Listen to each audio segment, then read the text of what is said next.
Okay. Hi guys. It's me again.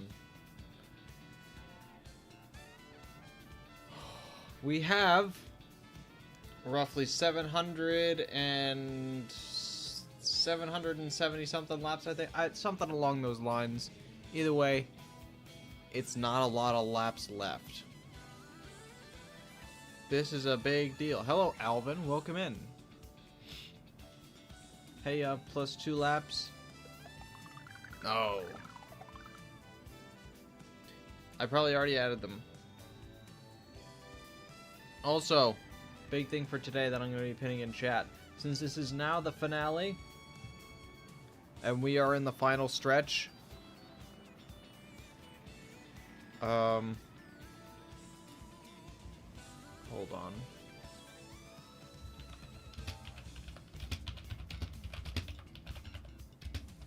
Let me just,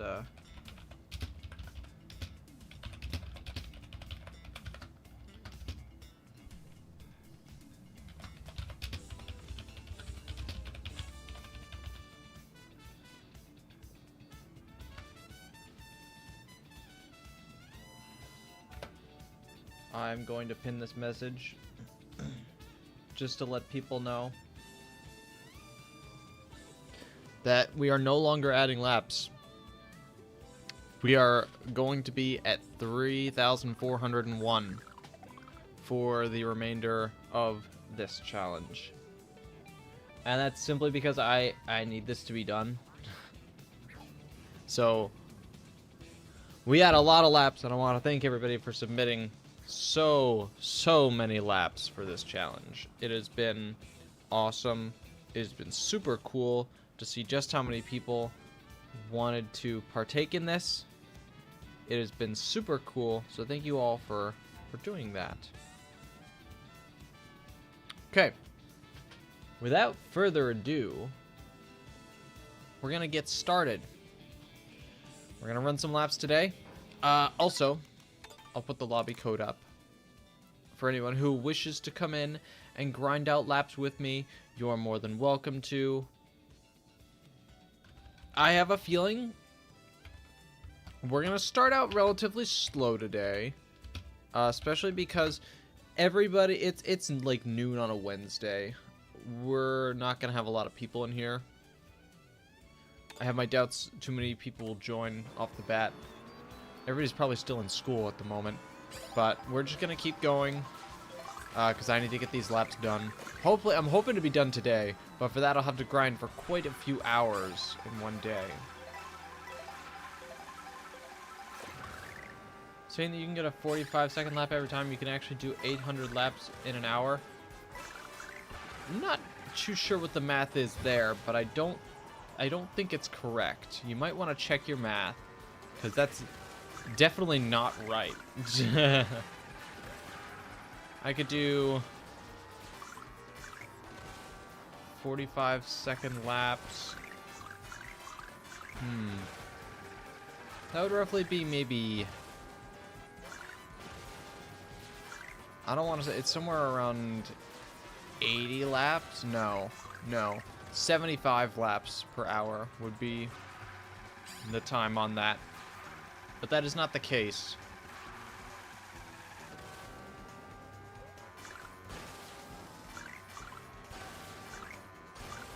Including resets? Yeah. I don't think 800 laps in an hour is even possible. With 45-second laps?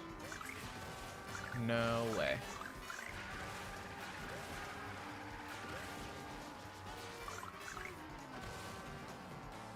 I messed that up. And I messed up that. That's cool. Good start. Good start to the stream. Yeah, that would be roughly 75 laps in an hour. But, if that were the case, I would need to do that for roughly 10 hours. And that's if I had perfect laps, perfect 45-second laps. That's not exactly the easiest thing to achieve. Excuse me. Realistically, we'll be here for a while.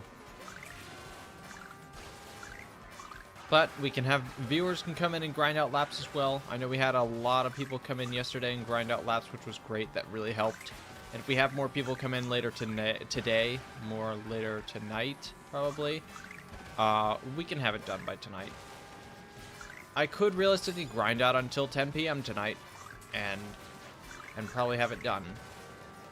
But would literally have to go for 10 hours straight. So, feasible, yes. Would I actually be able to do it? I'm not sure. But, hoping we'll get some help at some point. Not expecting that early in the day, though. Everybody's all still in school or work right now. So, I just have a very not busy day on Wednesdays. All my classes are in the morning. So, managed to get everything I had to do today out of the way early. What a special treat. I didn't have enough speed to get the trick. It's unfortunate. Try that again. Sad that I can't join today. I'm pretty busy. Totally fine, Alvin. Totally fine. Again, weekdays are busy. I'm surprised we had as many people as we did yesterday on Tuesday. People must have Tuesdays free a lot of the time. Or maybe it was just luck. Either way, we're going to be done with this at some point soon. If not today, then... Well, I can't stream tomorrow, which is actually why I want to finish this today. I can't stream tomorrow, but I can stream on... Gosh, maybe Friday. But my schedule becomes a lot more tight after that, so that's why I'm trying to get this done today. Then I'll actually be able to use that free time to make content. With it, when it comes to grinding out laps, like, I'll have a couple hours of free time in some days, but it's just not enough to grind out laps at a significant pace, you know? So I got a lot of free time today. I'm going to make the most out of every second of it. And we're going to see how good we do. Can't stay, but wishing you best of luck on finishing this. Thank you, Crop. Thank you very much. Let's see if we can get it done.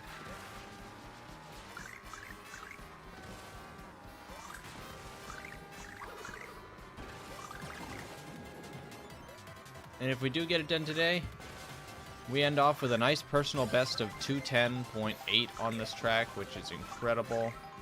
Love that.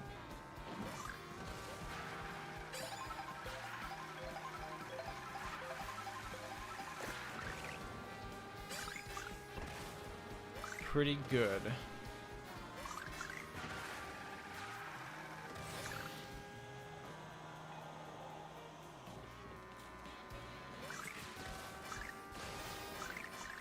If chat's a little slow in the earlier hours of stream today, I might put on a video for people to watch, for me to watch mainly. I've been thinking about playing a Defunctland video. If you guys have never seen Defunctland, awesome guy. He makes really good content, like documentary style content, but like interesting stuff. It's really cool. So we can definitely watch that. I'll need to make sure the audio actually comes through, because last time I played a video, the audio didn't play on stream, and I felt really bad.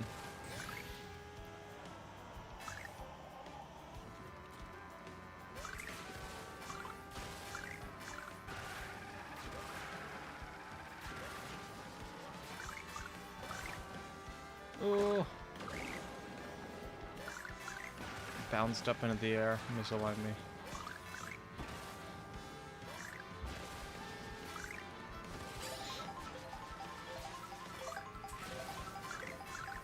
Maybe once I get bored around like 10, 20, 30 laps here, I'll pull up a video. We'll see how far I can get in without getting bored first. And then we'll revisit my options.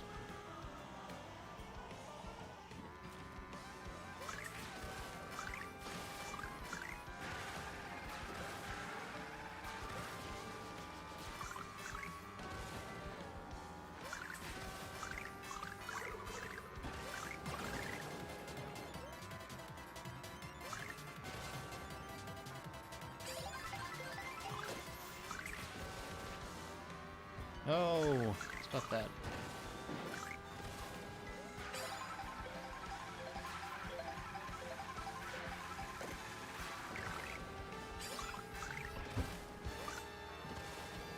I hit my hand on the desk when I was trying to reach to my counter.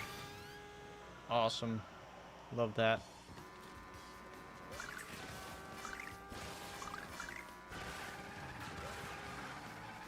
Gotta squeeze out those mini turbos quick there in order to get across. That was perfect.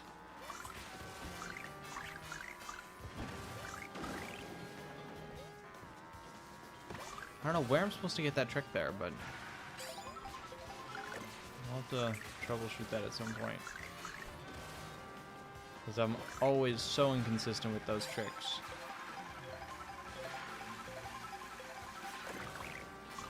No, didn't want that.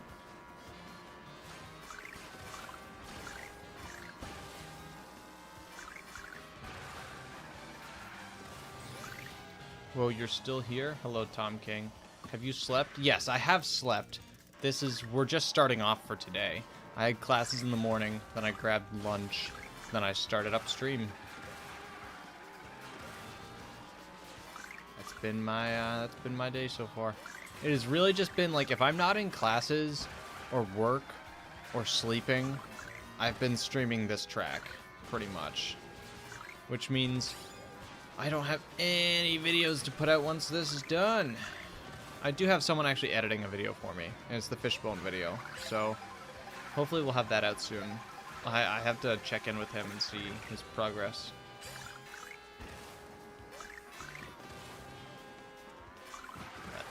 That will happen eventually.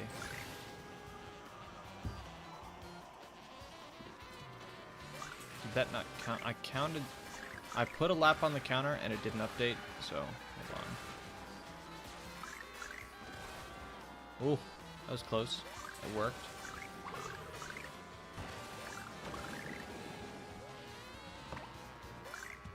Okay, there we go.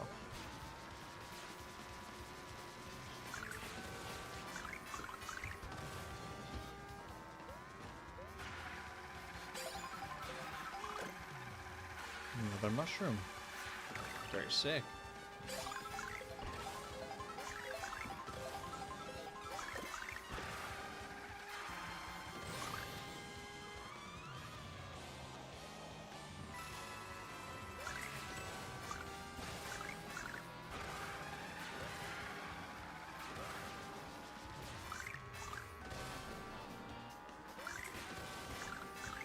That was perfect.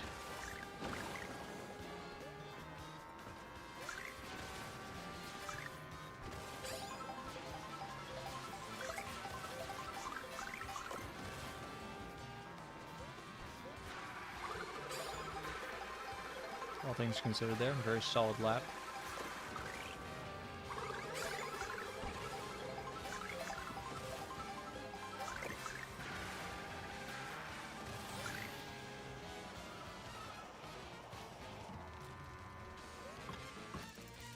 Didn't get the trick. That sucks.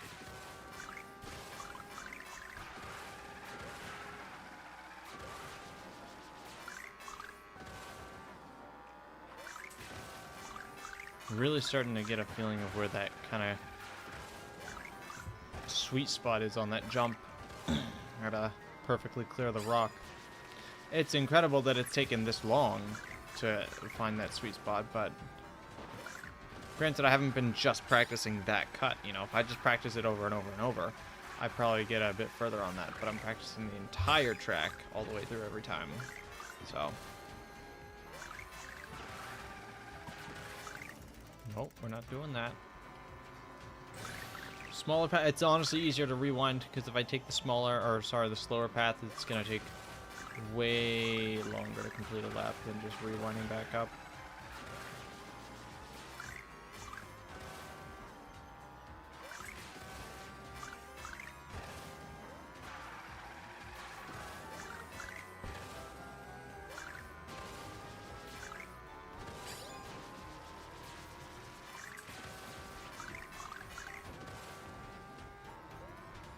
Oh, barely missed it.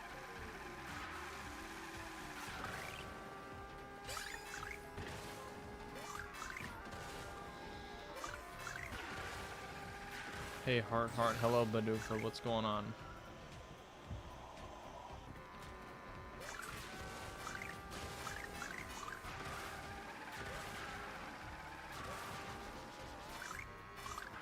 Oh, I thought I wasn't going to make that for a second. I did. Do you watch Hassan Piker or Joe Rogan more? I don't watch really either of them. I'm not really much of a podcast person, really. Surprisingly, they're not really, it's not one of my biggest things. I'm not really a frequent watcher of any podcasts, really. I'm really being honest. I can't think of a single one.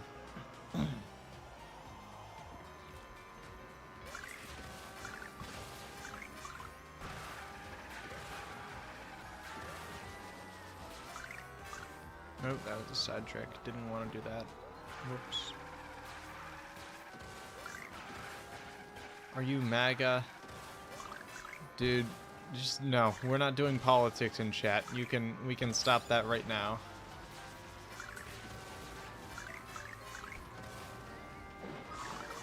I try to keep myself as distanced from politics as humanly possible, and the only time I've ever cared about politics is when they stopped me from pre-ordering a Switch 2.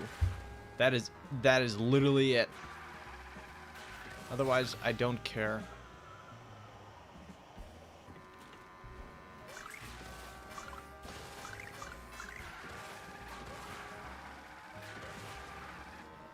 Oh.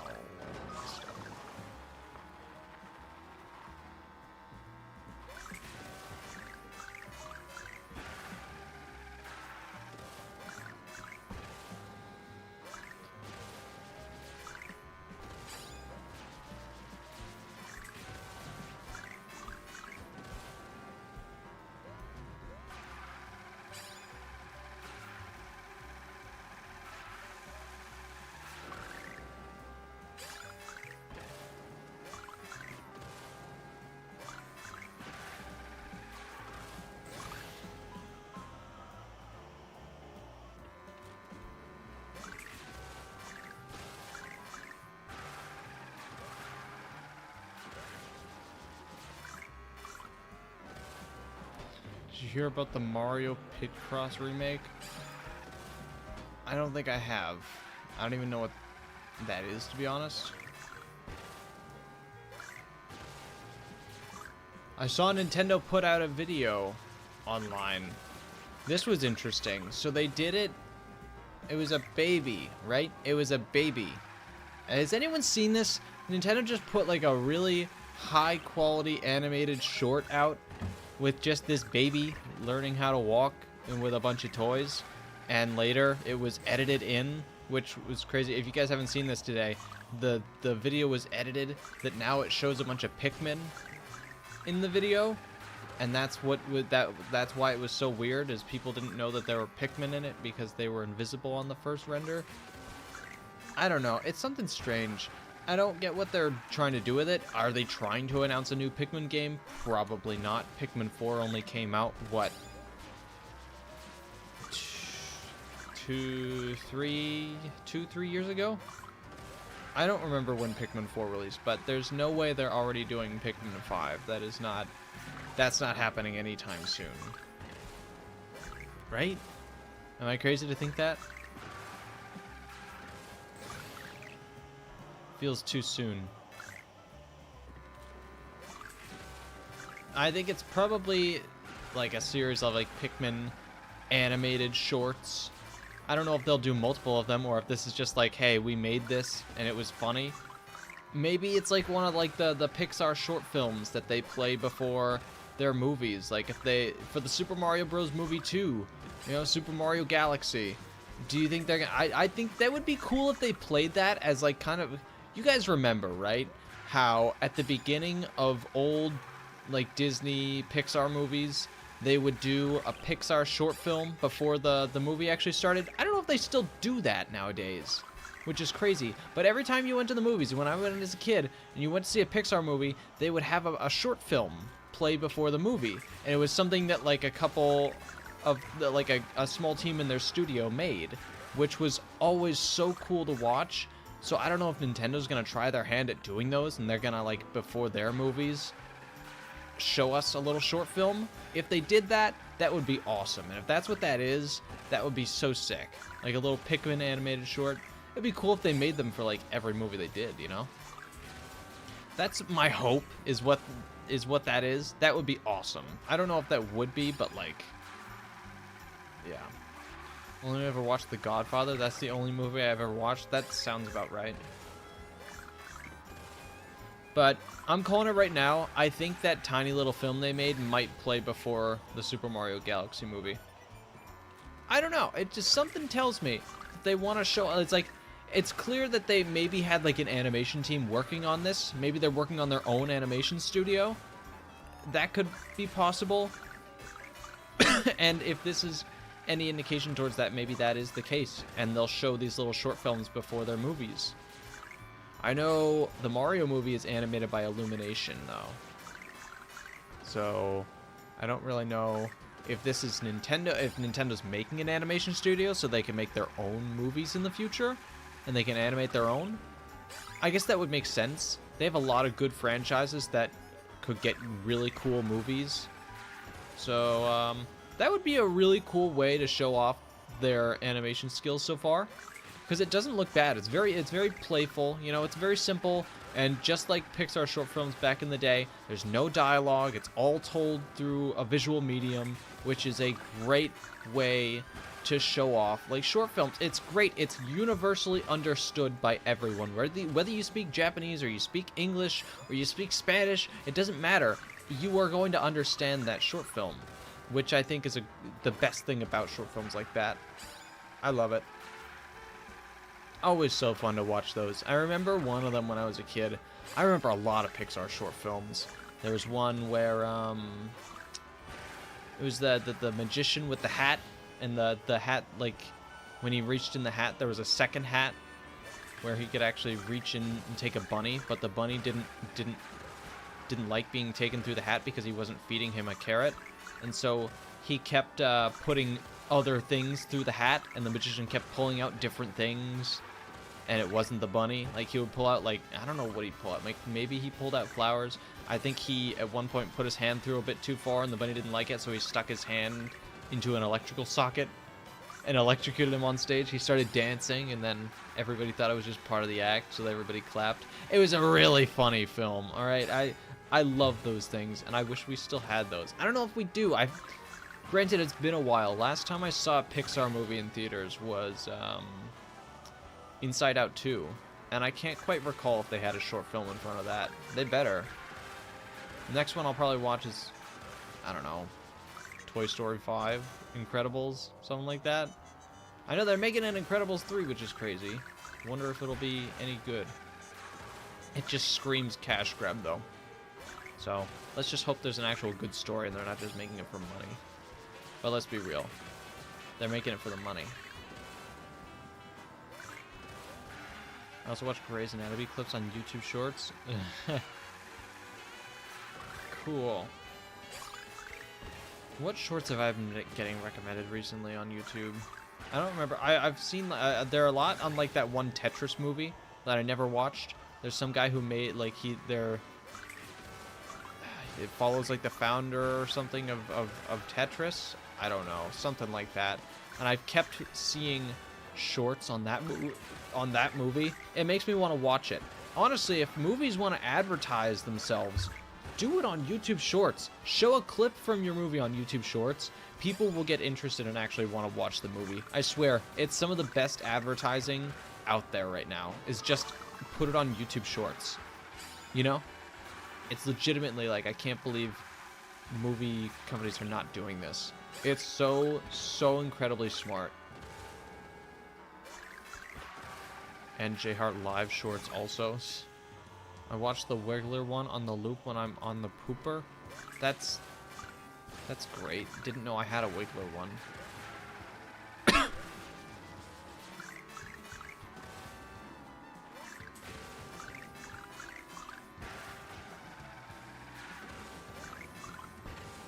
Helps me concentrate. That's That's nice. I'm glad it helps you concentrate.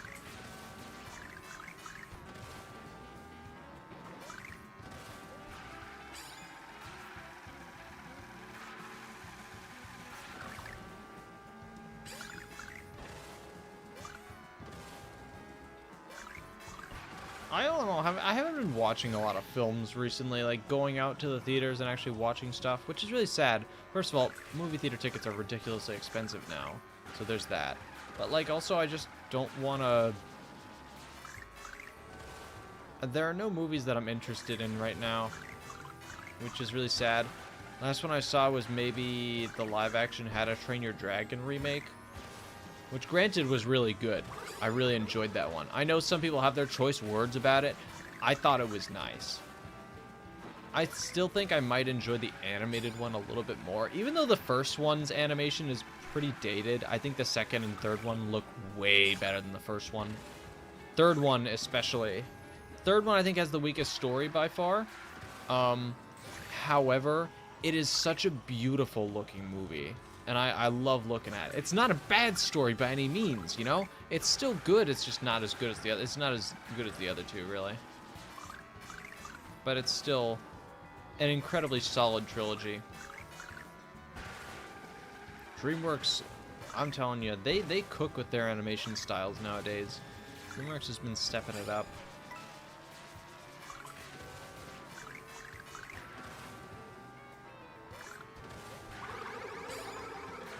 I watched Freakier Friday 5 times. That's something. I don't know what the next movie I'll watch in theaters will be. It might honestly... it might be Wicked. Actually, it might be Wicked. I saw the first Wicked movie.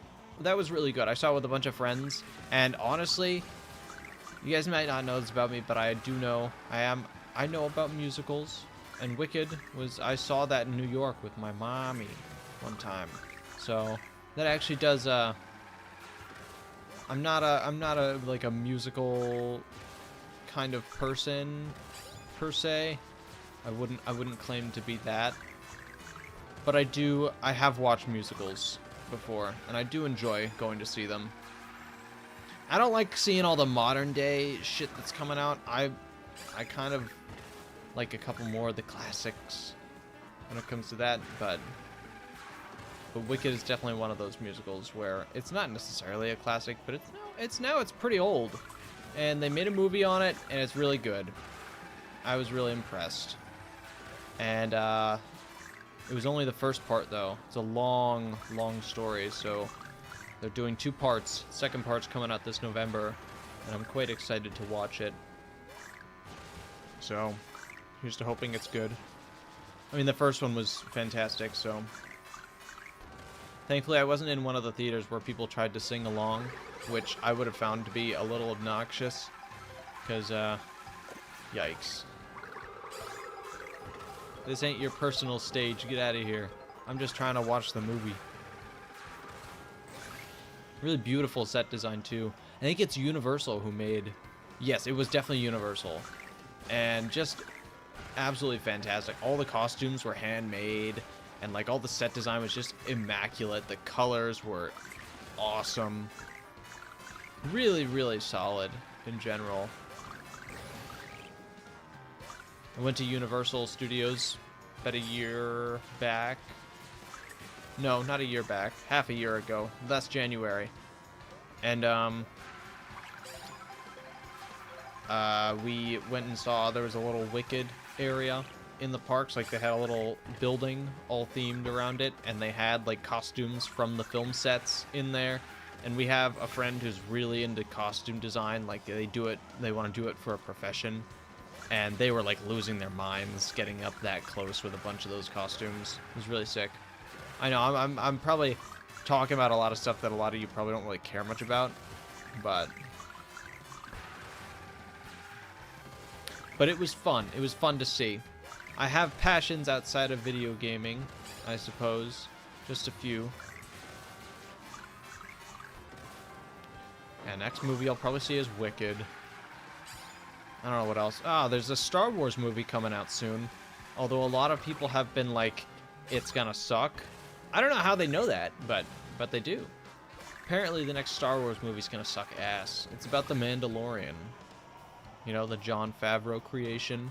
That thing is, I love that show. I love the Mandalorian. But people are saying the movie's gonna suck. And I'm like, brother, it's not even out yet.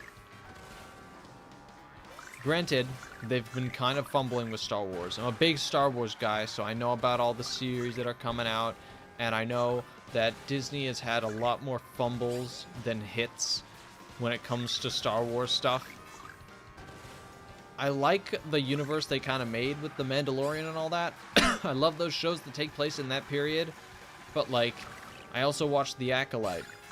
And there's been a lot of discourse about The Acolyte. And I'm going to make my stance very clear. I don't care about any politics. I just didn't think the show was very good. I like the guy from Squid Game in it. I love how passionate he was about it. He like learned all the choreography to do these intense fight scenes, and they completely underutilized his character. And I just hated it. I wanted him to be... He was so cool, but they just sidelined him for a character that I did not care about because they were not cool. And it's like, I want to follow someone who actually, like, I don't know, has good character development and makes cool, interesting choices. And the main characters of that show, which I'm not going to get into that as well. If I even speak badly on them, I'm going to get called names, but no, I think their character was just boring. I didn't like it. They didn't do anything cool, and they did not impress me.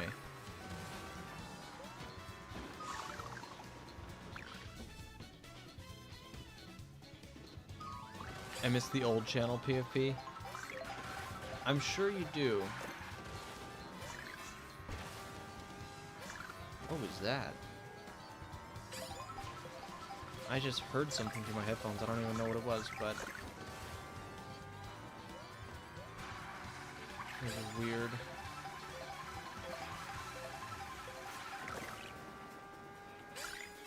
J Heart's in the chat.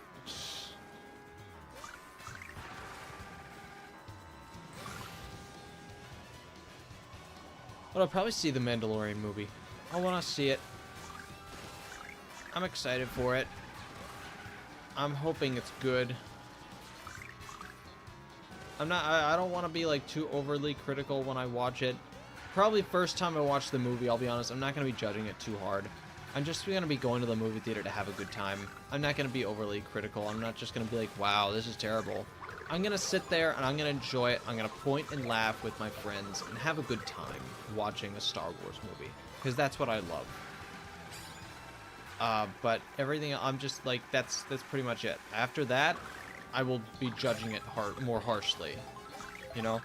So whatever my first opinions are of the movie, I guess don't take them too seriously. Because, yeah. My opinion will probably change when I let the movie settle with me a bit more, but it would be cool. I don't even know if we're gonna see lightsabers in that movie is the thing. I don't even know what's gonna happen in it. I don't need to see lightsabers for it to be good, but like, give me some sort of cool fight scenes and like an interesting story. Maybe a couple characters that I can actually remember. You know? It'd be cool if we could see some of the original trilogy characters recast for the movie. But, I'm not exactly sure how that's gonna go. I know we've got the Ahsoka series as well with Thrawn. I've been watching the Heir to the Empire. I've been reading the Heir to the Empire books. I guess listening to them on an audiobook. But I love those. And I want to see if the original trilogy characters will come back and fight Thrawn in that timeline.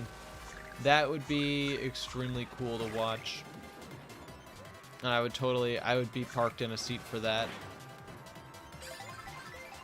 We'll see how that goes, though. And I don't want CGI characters replacing, like deepfakes replacing people like Han Solo and Luke Skywalker. Just recast the characters at this point. I don't think anybody would mind. I need genuine acting. I don't want a robot on screen. You know? I don't want Luke Skywalker played by some clanker. That's all. That's all I want. Alright? It's very simple. Just recast him. There was a really good Luke Skywalker portrayal in, like, the story of Battlefront 2, and it's because he wasn't AI. It was an actual person acting behind that character. You know? The voice acting was done by an actual person. And that's important. It's important to be genuine. And without that, when you lose that, like, it's cool that you can do this with CGI, but if you're gonna actually have them play a prominent role in the series, recast the characters.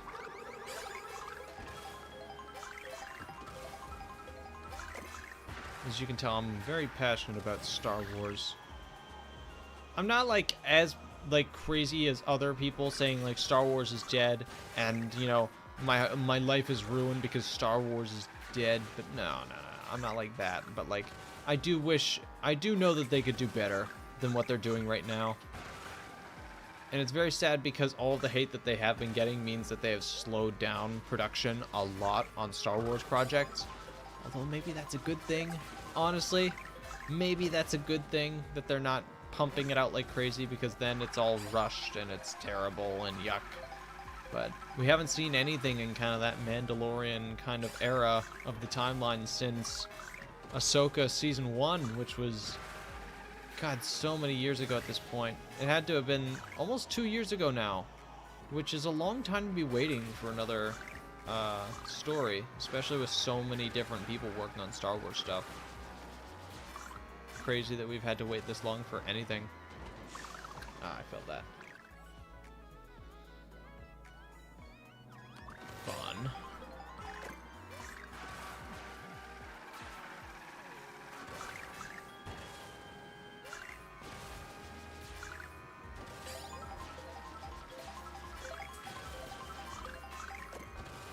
Ooh, that was close.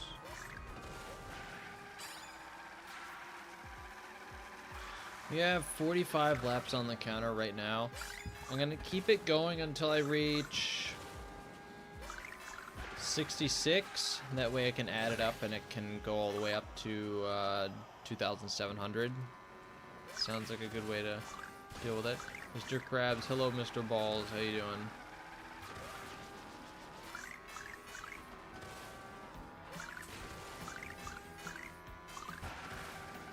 We're talking about Star Wars right now. And how much I want there to be a good story. There's some really good Star Wars videos out there too. Maybe that's what I should play on here. You guys can watch some Star Wars stuff with me, some Star Wars video essays about how great the original trilogy was, and Revenge of the Sith. I am a Revenge of the Sith guy. I love that movie. One of my friend's girlfriends watched it for the first time recently, and they were so sad because she, like almost every girl going into the Star Wars prequels, was like, oh my gosh, I love Hayden Christensen so much, he's so awesome, he could do no wrong. And then they get to Revenge of the Sith and they it's interesting to see the conflict in their eyes. It's like, yeah, he's really attractive, but he also, like, you know, killed kids, so, you know, should I root for him, or should I just kind of, like, you know, let this go? Hello, Zachary. Welcome in. We're talking about Star Wars. I would never want to miss this stream of you going around in circles for hours on end. Yeah, it's the best kind of stream, really. Could be done with it today. That's why that's why it says finale question mark in the title. Because if I can complete it today, we'll be all done with these laps forever and for good. I love Star Wars. Boy, I do too. I wish they would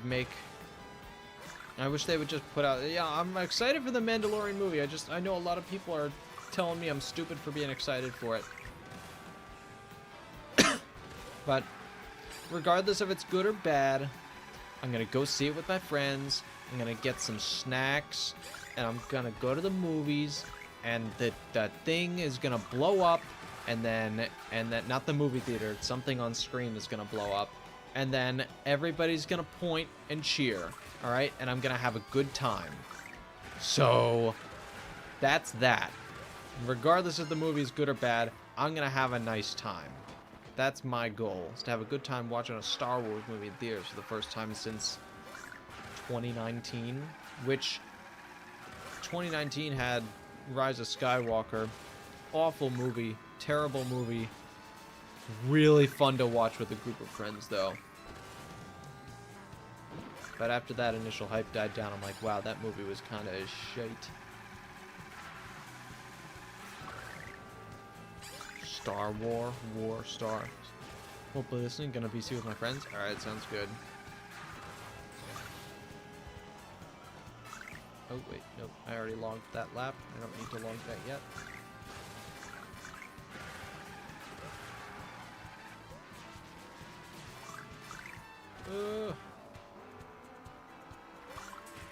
No. That was dumb. I goofed up.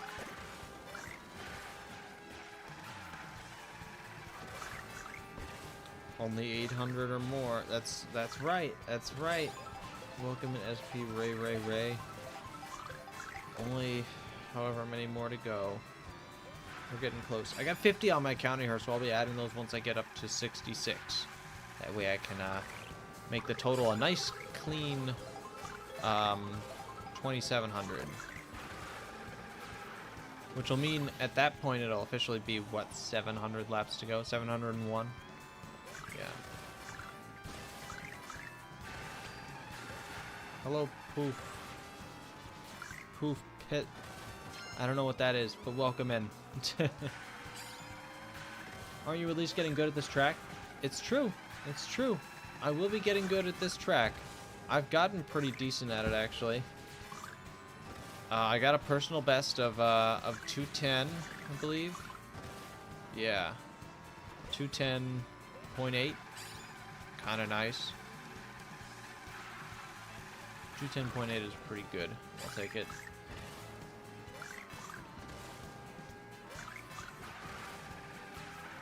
It's probably the best record I'm going to set on this track, though.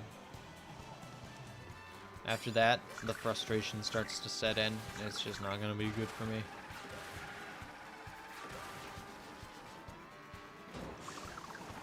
Well, that wasn't fun. Kind of failed that.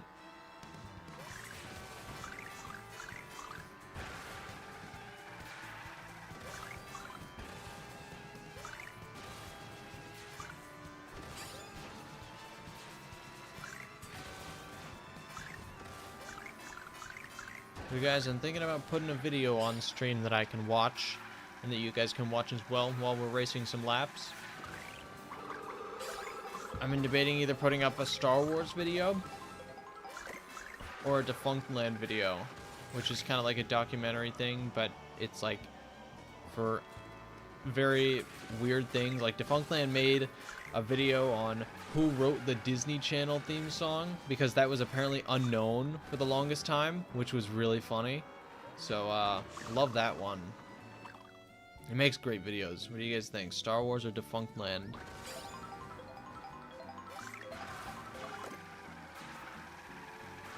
Defunct Land has some long videos, so I can definitely, even after we watch Star Wars, we can play that.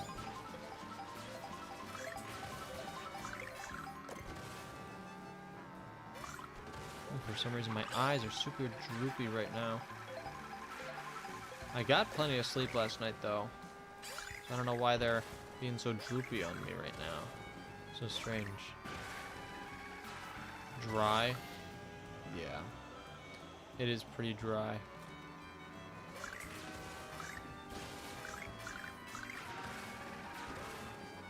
Oh, there's no way I'm making this. Yeah.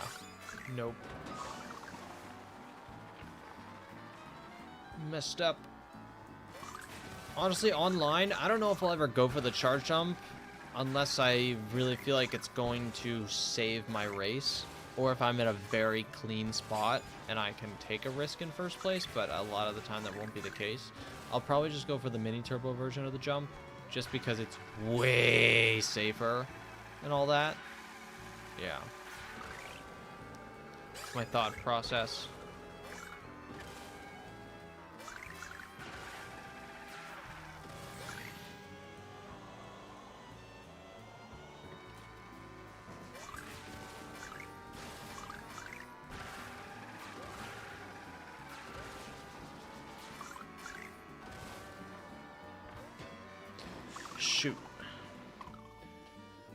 fell off again. Alright. Once I get to the finish line here, I'll load up a video to watch.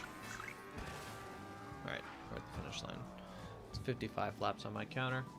Now let's go find a video, shall we? We're gonna load something up here that we can watch. 'Cause I'm bored already.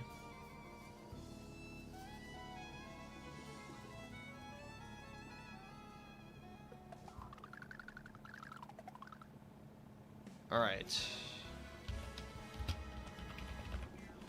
I don't know if I can watch this guy's videos, so I'm just gonna put on Defunct Land. We'll do his Fast Pass video. That's a good one.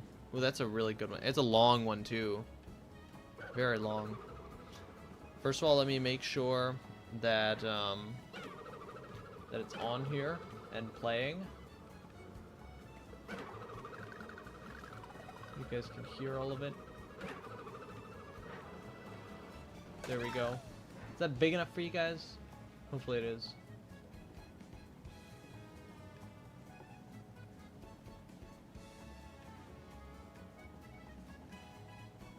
And then we just do an application capture. Okay. How much do you know about lines? You guys can hear that? I'm assuming you guys can probably hear that. It's a bit too loud. No.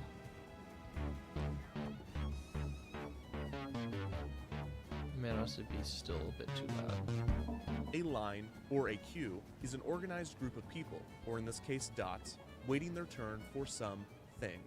The amount of time it takes to get from the start of the queue to the end of the queue is the wait time. If you guys want more volume, let me know. The wait time is affected by two factors, the service rate and the arrival rate. The service rate is the rate at which people get It's a very from good the video, queue so to do the thing. just give it a minute. The arrival rate is the rate at which people arrive to the queue.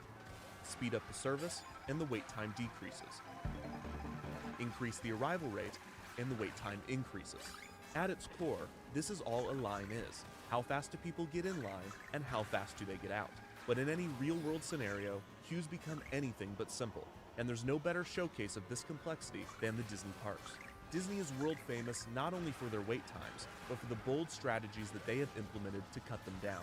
To truly understand this topic, it is not enough to simply learn the history. Hello, We must deep dive into the technicalities and psychology of queuing, and fully examine the many ways that Disney has tried to tackle Maybe be at the it for a issue while. of It's now lines. one day after And my birthday and you're still unfortunately, going. there is Well, happy no birthday. fast pass for this explanation. So without further wait, let's take an excruciatingly deep dive into everybody's least favorite aspect of theme parks.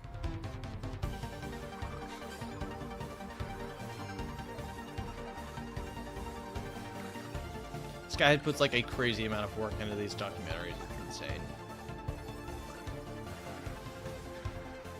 Way too much for it to be just a YouTube video. I'm surprised this guy doesn't have his own TV show at this point.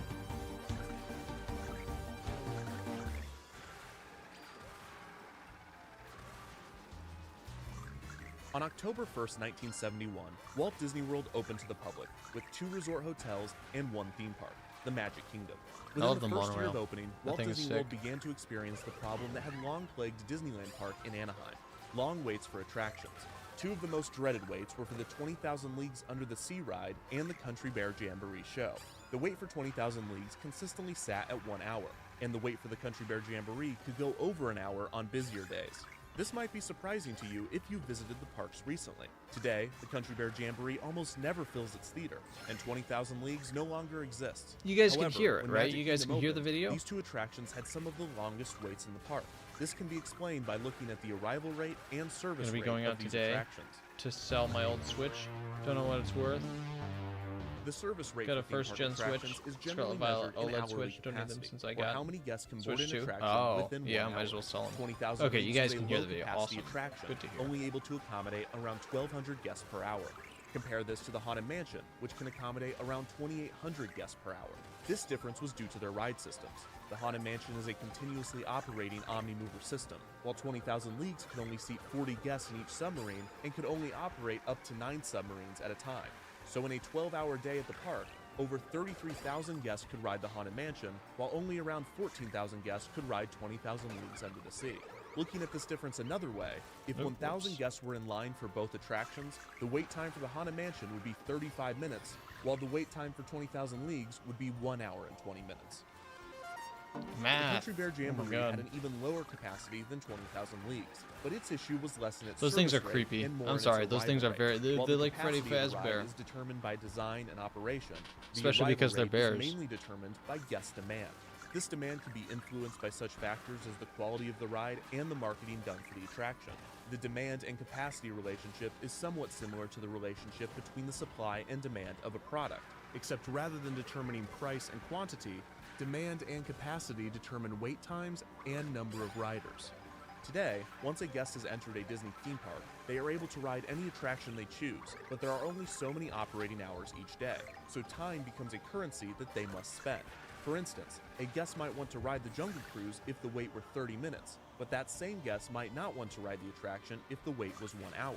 In queuing, this is called balking, when someone decides not to wait in a queue due to its length. This can reduce wait times by turning people away that were not determined to experience the attraction. The situation becomes even more complicated when guests are spending both their time and money to ride rides.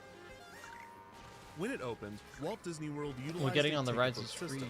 in which guests needed to purchase tickets both to enter the park Oh, but and to they ride the used to cost majority of money. the park's attractions, with each attraction distinguished with a letter A through E, with E being the most thrilling and popular attractions. This was the same system used at Disneyland, and it became so well known that the term e-ticket became a common phrase to refer to something as premium or exciting. By charging guests more to ride the popular attractions, Monorail. Disneyland was Love able that to thing. curb There's also a demand for gondola these up there, rides. Skyliner. However, at Walt Disney World, this system often had the opposite effect. When the resort opened, guests knew little about the park's unique attractions, but they already understood the A through E ticket system. So when visitors made their decisions, they often looked at how Disney ranked and priced their own attractions. The Country Bear Jamboree, a musical show with animatronic characters unknown to guests, was listed as an e-ticket, while the Mickey Mouse Revue, a musical show with animatronic characters well known to guests, was listed as a D-ticket. This led many guests to assume that the Country Bear Jamboree was the better show, resulting in a false demand, leading to longer lines. This false demand was recognized by a Disney employee named Bruce Laval. Laval graduated from the University of Florida with an MBA specializing in operations research, and he joined Walt Disney World right as the resort opened in 1971 as an industrial engineer. Industrial engineers are specialized in studying and optimizing complex systems and processes, finding ways to make systems more efficient, a field that Disney was increasingly relying on as their theme parks became more complex and brought in more people. Laval was among the first industrial engineers to utilize computer simulations to optimize systems. Impressive considering at the time, computers looked like this. Within the first few years he worked for the company, Laval Old noticed school the false computer. demand being created by the A through E ticket system and argued for its removal. The idea made it almost to the testing phase for Magic Kingdom when top Disney executives, resistant to change, learned of the plan and shut it down. However, it was soon decided that Disney's third theme park, Epcot Center, would not use the A through E ticket system, so the decision was made to discontinue the system at both Disneyland and Walt Disney World as well. After the switch, Laval's theory was proven. Wait times at e-tickets went down, and more guests visited the underutilized attractions.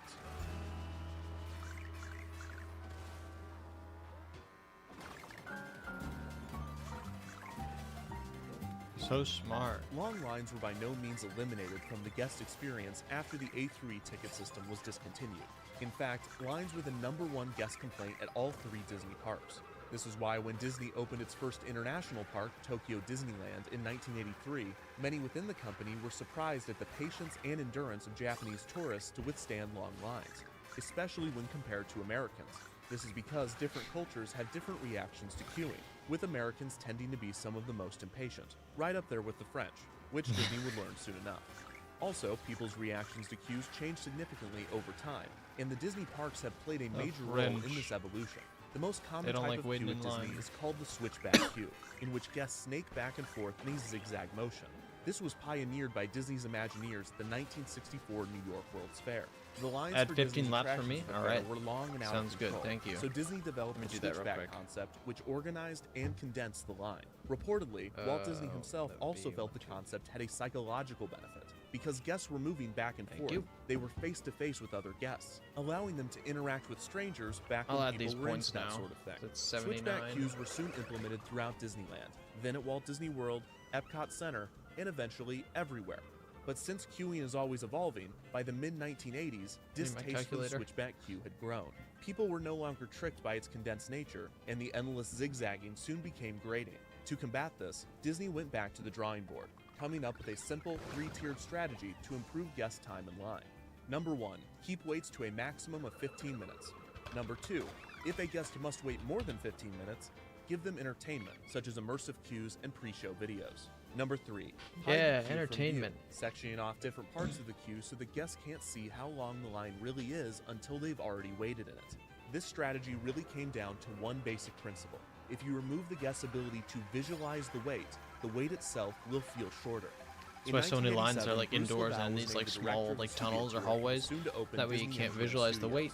The new theme park was designed to focus primarily on the tour of the new film and television production facilities being constructed alongside the park. So when Disney MGM opened in 1989, it had few attractions, and worse, few productions. What it did have was an excess of people. Crowds flocked to Disney MGM to find long lines and little to do. The issue was widely reported on, and when asked about the crowds, Lavelle said, quote, "You could have the greatest show in the world, but if you have a 3-hour wait out there, people are going to leave the park dissatisfied." Immediately after the article was published, the Orlando Sentinel received a call from a man named Michael Eisner, who was the CEO of Disney at the time. Eisner assured the public, as well as the Disney employees quoted in Sunday's paper, that the park would be expanded with more attractions, stating, quote, "We do not want the lines to be that long. We are trying to rectify that as soon as we can." In 1995, Lavelle was promoted to Executive Vice President of Operations, now assuming responsibility for all park and resort operations at the Disney parks. Lavelle had held many different positions at the company, but his industrial engineering background had stayed with him, and the mounting issues with wait times led Lavelle and his team to develop something big. Something big. In the mid-1990s, Lavelle and his team began experimenting with the idea of transitioning certain attractions at the Disney parks to a reservation-only system. The idea was to give guests a reservation time for an attraction, so that they would not have to wait in line. Similar to a restaurant, guests would simply arrive at the attraction for the reservation and would be seated immediately. Good While idea the in idea theory. would eliminate waits for guests at the park's most popular attractions, there were obvious issues with the concept. First, it was nearly impossible to ensure that park guests arrived for their reservations on time. Often they would be doing something else around the park. When a guest would miss their reservation time, this would leave empty seats on the ride, therefore reducing the total capacity of the attraction. Second, if the attraction experienced downtime for any reason, then the guests holding reservations during this downtime would no longer be able to ride, as reservations for the rest of the day would already be filled. Or, if they were allowed on, the ride would now have a line of people for the rest of the day, defeating the point of the system. The idea was abandoned for these reasons, and it seemed that reservation-based attractions was a dead concept. This was until Thank you for Lavelle had an subscribing. epiphany. Not while at work, but while Ozo? on vacation. In Is that right? 1997, Ozo Fat Lavelle went on a Cat? skiing vacation in I don't know how Colorado. to pronounce that, While but on the slopes, he observed the queue to get assuming on the that's ski it. lift. Thank you. Each lift chair held 4 people, and the queue was split into 2 lines, a regular line and a single rider line. Lavelle viewed how the single riders were squeezed into the empty seats on the ski lift when a party did not fill an entire chair. He realized that this was the compromise to the reservation-based system. Rather than a regular line and a single rider line, Lavelle could have a reservation-based system and a standby line. Whenever a guest would be late for the reservation, operators could take someone from the standby line so that the attraction would never lose capacity because of the ebbs and flows in guest behavior. Plus, if the attraction did experience downtime, then the ratio of reservation-based guests to standby riders could simply be adjusted to favor those that had reservations during the downtime. Despite the idea coming from the initial reservation-based concept, what Lavelle was proposing was closer to a virtual queue. A virtual queue functions similarly to a normal queue, just without the physical line. A common example of a virtual queue can be found in many quick-service restaurants, in which guests take a number and wait for their number to be called. Unlike reservations, this still retains the first-come, first-served nature of a physical line, but it removes the ability to visualize the wait, therefore increasing the quality of it. After returning from vacation, Lavelle pitched the concept to other executives, but he was met with skepticism. Believing in the idea, Lavelle proposed that he test the concept to prove that it could work. Using the newly opened Animal Kingdom due to its limited amount of attractions, testing began with a select group of guests who were given paper diaries to keep track of their day, including how long they waited in line. The test subjects were split into 2 groups, a control group and a group that would use the virtual queue system. The control group simply logged their day at the park, while the other group were told to approach cast members at attraction entrances, who would hand them a ticket with a return time on it. This return time was equal to the time that it would have taken guests to wait in line for the ride. The test subjects were then encouraged to explore the park and return at the time listed on the ticket, where they would then be allowed to skip the line.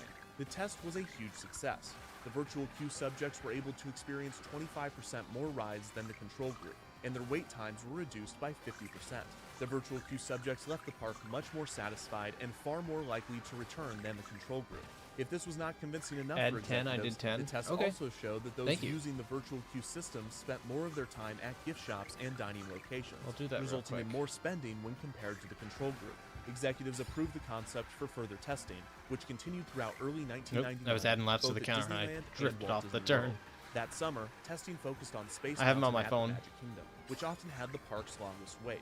In these early tests, cast members were physically writing return times on It'll be cards added and once I giving them log to them. guests, while using handheld clicker counters to yeah. keep track of how many were handed out and how many guests returned.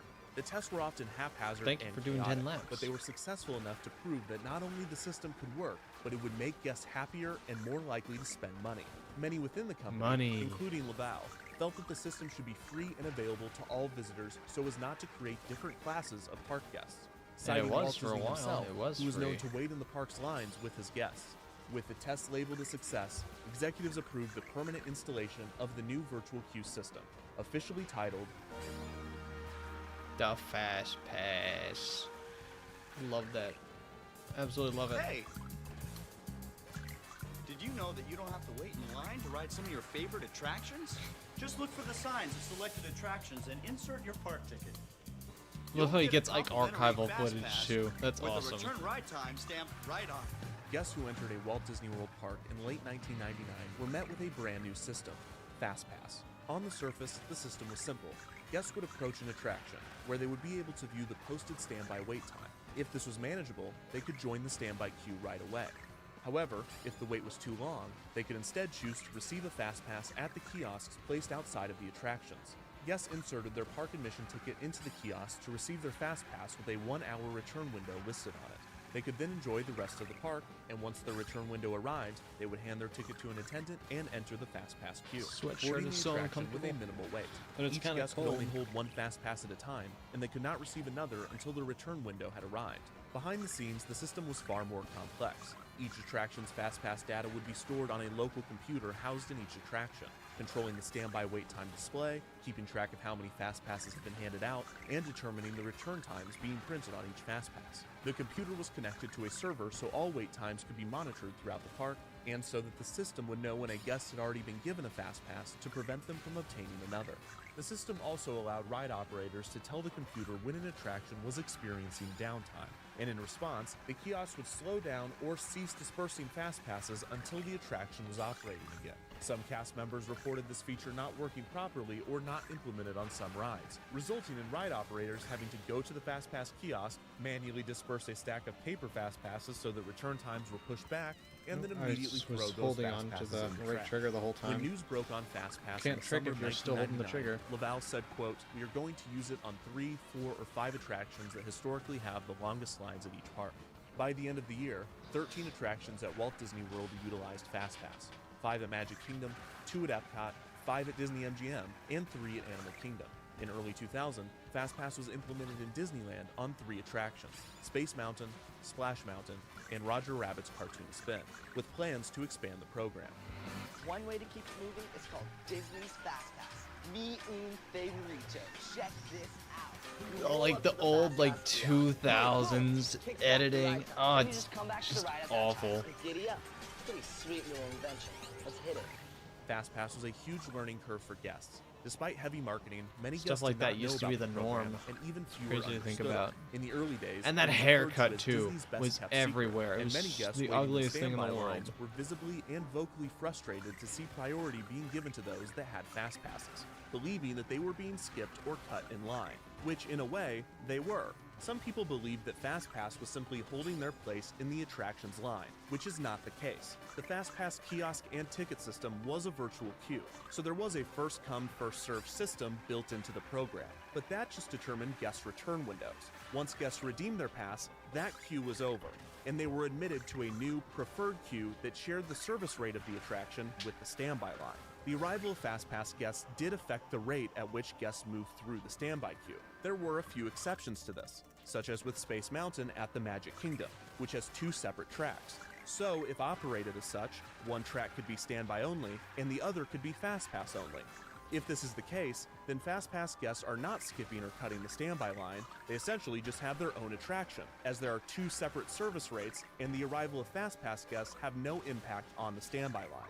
The main issues with implementing FastPass beyond the learning curve for guests was perfecting the technology for the kiosks and finding space in each attraction for 2 I keep lines. getting triple reds. Luckily, many attractions already had 2 lines, and guests were given the choice of either the left line or the right line when they entered. A common advice from vacation planners was to always go left, because the majority of people are right-handed and thus This is tended true, to by go the way. right. A Go phenomenon left found if outside you of Disney's have a parks split and path at a studied by theme park. queuing experts for some time.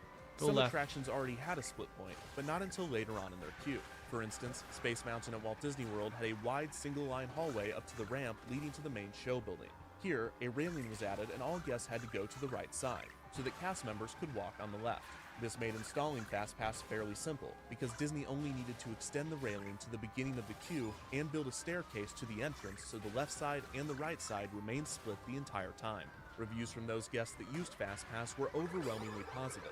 On average, guests that utilized the system waited 75% less throughout the day. A few skeptics believed that the system would increase standby waits significantly throughout the park. Laval responded to this concern, saying, quote, "It's only a problem if they don't self-select. The only challenge has been getting people to understand FastPass." He added that, quote, "People go on to what you might consider the secondary attractions in that area of the ride they have FastPass for. We found that these were typically attractions that they didn't go on before because they were spending too much time in line. This does increase rides per capita by backfilling less attended attractions." FastPass also had the potential, in certain situations, to reduce standby wait times, because it altered the arrival rate of popular attractions. By giving guests return windows, it spread out arrivals more evenly throughout the day, flattening the midday rush and reducing standby waits during this peak period. Those that loved FastPass argued that the system should be added to all of the rides in the park. Dale Stafford, VP of Operations Planning and Development for Walt Disney World, believed that this was not practical, saying, quote, "If you did it everywhere, you wouldn't have enough space in the park. Where would everyone go?" 1 year after FastPass was introduced, both guests guy really and Disney likes Dry officials Bones were Burnout. confident in Sure labeling do. the program a massive success. Eisner said, quote, "They now have more time to spend money and to do other things. They're also a lot happier not having to wait in line." In August of 2000, FastPass was recognized by the Florida Engineering Society and was awarded a 2000 Governor's New Product Award. Laval said, quote, "FastPass continues to exceed our guest expectations. It's a free service and it's making their time in the parks more fun and productive." Laval retired in 2000 after 30 years with the company, with FastPass being his last major project. Perhaps the greatest success of FastPass was the name. It was catchy and concise. Yeah, So I don't much know why so they that got rid of the immediately name. became a It was so household good. name and a colloquialism for any sort of expedited line. It also pushed other parks to develop their own expedited queue systems, and it even inspired a hit song. If you like it, then you should've got a fast pass. If you like it, then you should've got a fast pass. Don't you hear me because you came in last. If you like it, then you should've got a fast pass. Great It was song. not long until touring experts Obviously. started to Just learn the amazing. best practices for the FastPass system. Deserves a For Grammy. instance, guests still needed to arrive earlier in the day to receive FastPasses with optimal return times. If a guest arrived at the park's opening, they could receive a FastPass with the return window only an hour away.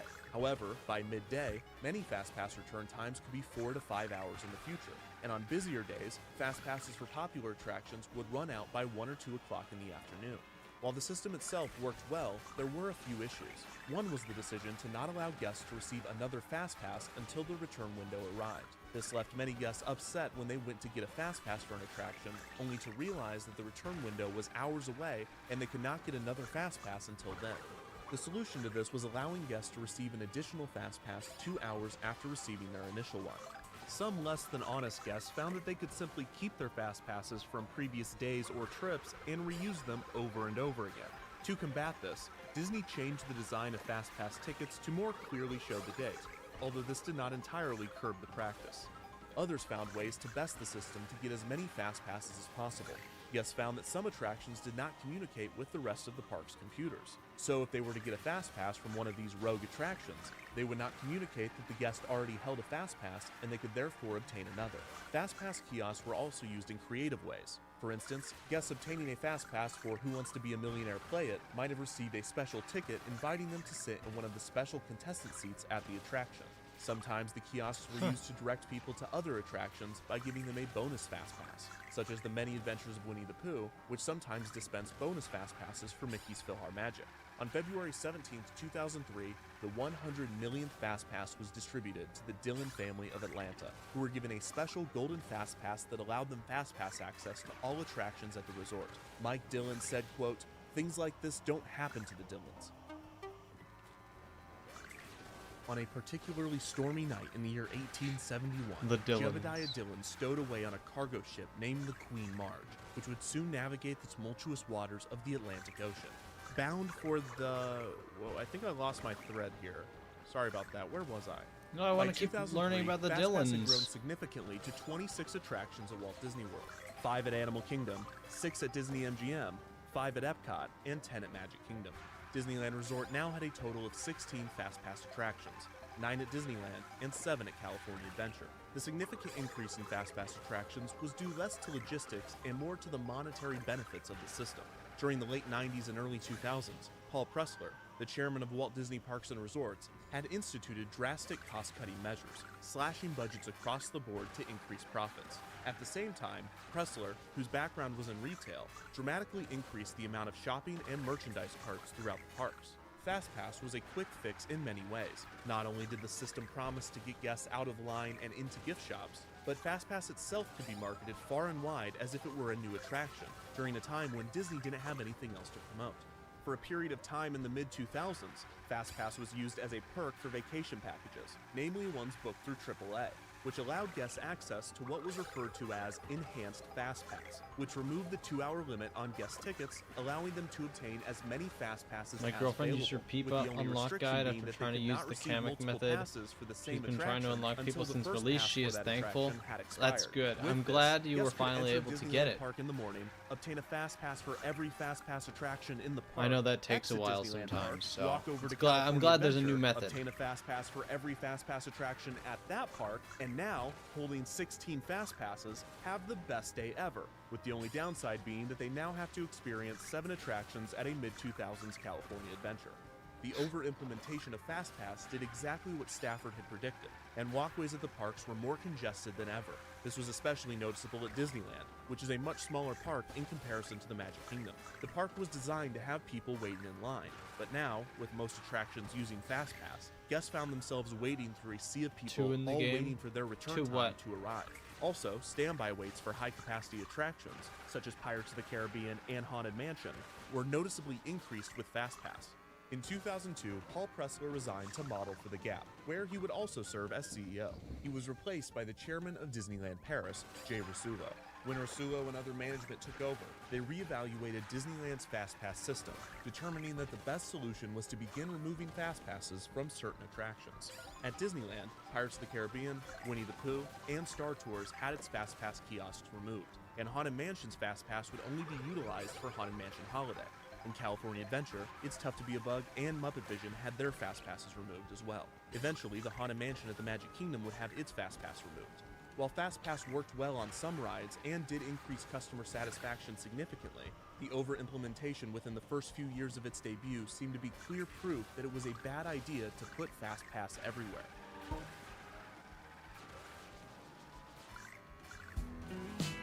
It is now September of 2007. It has been 2 years since Bob Iger became the CEO of Disney after an embattled Michael Eisner resigned. FastPass has just turned 8 years old, and Jay Rasulo is still heading the Parks division. It has also been recently announced that Disney was patenting a technology that would utilize a centralized computer system to manage FastPass tickets throughout Walt Disney World and Disneyland, allowing guests to obtain FastPasses from their mobile devices, which at the time looked like this. So most of the plans relied on sending text messages to guests. The patent application also stated that the new system could allow, quote, spending per guest at hotels to determine hierarchies of access to FastPass. Disney stated publicly that they had no plans to change FastPass at the moment, merely that they were monitoring how to take advantage of technological developments. However, within the company, executives were formulating plans for a massive project in complete secrecy. In 2007, Jay Rasulo and 4 other senior Disney Parks officials formed an exploratory committee to determine how the ongoing technological revolution could reinvent the guest experience. Like Walt Disney and Imagineers in the 1960s and like Bruce Laval in the 1990s, discussions once again centered on how to improve crowd control and wait times. The group was exploring multiple concepts when one member had an epiphany. While on a flight, VP of Business Development John Padgett was browsing through the in-flight magazine Sky Mall when he came across a magnetic wristband that promised to improve balance and reduce joint pain. This was, of course, a scam, but it gave Padgett an idea. What if Disney park guests had their own wristband that contained technology that they could use around the park? It would be like a magic wristband. So naturally, they called it the Experience Band, or X-Band for short. The team opened a testing space for X-Band in the abandoned Body Wars attraction in the Wonders of Life Pavilion at Epcot. After an ideation phase, Disney CEO Bob Iger was given a tour where the team explained their idea for Hello, the X-Band. Photon. Their proposal was to How's house an school RFID going? tag inside the band that would allow guests to I don't know if you interact can hear me, with so I'll touchpoints wave. throughout the park. The X-Band could act as guest park tickets or their hotel room keys. They could even use it as a credit card. When Iger was shown the technology, he was impressed enough to give the project a proper budget. In 2008, development officially began on Disney Next Gen Experience, an initiative that promised to bring the guest experience into the modern age. This encompassed multiple strategies, ranging from I got the wall reinventing the way detached. guests order food at the parks to experimenting with different queue types to increase guest enjoyment while in line. Perhaps the most ambitious part of Next Gen was My Magic Plus, a complete overhaul of Walt Disney World's technological infrastructure and the introduction of a new website and mobile application. Ever wish you could get the magic of the parks right at your fingertips? Wait, what is this? Thanks to Disney Parks. This is not My Magic Plus. I don't know what this is. Introducing Mobile Magic, a magical app that will turn your Verizon mobile phone into. Exclusive to Verizon. It's super easy to use.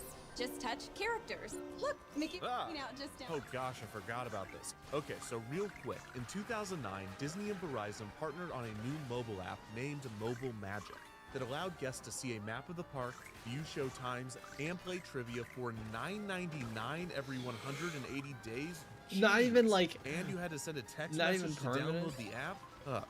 Most impressive, the app allowed users to view wait times and FastPass return That's times incredible. from their phone, with real-time information from the park's computer system. They could not book or view their fast passes from the app, but this was still a powerful tool for the time, and it had a valuable feature. Guests could now balk at an attraction's wait time from the other side of the park.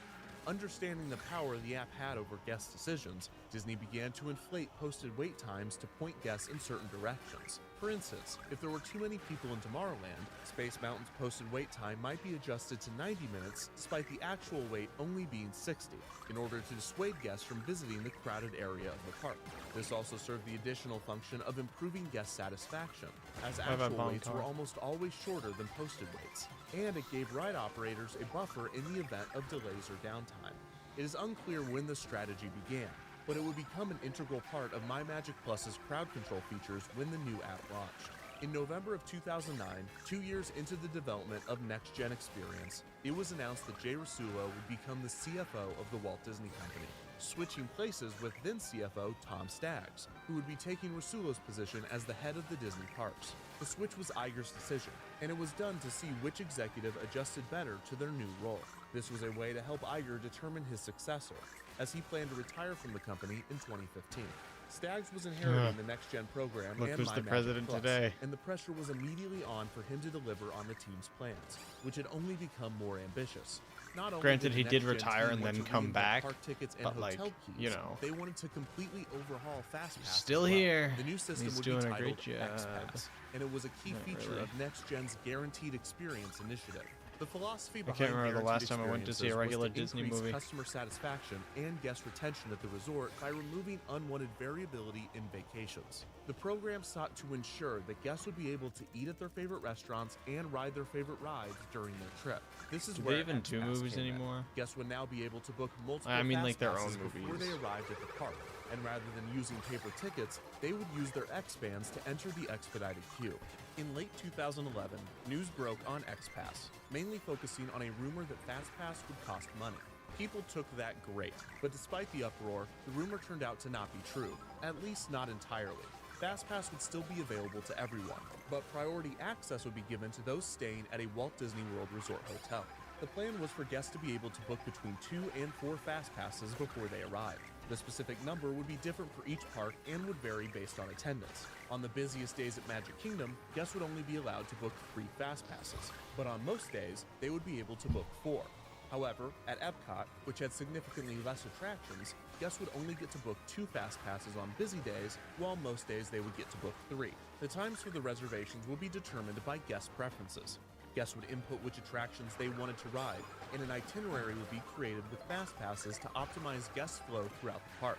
When paired with the rest of the next-gen technology, this had the potential to radically redesign crowd control. There was just one problem. Actually, there were 1,000 problems, but this was one of them. X-Pass sought to offer multiple FastPasses to the majority of guests before their arrival. The problem was there were not enough FastPasses available at the resort's FastPass attractions to do this. In the original FastPass system, popular attractions would run out of FastPasses for the day by noon or even before, and that was when people could only obtain one FastPass every 2 hours. Since FastPass already took up the majority of a ride's capacity, and most rides at Walt Disney World were already operating at maximum capacity, it was not feasible to simply give out more FastPasses for these rides. When the industrial engineers ran the models for X-Pass, it was apparent that there was not enough FastPass availability at the parks for the system to work. The engineers quickly realized that in order to offer multiple FastPasses to guests before they arrived, they would need to add FastPass to nearly every attraction at the resort. The total number of FastPass attractions at Walt Disney World would increase from 28 to 50. When the industrial engineers put the increased FastPass availability into the model, it still didn't work. Even with an additional 22 attractions, there were still numerous days throughout the year where FastPass availability would be gone before a significant amount of guests could book all of their passes. To solve this, it was suggested that FastPass be added not just to every attraction, but also to things that were not typically considered attractions, such as meet and greets with characters. Apparently, this still wasn't enough. So it was suggested that guests could obtain FastPasses to things that don't even have lines, such as fireworks shows or parades. Rather than skipping the line, special viewing areas would be created for these experiences, and guests could book a FastPass to gain access to them. Finally, this increased, or more accurately inflated, the amount of FastPasses that could be offered, which helped support the idea to offer multiple FastPasses to guests before they arrived. With the basic framework figured out, plans move forward on X-Pass as Next Gen and MyMagic Plus continue to develop. In February of 2011, the Walt Disney Company's board of directors approved MyMagic Plus with a budget of around $1 billion. Iger reportedly sternly told Staggs, quote, "This better work," which became a mantra for the entire team.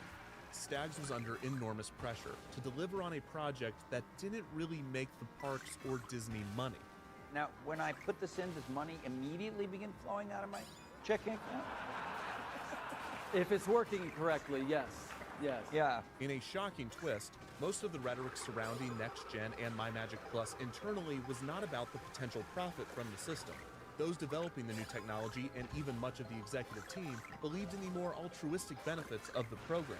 The ability to guarantee experiences for vacationers, to simplify the experience of visiting the resort, to improve traffic flow and crowd control at the parks, to create an IT infrastructure that could be built on over the coming decades, even to make cast members' jobs easier so they could focus more on providing great interactions with guests. These were the key components of the pitch. This is not to say that there were not some ulterior motives. Disney definitely wanted to impress with the program to establish themselves as a major player in the tech space, but this did not create a clear path to generate income. Apart from the new digital PhotoPass system, which had direct monetary benefits, the revenue that the billion-dollar MyMagic Plus overhaul would generate was almost entirely theoretical. Maybe guests would think less about their purchases when using their X-Bands, which would then lead to more spending. Maybe the novelty of the X-Band would encourage more people to stay at Walt Disney World resorts, which would increase revenue. Maybe the data collected from everyone's X-Bands and account profiles could be leveraged in ways to increase spending. Maybe a few cast member positions could be automated with the system, which would save money. Maybe the traffic flow improvements would be so great that more guests could fit into the park. And the biggest maybe that the entire project was predicated on Maybe My Magic Plus would create such a wonderful experience for our guests that they would be more likely to return and more likely to recommend that others visit. Sure, the end goal was to increase revenue, but Disney's focus was on improving the guest experience and hoping that the money would come as a result. This optimistic and almost quaint approach seemed to be at odds with the $1 billion price tag, but Iger, Staggs, Rasulo, and other executives believed in the program enough to keep it going. Others throughout Disney had a much different opinion, which quickly led to infighting. Disney hired multiple tech contractors to manufacture and deliver much of the My Magic Plus technology, and it was an open secret in the tech industry that they hired subpar firms that saw the project as a cash cow, overcharging and under-delivering. These firms also did not get along with the park's IT team, especially when major issues were found with implementation. Walt Disney Imagineering was not all in on the My Magic Plus technology either. The parks hoped that the Imagineers would take advantage of the X-Band technology to deliver unique experiences in attractions, but Imagineering viewed the X-Bands as a gimmick, and a risky one at that. Plus, placing X-Band readers throughout the park's land so that guests could redeem Fast Passes clashed with the theming. Imagineer Joe Rohde said, quote, "If I'm supposed to be living with fairies, fairies don't have iPhones or magic bands." The Imagineers ended up barely integrating the X-Bands into new attractions, with Epcot's test track being one of the only real benefactors. What's FastPass Plus, you ask? Come on, I'll show you. It makes your stay a treat. Reserve that meet and greet. Come on, get it now. This has to be 2016, right? That is technically my second favorite Fast Pass parody song, but it's 15 or really not 16. even a competition. In January of 2013, Disney officially announced the creation of My Magic Plus, along with the introduction of the new high-tech Relics of their wristbands, time. now It's renamed awesome. to Magic Bands. X-Pass was also announced, renamed to Fast Pass Plus. The system had been altered slightly, and it would allow guests to book 3 Fast Passes in advance. This static number applied to all 4 I don't know parks how you rather find than videos X-Pass's like this. proposed This is dynamic like- system. As rumored, guests staying at Walt Disney World Resort hotels would get early access to Fast Passes. Can you update Hotel the- guests would be able to book their Fast Passes Update 60 the what? days Thank in you for advance, subscribing. while everyone else could book theirs 30 days in advance. Who was that? When Rodrigo guests went to book Ramirez. their Fast Passes, they were given a list of attractions that had Fast Pass available. They then selected 3 of them. No more, no less. If the guest didn't select 3, the system picked 2 at random. After the selections were made, the computer would intelligently create multiple itineraries that guests could choose from. After this, guests could still edit the selections, either by changing the time of the Fast Pass reservation or by selecting another attraction within the initial attraction's time frame. Fast Passes were now redeemed with Magic Bands or guest park tickets, but during the initial rollout, paper Fast Pass kiosks would still be available. You update the My counter? Magic Plus was introduced Yeah, in I can phases update the counter throughout just a second. 2013 and early 2014. Let me just complete this and lap. issues with the system were immediate, apparent, and overwhelming. Reportedly, those on the rollout team and IT pleaded to executives to pull the plug, as the tech was making operations much worse, to which executives essentially responded, "We know, but we're in too deep." Spotty Wi-Fi, malfunctioning Magic Band readers, website crashes, an at times unusable mobile app, and many more issues plagued the system and thus the resort. low-key There are too finna many right issues now. with My Magic Plus to discuss. I don't know but what if that you're means. curious, You're finna here are a what? few. No. There's a big list of problems. I have 50 laps The on the biggest counter here, disappointment so with the system was that the tech was so broken that it was never able to take the guest experience to the next level. What's wrong, At best, Zachary? It worked, but it never impressed in the ways that the team had hoped. And many of the more ambitious plans for the technology, such as leveraging data to give guests recommendations or even being able to communicate to cast members via Magic Bands that it was a guest's birthday, could never be implemented because IT was too busy keeping the entire system afloat to ever have time to take it to the next step. Most damning, by You don't and know. large, cast members hated it, and it made many just positions having a- much more having a frustrating to rough work day? at. It automated few, if any, jobs. Just and one of because those days? The issues, Disney had to triple the size of its customer support department. Despite all of the issues, Disney publicly labeled My Magic Plus a success, and Staggs even said that thanks to the system's ability to distribute guests more evenly throughout the parks, Magic Kingdom's You could say maximum that? capacity was increased by 5,000 people. talk to Although me. it What's is going on? unclear whether Here, this I'll has anything to do pause with the the video new if you'd like. We'll keep watching in just a second. Or maybe I'll play it until if you type out a message I can read it. Fantasyland expansion that also debuted around this time. Yeah. Staggs was determined to be the I'll winner pause of it Iger's then. competition, and Rasulo stepped down from CFO in 2015, while Staggs was promoted to Chief Operating Officer. with Bob Chapek, the president of Disney's Consumer Products Division, promoted to head of the parks. Staggs would unexpectedly leave the company the following year, with no confirmed reason for his Do you departure. really want to talk about it? I'm just Overall, My Magic exhausted Plus and Magic stressed. Band streamlined the guest experience feel as that, much as it stalled it. honestly. Some guests loved it, some guests hated it, and others you for simply caring, didn't though. care. Hey, In no many ways, problem. the introduction of the technology was a wash. Want to make sure everybody's a doing $1 okay, billion obviously. wash. But what about the new program's headlining feature, FastPass Plus? By the end of its life in 2014, the original paper FastPass good thing system that you was can still do sometimes operating to off get of your a mind off Windows things software is from just- the late 90s. So the update in technology, There as are buggy a as it bunch of could different be, things, like was if you're definitely frustrated, welcome take a one. walk, But if FastPass Plus was you much more than feel its touch points. like It was shit, an take a entirely shower new system, and like stuff the like original that. FastPass, it was a huge learning curve for A lot of guests. refreshing the new things system you could can only be do. accessed on the website, on the Even My just Disney taking a Experience couple app, or with a deep cast member breaths, at one of the you know, FastPass Plus in through the kiosks nose, set up out through throughout the mouth. park. During the initial rollout, this led to huge That lines helps me for the calm down all the FastPass time. Plus Deep breaths kiosks. in through Or the to put it nose, and then another slow way, and there controlled was a out line through the to mouth. get the pass to skip the lines. While guests adjusted to the new system, the system itself was undergoing constant adjustment. In November What's of your Discord 2013, name? Epcot J-Hart. and Hollywood Studios transitioned to a tiered FastPass Plus system, in which the park's most popular attractions were separated from the rest, and only one popular attraction could be held at a time. In February of 2014, the transition to FastPass Plus was complete, and all paper FastPass kiosks were removed from the park. Rumoredly, the speed of the transition was part of an effort to force guest adoption of the new technology in order to prove its efficacy. 2 months later, the system was altered once again to allow guests to receive additional fast passes after they redeemed their first 3. Once guests redeemed their third fast pass for the day, they could go to a FastPass Plus kiosk and choose one additional pass. After they redeemed this additional one, they could select another and repeat the process until the end of the day. The next major change would not come until mid-2016, when the itinerary system was dropped, and now guests Your had to Discord choose server each of name? their fast Oh, you pass can find times it in themselves. the This also description of removed this the 3 video, initial or either my fast pass channel rule, page, allowing guests to select or only any of one my or 2 main fast channel passes videos. without forcing them to start with 3. Finally, guests can now choose their additional fast passes from the My Disney Experience app rather than only at the kiosks. It would not be until 2017 that Disneyland would update their FastPass system. Rumoredly, Disneyland was set to receive My Magic Plus, Magic Bands, FastPass Plus, and all, but the major issues with the system resulted in the expansion being canceled. Instead, Disneyland would receive an entirely different system called MaxPass. For $10 a day, visitors could book fast passes from their phone, except they could only do so when inside the park. Like paper FastPass, users could only receive one fast pass at a time, unable to receive additional passes until the first return window had arrived, or 90 minutes after the initial pass was booked. The system received mixed reviews upon announcement, but after installation, many warmed up to it, believing that MaxPass was superior to FastPass Plus, which by this point was the subject of a heated debate. FastPass Plus was a divisive program, and many have strong opinions on it. There are pros and cons to the system, so I'd like to take this moment to examine the biggest ones. Before we get into this, I want to mention that we will not be discussing or factoring in other ways guests are able to cut the line, such as with tour guides or the guest assistance program. These systems have their own complex histories during this period that, while interesting and important, are not factored into this list or this discussion on FastPass in general.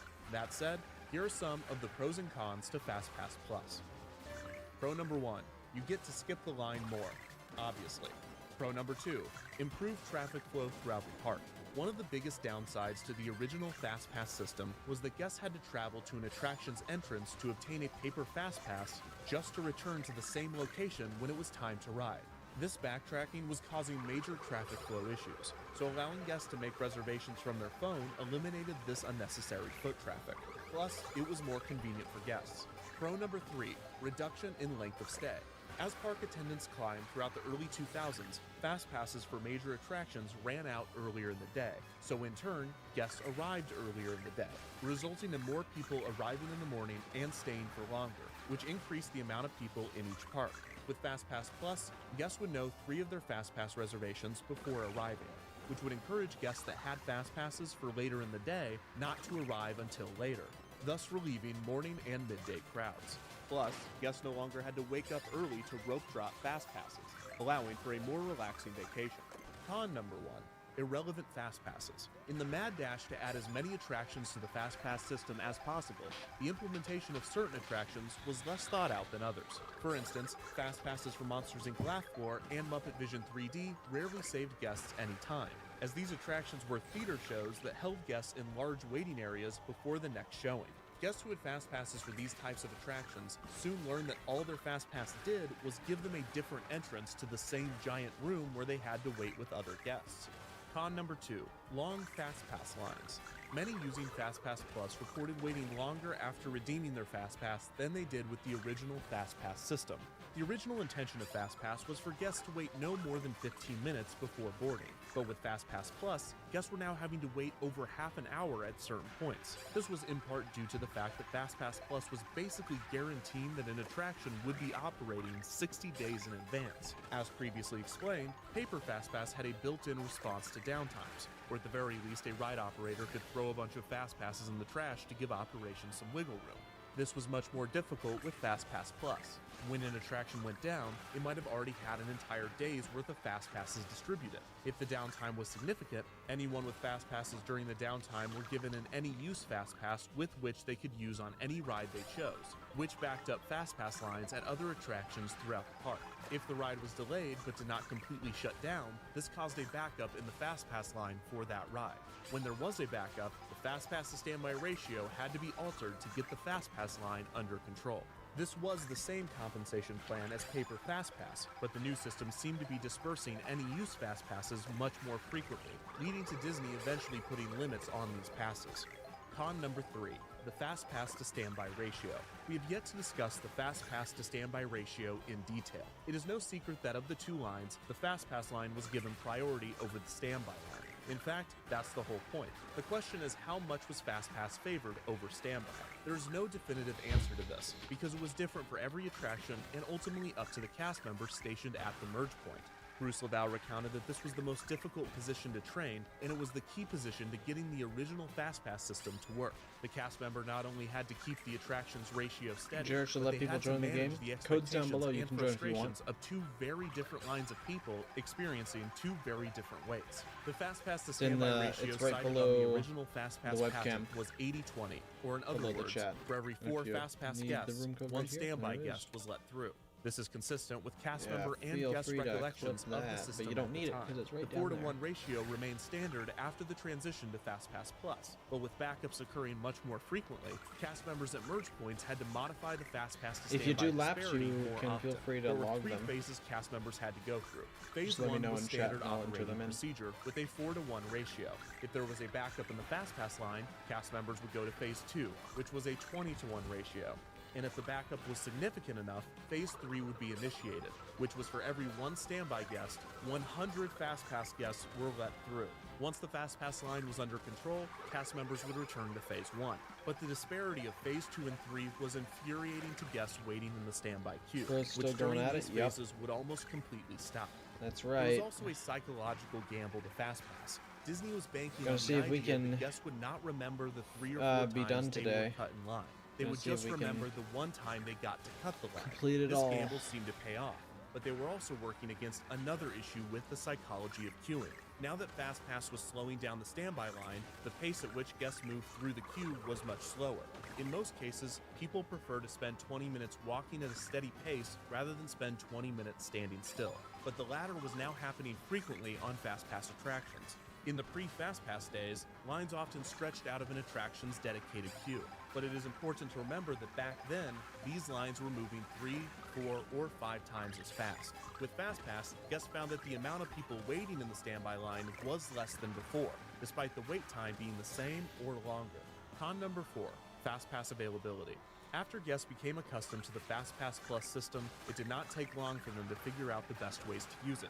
In turn, Fast Pass availability was running out extremely fast for popular rides. Practically every day of the year, popular attractions would run out of Fast Pass availability completely before the day of operation. This was the case Here, for 5 stop your attractions in the stream. Magic Kingdom, 3 at Epcot, 3 at Hollywood Studios, I can't 2 at stop Animal watching it. It's Kingdom, almost and morning. 4 meet and greets throughout the resort. Sorry, This not meant stopping. that nearly 17 experiences were out of fast passes before guests even arrived to the park. Gotta finish this prompted by Disney to today. hold back a small amount of fast passes I would until hope the to. day of, where they would then drop So- these held back passes at different points throughout the day. This also gave them the option to not drop these additional passes at all if the attraction was experiencing downtime. Still, unless a guest got lucky and snagged a fast pass during one of these random drops, or after another guest modified or canceled theirs, if they wanted a fast pass for a popular ride, they had to plan in advance.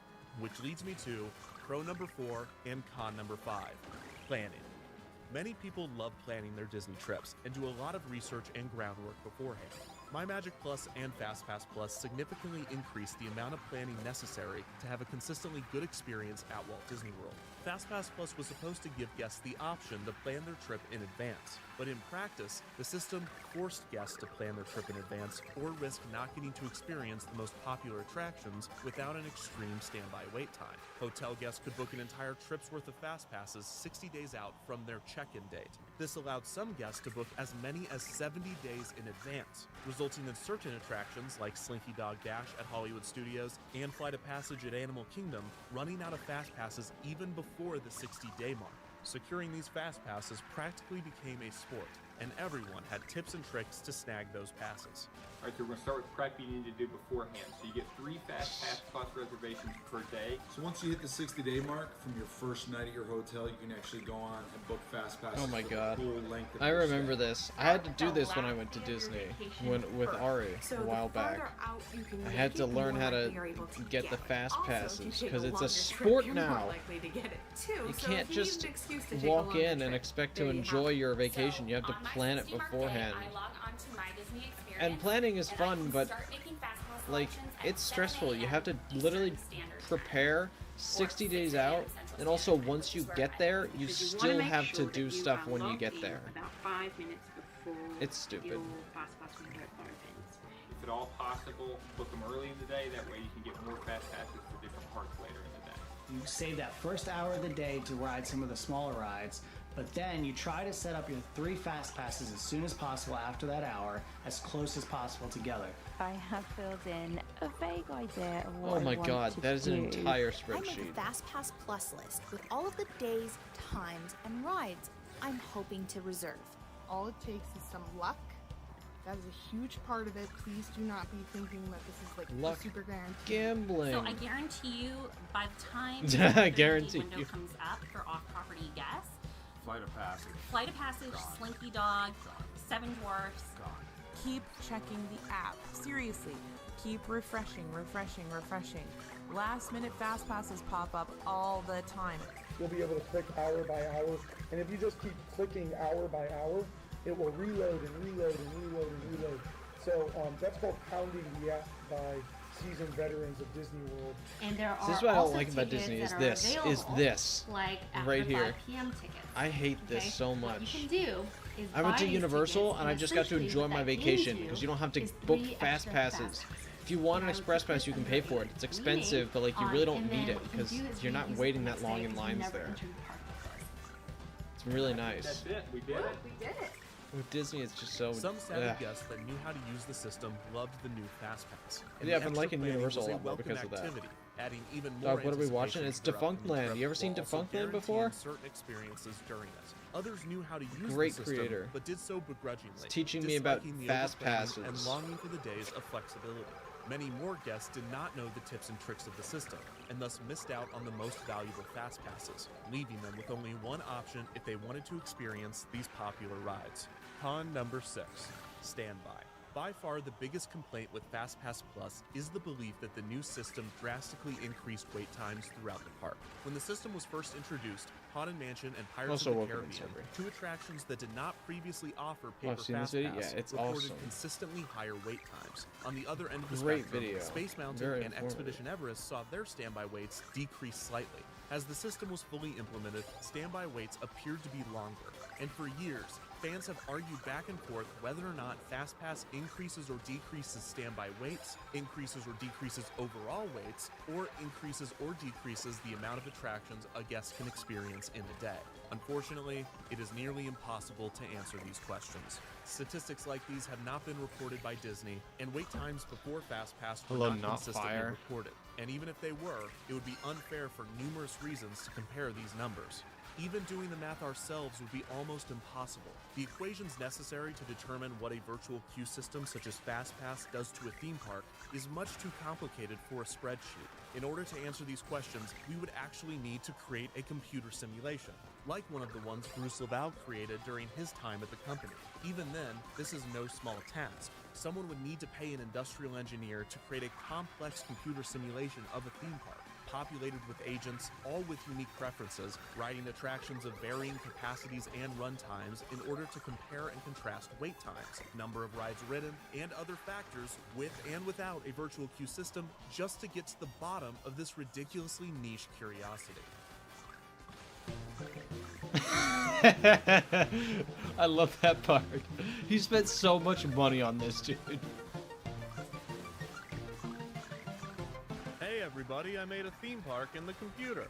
Welcome to Shapeland, where all the guests are dots and all the rides are shapes. Here's how it works. I decide how many people are going to visit the park each day. They then arrive based on an arrival schedule that is similar to that of a real theme park, with most of the guests arriving in the first few hours of the day and few guests arriving in the last few hours of the day. This is my From favorite there, part of each the guest video. independently makes decisions on what they are going to do. To ensure variability, there are 7 different archetypes of guests: ride enthusiast, ride fan, average tourist, activity fan, annual pass holder, entitled annual pass holder, and vlogger. Each of these archetypes determines 3 factors. The first is stay time preference. This dictates how long the guest wants to stay at the park. For instance, the ride enthusiast archetype wants to stay at the park for 9 hours, while the average tourist archetype only wants to stay around 7 hours. The second factor is balking point. The ride enthusiast has a balking point of 4 hours, meaning that they refuse to ride a ride that has over a 4-hour wait. On the other hand, the average tourist refuses to wait more than 2 hours for a ride. The annual pass holder won't wait more than 30 minutes, and the vlogger won't wait more than 15. The third factor is attraction preference. This determines whether a guest wants to ride an attraction or do an activity such as eat at a restaurant or go gift shopping. Obviously, the ride enthusiast much prefers attractions, but the average tourist is more open to doing well activities. detached. After Very a guest clean. enters the park, they will begin flipping coins and rolling dice, weighted based on their own preferences. For instance, this guest's name is Bernadotte. Bernadotte is the average tourist. They are open to both attractions and activities. They will only wait around 2 hours for a ride, and they will stay for 7 hours. Once in the park, Bernadotte decides whether they want to do an attraction or an activity based on a weighted coin flip. Let's say they choose to do an attraction. They then decide which attraction to do. Bernadotte's decision is now based on a weighted die roll. Each attraction in the park has a different popularity ranking, and the more popular the attraction, the more likely it is that Bernadotte wants to ride it. Let's say Bernadotte decides to ride Shapeland's most popular attraction, the Triangle. Since Shapeland is currently operating off the original FastPass system, Bernadotte first looks at the posted standby wait time. If the wait time is under 30 minutes, they join the standby line. If it is over 30 minutes, Bernadotte will check if the attraction has FastPass. If it doesn't, whether it be because the attraction doesn't offer it or because there are no more available for the day, Bernadotte will make sure that the current standby wait is less than their balking point. If it is, they will join the standby line. If it isn't, they will go back to the hub and decide to do a different attraction. In the case that the attraction does offer FastPass and still has some available, Bernadotte will grab one and be assigned a return time. The equation that determines Bernadotte's return time is the same one used at the original FastPass kiosks. With their spot in the virtual queue secured, Bernadotte can now go back to the hub and repeat their logic over again, deciding whether to do an attraction or an activity, deciding which attraction or activity to do, but this time, Bernadotte ensures that they will still have time to make it back for their FastPass. Bernadotte's stay time preference is 7 hours, so after they have been at the park for 7 hours, they will choose to leave and their day at Shapeland will be finished. This same logical and preference-based progression is repeated for every single guest in the park over the course of the operating day. At the end of each run, the simulation gives me a plethora of data to comb through. Almost everything in my simulation is dynamic. I can change the number of attractions, attraction capacity, runtime, popularity, and whether each individual attraction has Fast Pass or not. I can change the behavior archetypes, the park's arrival schedule, and even how many guests are able to utilize the Fast Pass system. The That's simulation is by insane. no means That's perfect, an and there are insane many amount of, factors that it like, does not coding. take into account, such as these.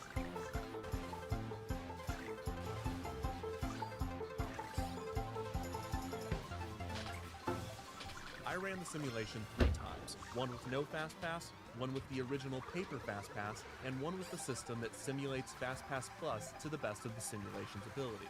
More info on that here. So after obtaining and organizing the results, some fascinating patterns That was emerged. an accident? First, let's Oh, discuss hello, what I'm on results fire. we will be looking at. A Whenever man discussing fire? the I don't pros know and what it cons is. of Fast I'm Pass, assuming 3 it's something like factors that. always seem to emerge: standby wait times, overall wait times, and the average number of attractions ridden. Thanks to Shapeland, we finally have answers as to how virtual queue systems affect these results when all other factors remain constant. Let's first examine standby wait times. These are the average standby waits for Shapeland's 10 attractions throughout a 12-hour operating day, when there is no Fast Pass implemented throughout the park. As you can see, we still get huge waits. The Triangle has a wait of over 3 hours, because everybody wants to ride the Triangle. There are 2 rides, the Square and the Circle, that have 1-hour waits, while the Hexagon and Octagon have no waits and are typically walk-ons. Let's see what happens when we add Fast Pass to the 3 most popular attractions and operate the park with the original paper Fast Pass system.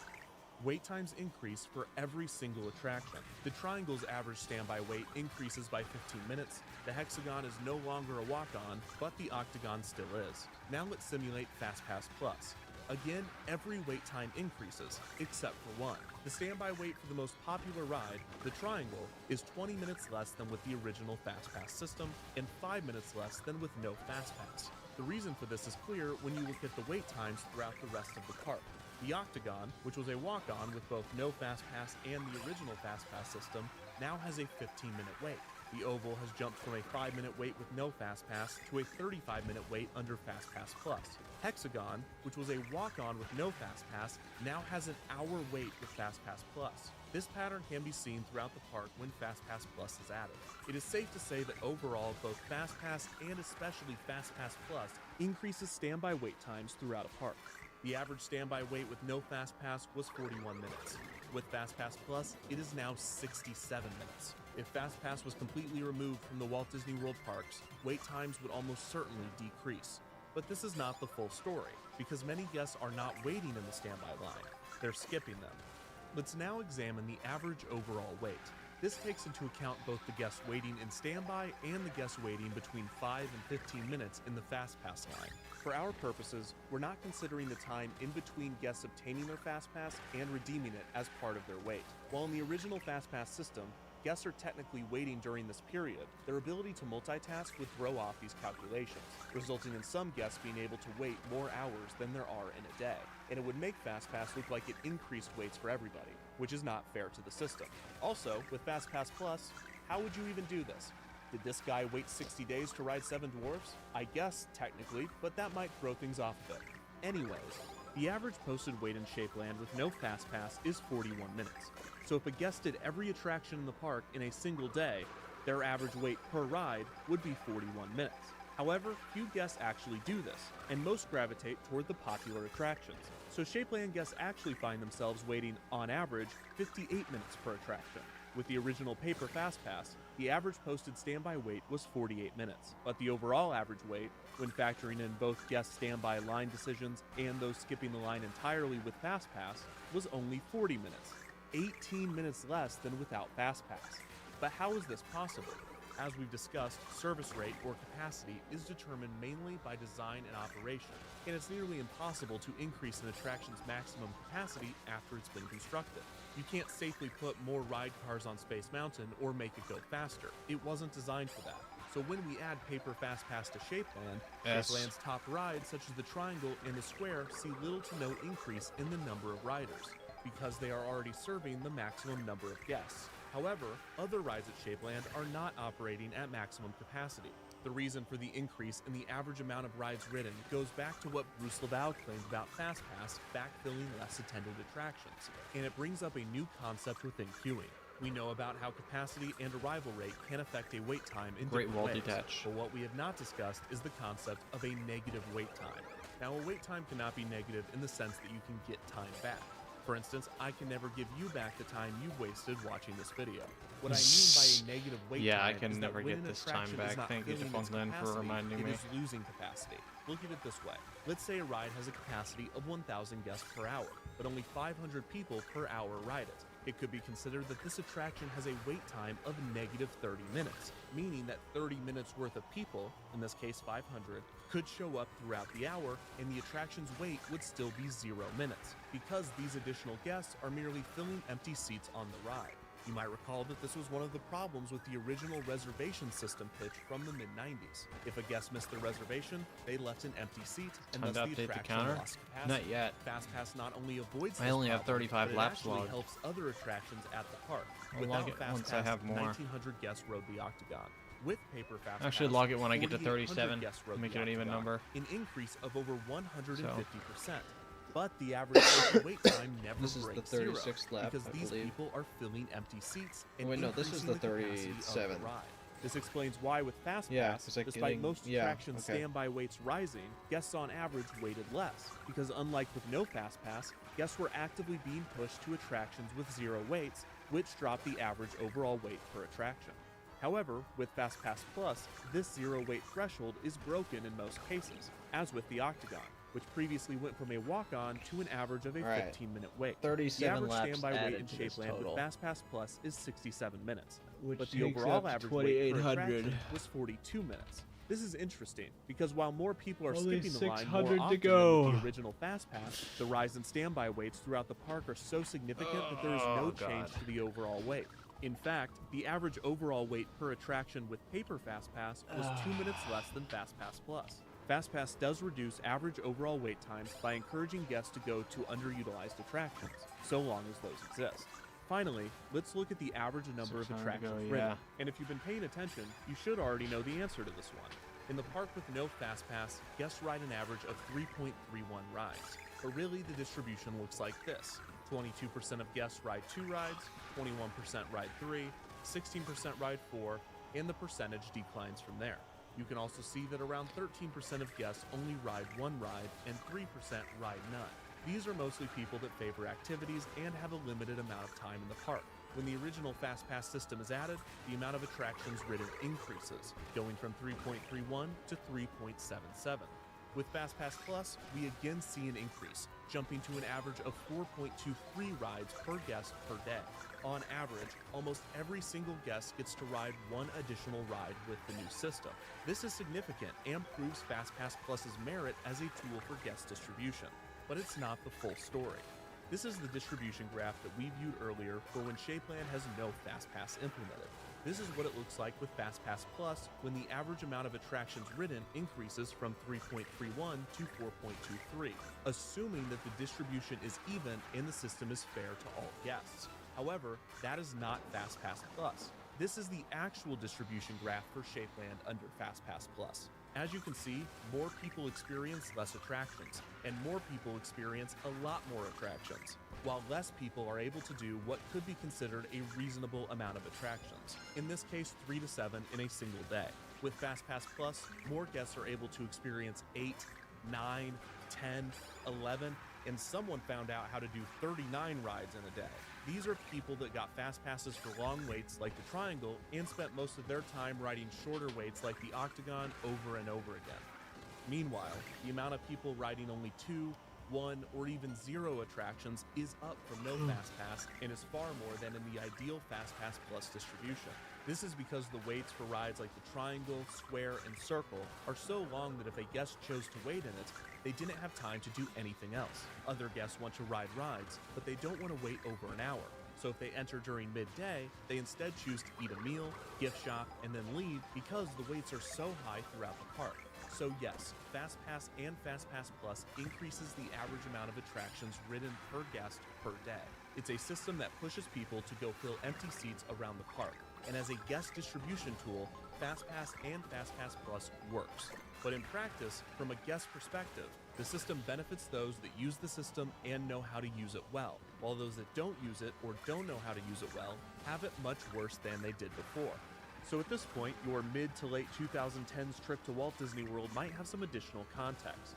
Perhaps you even know where you land on this distribution graph, and I can probably predict your opinion on the entire subject based on that. If you were here, booking 60 days in advance and then riding 8 or more attractions per day, I imagine that you enjoyed FastPass Plus. If you were Yeah, here, not I using the am on system, that side, facing and I didn't astronomical enjoy it. standby wait times and thus only experiencing I was between on that 0 small and 2 percentage of people who attractions per did day, understand you the system, probably but I didn't still like didn't FastPass enjoy it. Plus. Now, these two sides might have some opinions on the I other. hated If all the you planning. didn't use the system to its full effect, Too you might much have been waiting stress. in long standby I just lines, wanted to enjoy watching my hordes of guests vacation, in the you know? FastPass line cut you All I wanted just was to because enjoy they my researched vacation. the tips and tricks and were able to pay for an Said I was on-property worried about hotel. how many Those rides we got using to go on. FastPass Plus to their advantage believed it was those people's fault for not doing their research and using the system that was available to everyone, despite that system requiring a certain amount of time, energy, technological literacy, English proficiency, and money for on-site hotels. Even if you benefited and loved FastPass, the truth is that it only worked so well for these people because it worked so poorly for these people. Otherwise, most everyone would be here in the middle. But since this is not the case, a palpable disdain exists between both camps of guests. In queuing theory, this is called Class warfare, which is exactly what they Within didn't the want. Disney parks, there has become a class system, just like in the real world. Except for this one is silly, mostly inconsequential, and you aren't forced to live in it like a nightmare you can't wake up from. The class system at the Disney parks, for a long time, wasn't based on money. After the discontinuing of the A through E ticket systems, all guests had equal access as long as they could pay for the price of admission. As we discussed earlier, the in-park currency is time, and any advantage came from knowledge. Those that read the Hello, guidebooks, CC. knew the How you parks, doing? and planned their trips had a leg up on other guests. But apart from paying for a tour, guests knew to rush for Space Mountain in the morning, go into the left lane when available, We're watching experience the Defunct rides Land with the while longest racing waits on Dry during a Bones parade Burnout. or fireworks, and so on and so on. In Shapeland, under no FastPass, it takes guests an average of 6.5 hours to experience the top 6 attractions. If people showed up earlier in the day, they would have a jump on other guests. But for the most part, there are no hard lines separating visitors. This was introduced with the original paper FastPass, but this was still a system that was free, with knowledge still being the dividing factor. This is how long it takes on average for a guest to do the top 6 attractions at Shapeland, but this time with paper FastPass. Here we see the different knowledge classes emerge. This is split between those that know the system in and out, those that know how to use the system on a basic level, and those that did not use the system at all. Those that knew the system best could do the 6 attractions in less than 4 hours. Those that knew the basics of the system could do the 6 attractions in 6 hours. And those that didn't use the system would have to spend 8 hours in order to experience the 6 attractions. Money was reintroduced into the equation with FastPass Plus. Guests that stayed on property would get to book 60 days in advance as a perk of their stay. And if they utilized this perk, they could experience Shapeland's 6 attractions in less than 4 hours. Those that understood the system but had to book within the 30-day window as opposed to the 60-day window would have to spend 6 hours to do Shapeland's 6 attractions. And those that did not use FastPass Plus at all would have to spend 10 hours on average to do these attractions. And this is not accounting for walking, meals, bathroom breaks, or any other non-attraction activity. The disparity between these 3 systems and their categories of access is staggering, and it showed just how much FastPass Plus favored those that got premier access to the system. But you might be thinking, this doesn't mean anything. Shapeland isn't a real park. These are just fake numbers you made up. But that's not actually true, because Shapeland is actually Animal Kingdom. The triangle is Flight of Passage, the square is Expedition Everest, the circle is Navi River Journey, and so on. More than that, the entire simulation is based off of a specific day at Animal Kingdom, Saturday, March 23rd, 2019, a day with medium-high crowds. We adjusted the dynamic factors of the system to replicate this day as closely as possible, and then simply turned off FastPass and examined the differences. So all of these results, including this graph, is based off of Animal Kingdom, with the top 6 attractions being Flight of Passage, Kilimanjaro Safaris, Expedition Everest, Navi River Journey, Dinosaur, and Cali River Rapids. For good measure, we also simulated Magic Kingdom and observed the same results. And while the park's more diverse set of attractions helped to mitigate the effects of the system in some areas, all of the basic patterns we observed were the same as with Animal Kingdom. So this disparity is real, and has created rigid categories of preference among park guests. While the system does not treat everyone the same, it should be noted that not all of Walt Disney World's guests are the same. For instance, you have families that save up for a once-in-a-lifetime trip to the resort. You have regular vacationers that come every year or two, and then you have annual pass holders that might go multiple times a month. Many argue, with good reason, that a system that gives preference to these once-in-a-lifetime vacationers is necessary, and a system with a distribution like this might seem like the solution, while a distribution graph like this might seem like it's treating everyone almost too equally. However, this conclusion ignores many factors we've learned about queuing, such as capacity and demand. Let's use an analogy. So there is a company that makes shoes, and you have two potential customers. All right. Customer one. If you really want to wants log the some shoes. laps, keep track of Customer your two laps, does not and feel strongly about the shoes. feel If the free shoe to company offered let the me know shoes for once $30, you're done customer in one chat, would buy and them let me know how many because laps they you did. really want the shoes. And since $30 is a great deal for a pair of shoes, customer two would buy them as well. However, if the shoes cost $100, customer one would still buy them because they really want the shoes. But since customer 2 doesn't feel strongly about them, they would pass on the offer. Now let's say the shoe store offered customer 2 the shoes for $30, while offering customer 1 the shoes for $200. Customer 2 would take their offer, despite not caring for the shoes, and customer 1 would also take their offer, because they really want the shoes. Rather than simply using supply and demand to find a fixed price to maximize profits, many companies will find ways to maximize profits via price discrimination, especially when there is an excess of supply. But as it applies to queuing, we're not trying to maximize wait times, we're trying to minimize them. While it sounds like a good idea to give preference to once-in-a-lifetime vacationers, while those that visit frequently are favored less, it is extremely difficult, if not impossible, to enforce this. And with the way FastPass Plus was set up, it often produced the exact opposite results. Instead of priority access going to once-in-a-lifetime vacationers, with secondary access going to those making semi-regular trips, and with remaining or no access given to those making regular visits, the actual categories often looked like this, with semi-regular visitors that understood the system booking 60 days in advance, regular visitors and annual pass holders without reservations booking within the 30-day window, and once-in-a-lifetime vacationers often finding themselves out of luck, not realizing that they needed a bachelor's degree from My Magic Plus University with a major in FastPass Plus. So dynamic system, great in theory, not so much in practice. And while this distribution might not look good at first glance, it often produces better results, because while there is no system in place separating guests, guests are still self-separating. The person that comes once in a lifetime gets to ride the top 6 rides in a little over 6 hours, while the annual pass holder or semi-regular visitor likely will choose to not ride the top 6 rides in a single day because they go so often. The guest that comes once a month will probably not ride Kilimanjaro safaris if it has a 90-minute wait, but they would if it had a 15-minute wait. And because they come so often, they know the system, which means they can get a 15-minute wait. And this family, who comes once every 3 years, is determined to ride Kilimanjaro safaris no matter the wait. But because they come so infrequently, they don't know the system, so they have to wait longer, which they do because they don't visit that often. And to raise the stakes, for the regular visitor with an annual pass, the cost of their visit is abstract, as they paid a fixed annual price and likely already got their money's worth, while this family knows exactly how much it costs for them and their children to be inside of the park that day, increasing the pressure to get their money's worth, thus increasing the amount of time they are willing to wait. And because the capacity of rides are determined by design and operation, the supply is finite. So this exact scenario plays out Did you hear over I am and Fishbone over on a again, B-Dasher to too? the point where someone might just wonder, hey, if you have a limited amount of shoes to sell, stop giving them to people that don't want them for $30. Instead, just get rid of the system and let people self-select. Some rides will have long waits, some rides will have short waits, but at least everyone will be making a personal decision based on the context of their visit, and not how good they are at playing the My Disney Experience app as if it were a slot machine. I know that some might disagree with this conclusion.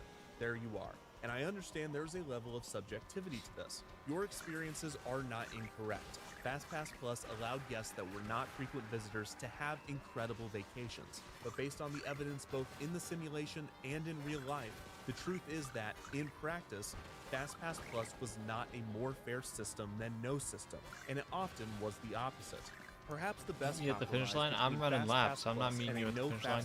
I'll drive past the finish line a couple times. The original paper FastPass system in its initial limited capacity.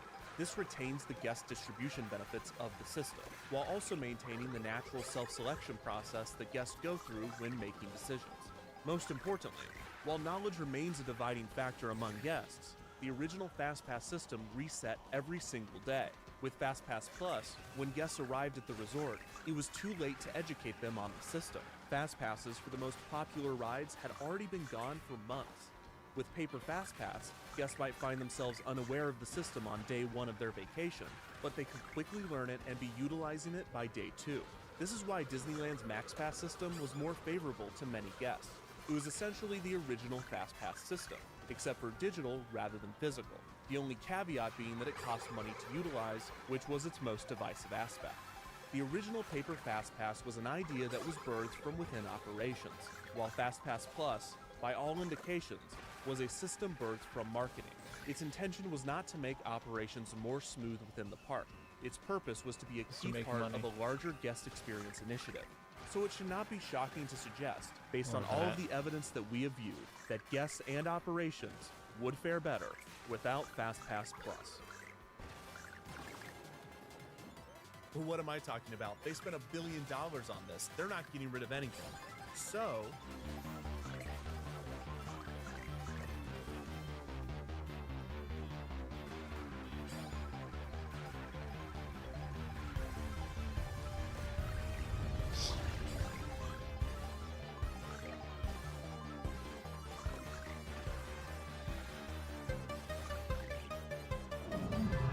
So what started Hello, as Cat a neat Cake. You little here to run idea some has laps? turned into a $1 billion monster that is now actively eating guests at the park.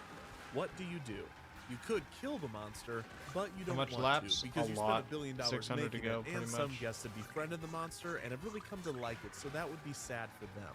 Okay, so we're not killing you it. at the finish What if line? the Let's monster dance was together? friends No. with everybody? Can't do that. I'm As running long as laps. the monster's still alive, it has This to isn't eat the a certain time. amount of people. What if the monster had more friends than it does now? In order for the monster to be able to have more Here to friends, actually contribute i.e. this time? FastPass Alright. users, there would need to be more Hey, I'm ride totally passes. down for This that. could Thank be you. done by adding new Let me know how many you attractions. do once However, you're done. many argue that this will trigger induced We're demand, close to the end, which so I is when appreciate any increasing help. supply of something also increases its Only have demand. 600 The most laps to common go, example being so- a highway adding another lane, and rather than reducing traffic, it actually increases congestion. We can make it This to is the not end perfectly today. I'm comparable to theme confident. parks. The reason traffic increases when you add a lane to a highway is because the increased supply reduces the price, or in this case, congestion. I appreciate enough anyone for who is demand coming to into this increase in lobby response. and New not drivers just sitting are not around generated waiting for me to simply say by hi the to them and allure or actually running appeal of the laps. lane I appreciate itself. you guys so much However, more. in theme parks, this is the case. New rides, especially good ones, almost always draw in new guests, often offsetting any capacity gained by the addition. Also, building new rides is expensive and takes time, and is by no means a quick fix. What if you could increase the capacity of an already existing ride? As we've discussed, ride capacity is finite, and is determined by design and operation. You can't just put more ride cars on Space Mountain or make it go faster. How's your day been, What Cat if it Cake? Have wasn't you been in finite? here today? Well, I don't unfortunately it recall is. if you Unless were in here to just before. build a second Or Dumbo earlier right today. next to the first one, so they did that. But that's an easy one. You can't do that with Ooh, most well rides. Like, detached. you can't just build another theater for Soarin'. You can actually, and can they actually, did. and they did. But that was to support the new Soarin' Around the World ride film. Would they really do that with a ride just to quietly increase capacity? Oh, sorry, Mosh. But despite all of these strategies to increase capacity and thus slow down the monster continued to grow for a factor that we have not even discussed yet: attendance. When Paper FastPass was introduced in 1999, 42.6 million people visited Walt Disney World annually. When XPass was developed in 2008, 47.1 million people visited annually. By the time Hi, FastPass Jay Plus Hart. Hello, rolled Axel out in Gamer. What's 2013, going on? 50.1 million people visited annually. In 2014, 51.5 million people visited. In 2015, 54 million. By 2019, over 58 million people were Ugh, I fell visiting into the the resort lava. annually. A 16% increase since when Feels bad. FastPass Plus was introduced. The FastPass system was designed to be dynamic, but the rate at which attendance Why are you increased watching a was video in the corner? unpredictable, 'Cause I'm bored. And FastPass Plus did not operate well under it. so Playing the Dry monster Bones only grew Burnout all bigger. this Some this parks many fared better times. than others. For instance, Gotta have Magic something to Kingdom entertain has a yourself wide array with, of so I'm watching attractions and Defunct appeals to Land. many different demographics. When attendance increases, not all of those additional visitors want to go to one specific ride. If the park has an annual increase of 100,000 visitors, not all 100,000 visitors want to ride Space Mountain. How many Compare laps have this you to done? a park like Animal Kingdom that in That many. 2017 added Pandora to the world of 2,800. Avatar, a heavily promoted I saw the and original well-received short. addition to a park Yeah, that I've doesn't done have that many 2,800 out of attractions the to offer. 3,400 that I have to do. From 2016 to 2017, Animal Kingdom saw an increase of 1.7 million guests. From 2017 to 2018, it saw an increase of an additional 1.2 million guests. Because this was sparked by a single land. Granted, that only I had two some help. attractions, People have it is come in safe every to now and assume then, that the dropped in, majority and of these contributed visitors some not laps to the only counter, wanted to which has been ride Flight great and a Passage, big help. But that they were determined to.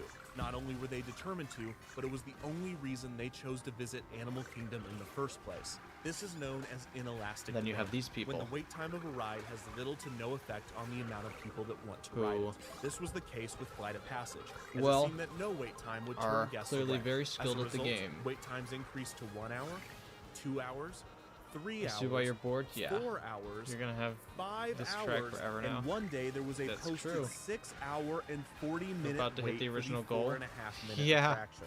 So with attendance increasing and The with original additional goal was somewhere capacity around 2,800, on its so way, yeah. guests were starting to notice the issues.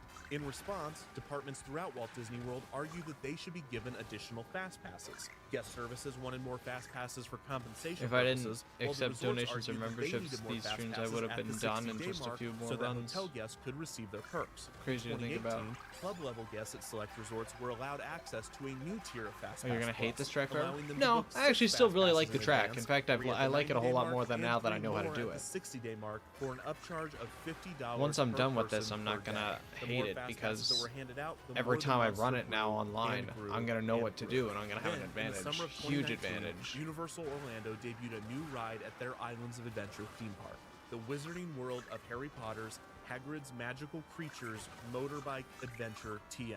The new ride was heavily anticipated and Big- drew large big crowds. title- big There name was for only that one ride. issue. It did not work, at least not consistently. This led to frequent downtimes throughout the first few weeks of operation, and when paired with the massive demand, waits climbed to up to 10 hours. Why is this relevant? Because also in the summer of 2019, Disney was opening its heavily anticipated Star Wars Galaxy's Edge. After reports that crowds for the new land were far less than expected, the chairman of Disney Parks, Experiences and Products, Bob Chapek, took a jab at Universal, saying, quote, "The deep secret is that we don't intend to have lines. If you build in enough capacity, the rides don't go down, and it operates at 99% efficiency, you shouldn't have 10-hour lines. So 10-hour lines are not a sign of success. It should be seen as a sign of, frankly, failure." Coincidentally, Disney was about to debut another ride for Galaxy's Edge, Star Wars Rise of the Resistance, the land's signature attraction, which, like Hagrid's, did not work consistently, and the ride was primed for the Fast Pass monster to swallow guests, resulting in huge wait times. Under pressure to open the ride anyways, Disney took extreme measures to ensure that wait times remained under control, in order to keep guests comfortable and satisfied, and not at all because the chairman of the parks publicly deemed a 10-hour line a failure in the press months earlier. When Rise of the Resistance opened at Walt Disney World in December of 2019, it utilized a new virtual queue system that completely eliminated the standby line in favor of assigning guest boarding groups that would be called throughout the day.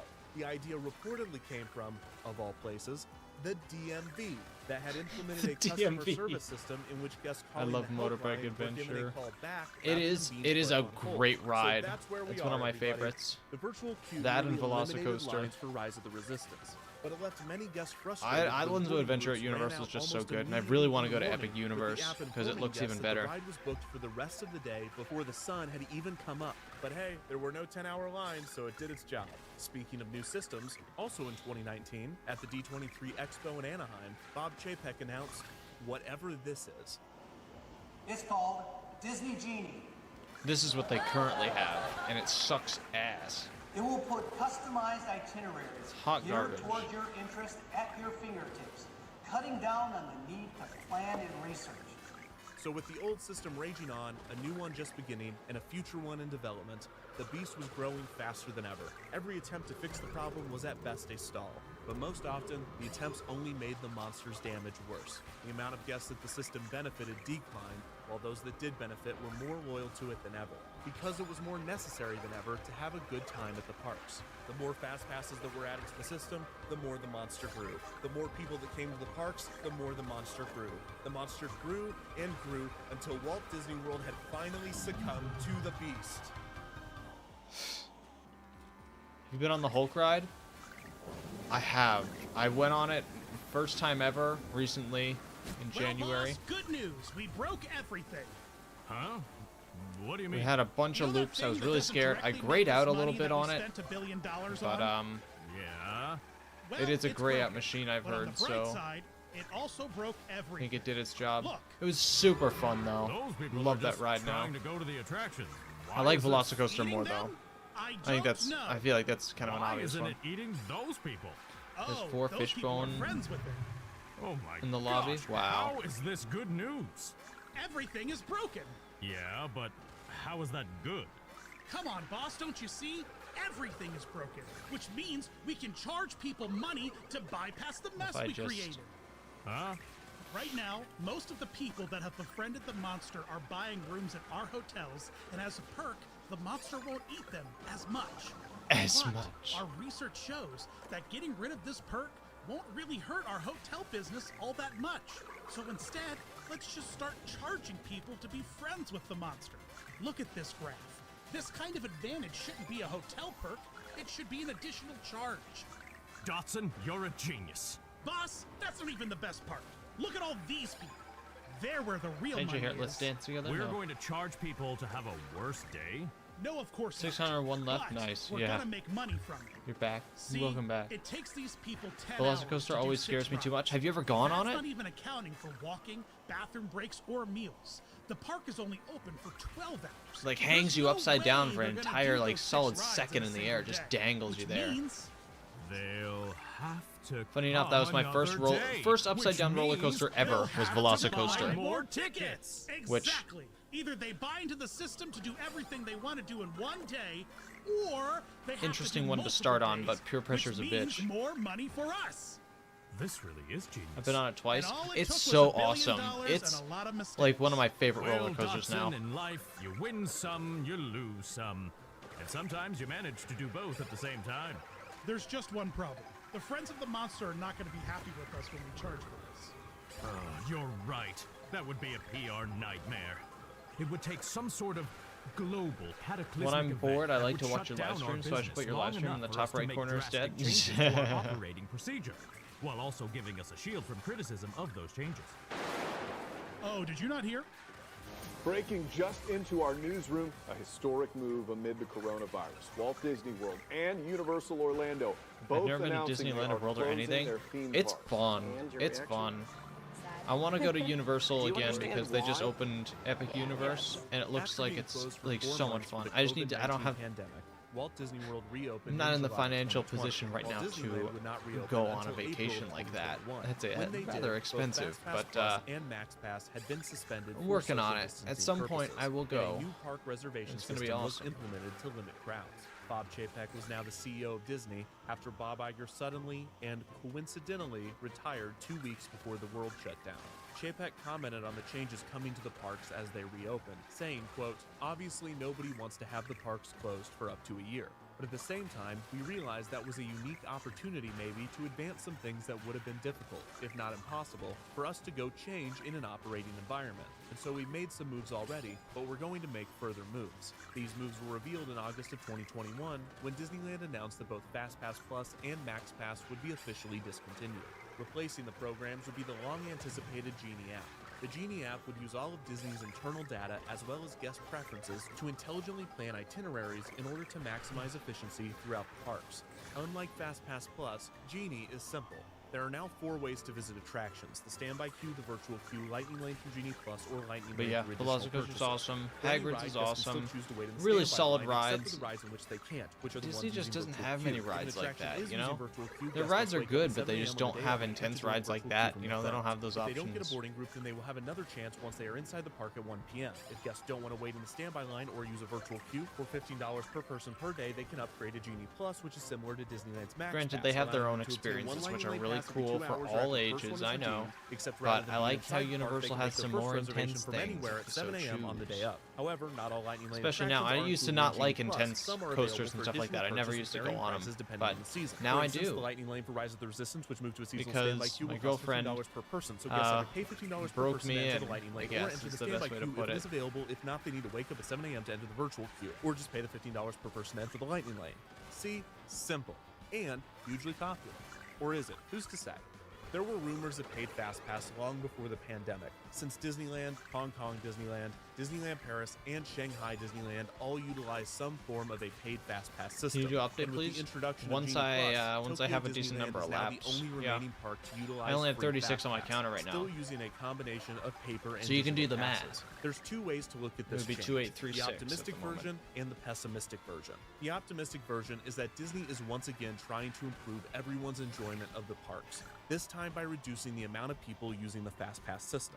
If this occurs, it will reduce standby wait times while giving once-in-a-lifetime vacationers the option to experience more. The fact that they are using the Max Pass model of only allowing guests to book passes day of seems to be a deliberate attempt to reduce the negative side effects caused by FastPass Plus. Combining this with rising ticket prices, which reduce demand, and a park reservation system to place a cap on guests and predict how many guests will visit, Disney now has more control over crowds than ever. Plus, the Genie app suggestion and itinerary take a tools quick will nap? be able Alright, to sounds good. reproduce some of the positive distribution features of FastPass Plus by directing guests to underutilized areas of the park, and it could even increase the average number of attractions per day. The pessimistic version is that Disney wants money. They increase ticket prices not to reduce demand and lower crowds, but because they can. They're not charging for FastPass to get less people to use the system, they're charging for it because they can. The $15 price for Genie Plus seems to be a good indication that Disney expects a majority of vacationers to buy into the system. And if utilization remains anywhere close to FastPass Plus, every travel agent and vacation guide will suggest that their travelers buy into the system, because $15 to experience all of the rides in one day is a lot cheaper than spreading out a park visit over 2 or more days. The paid FastPass system also gives Disney more motivation than ever to inflate wait times and favor Lightning Lane over standby, with the job of the cast member at the merge point becoming even more difficult. The truth might be somewhere in the middle of these 2 outlooks. Disney understands they need to reduce usage of FastPass Plus, and rather than getting rid of it, they choose the option that also makes them money. So far, the amount of passes offered seems somewhat limited, with Lightning Lane on popular attractions running out quickly in the morning, but who knows if this will remain the case. As with FastPass and FastPass Plus, the true effects of the new system likely will not be seen for quite some time. So the FastPass beast has finally been killed. Or maybe it's just been put inside a cage, behind stronger paywalls. Maybe it will get out one day, or maybe it will remain under control. But what a monster it has become. In a way, we've truly come full circle. In 1971, Magic Kingdom opened with a ticket book system in which guests had to pay to ride each ride. And exactly 50 years later, in 2021, guests are once again paying to ride rides, or at least skip the line. Despite a similar destination, the path that queuing at the Disney parks has taken over the past 5 decades was anything but predictable. And this long, winding narrative shines a light on an oft-overlooked aspect of the theme park industry. We have examined ad nauseum the ways in which Imagineers and theme park designers create immersive worlds that transport guests out of their reality and into a new one. But the story of FastPass is one of the rare tales that belongs not to the Imagineers, but to operations. If the Imagineers' job is to design and construct environments that entertain and immerse guests, it is the job of operations managers, cast members, and industrial engineers to operate and maintain these environments. And their job is more involved in a park's escapism than one might initially think. When operations find strategies and As long test as systems this that have the documentary, potential to I take think the it's guest almost done experience to actually. the next level. It's They like are an not hour and merely 40. increasing guest satisfaction, but they are supporting the environments and stories of the parks by offering a higher level of escapism. There is no better example of this than FastPass. Long lines have always been a disruptive force in the Disney parks, detracting from the guest experience and often the design intentions of the park's theming. After all, the real world has lines. At the bank, at restaurants, at the DMV. Attempting to remove them, or at least giving guests the ability to avoid them, has the potential to create an experience better than reality, thus assisting in the escapism and immersion of the parks. However, with the evolution of FastPass, we also saw the opposite side of this coin. Instead of operations creating a reality better than ours, the disparities and inequalities of the real world were allowed to creep in. Whether guests were separated by knowledge specific to the park or their personal financial situation, utilizing a system that allows for these disparities can take away from the intention, uniqueness, and beauty of the theme park experience. This is not to say that these strategies weren't worth experimenting with, and I'm sure that we'll see many more in the future. As we know, queuing is always evolving, and no one knows for sure what the next step will be. But what does seem certain is that as long as there is something worth waiting for, there will Wait, this is the probably loop. be a You loop driving in a loop, watching a loop. So I'll ask you again, how much do you know about lines?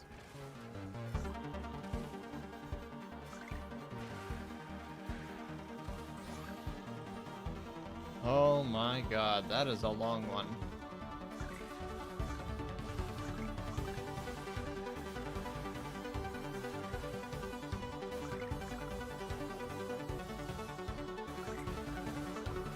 Okay. Thank you, Defunctland, for making cool video.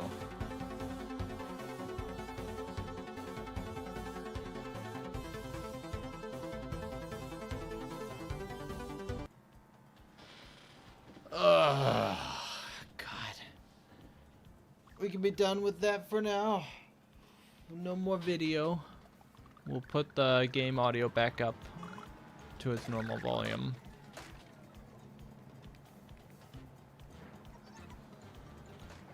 And we'll, okay. Everything should be back in its place now. I need to stretch my legs for a second. So close. Hello, Golden. Welcome in. Ah. This is actually insanity. I actually thought it was a loop. No, it's not a loop. It's just, it's really long. Hour and 40 minutes. And the dude made it all. Defunctland. Really, really good documentarian. Really good. CJ, my heart till I alive. Yeah. Alright. Back to the grind. We have 44 laps on the counter. Let's grow that. Let's make it even more.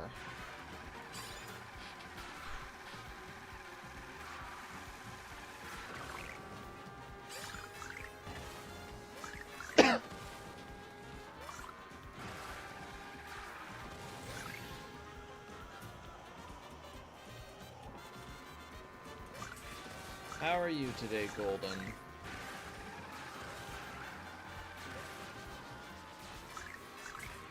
Ah, darn. I messed that up. No left tricks. Stop that.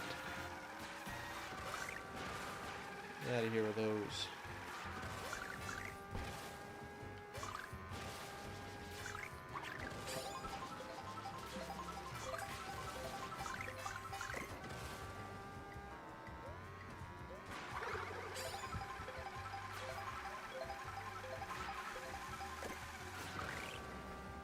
I had the same combo, did you see? I did see. A fishbone on the B-Dasher. Best combo in the game.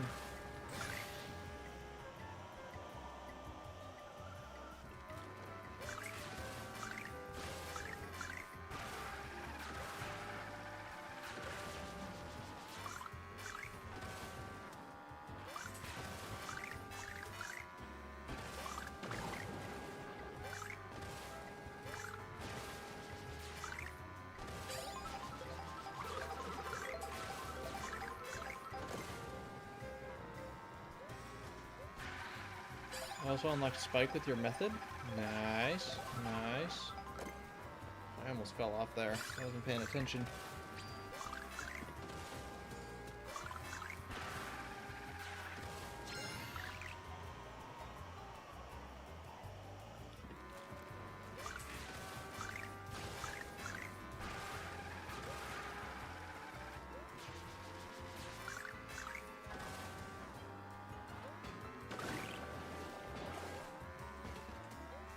been pretty good. I have classes later today. For that, I had all my classes earlier this morning, which was nice. So I've been able to grind out laps all afternoon and hopefully into the evening and hopefully be done today. That would be a dream. It would be an absolute dream. To just be done with this madness, this pain, this suffering. It can all be over. It can all conclude.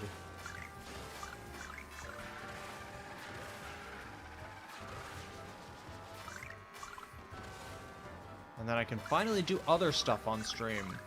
My plans, I'm going to be making another video soon. I have a whole video scripted out and planned. I really want to start making that. I want to do a Pokemon Legends ZA playthrough when it comes out. I want to play through that on stream. And I also want to do some more streams just playing Mario Kart. Like, just doing random lobbies and just playing the game normally, you know? No strings attached. Just racing. Because I know a lot of people have been asking for that, and I haven't been able to for a while because every second I've been streaming, I've been grinding out laps.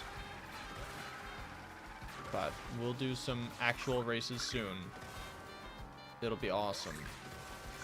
Looking forward to returning to that. I've only done a few normal races, and those have been just from the challenges at the end of these streams that that Zach makes. That's pretty much it. Otherwise, I have not been able to play regular old Mario Kart for a while, and I do miss it. I do miss it dearly, which is why I want this to be done.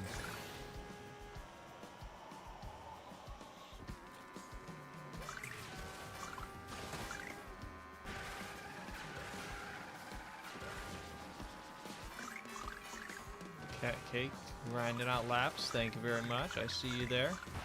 On the swoop on the Rob Hog. An excellent combo.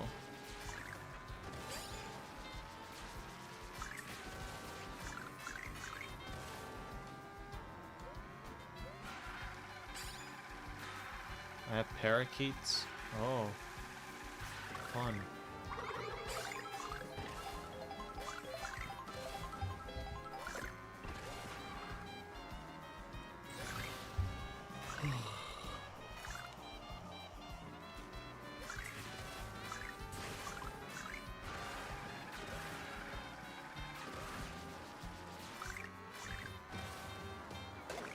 Oh.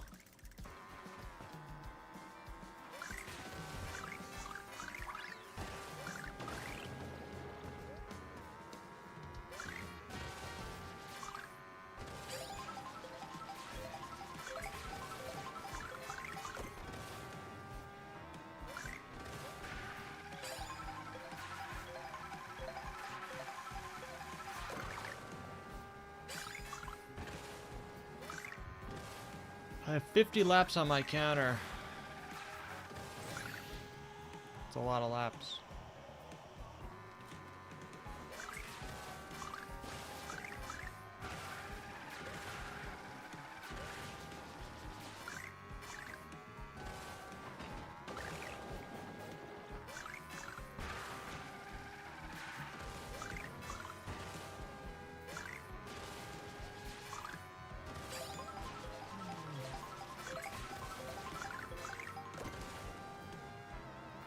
Thanks to the Funkland, the first few hours have not been too bad, because I've just been watching that video. And it's a very entertaining one. I've watched that one at least like 2 or 3 times now, which is crazy.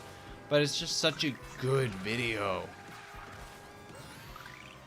It's one of the rare gems on YouTube. It's just like so well made.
I'm back. Welcome back, Mr. Balls. How was your nap? Mario Kart World's music is fire. It is. It's got a great soundtrack. So one thing I wish is that it had a jukebox, so we could actually like listen to any tunes that we wanted, wherever we wanted. Wouldn't that be awesome? If only, if only. Also currently working. Lol, I work from home, so I like having the stream in the background. Hey, that's good. A little bit of nice commentary in the background. Sometimes that helps me concentrate too, especially when I go to sleep. I listen to kind of more audio kind of based videos, commentary videos. I listen to a lot of Scott the Woz when I fall asleep because I just like listening to something, you know? Because otherwise I keep thinking about things. But when I'm being told things in a video, my brain can shut down and not have to think as hard, and that's when it finally is able to fall asleep. But if I don't do that, my brain is just thinking a million miles a minute and won't let me sleep, and it sucks. Good times, good times.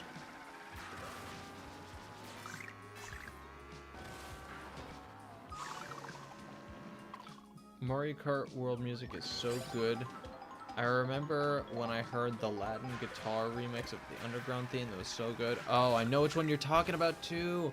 It's so good. Just all the music in this game. I don't know if there's a music category for Game of the Year or a music category in the Game Awards, but if there is, this should really be a top contender. This is like incredible. I don't know if it would actually qualify though, because of it technically being unoriginal music. You know, it's remixes of previous music, but it still has probably one of the richest libraries of music in any Nintendo game.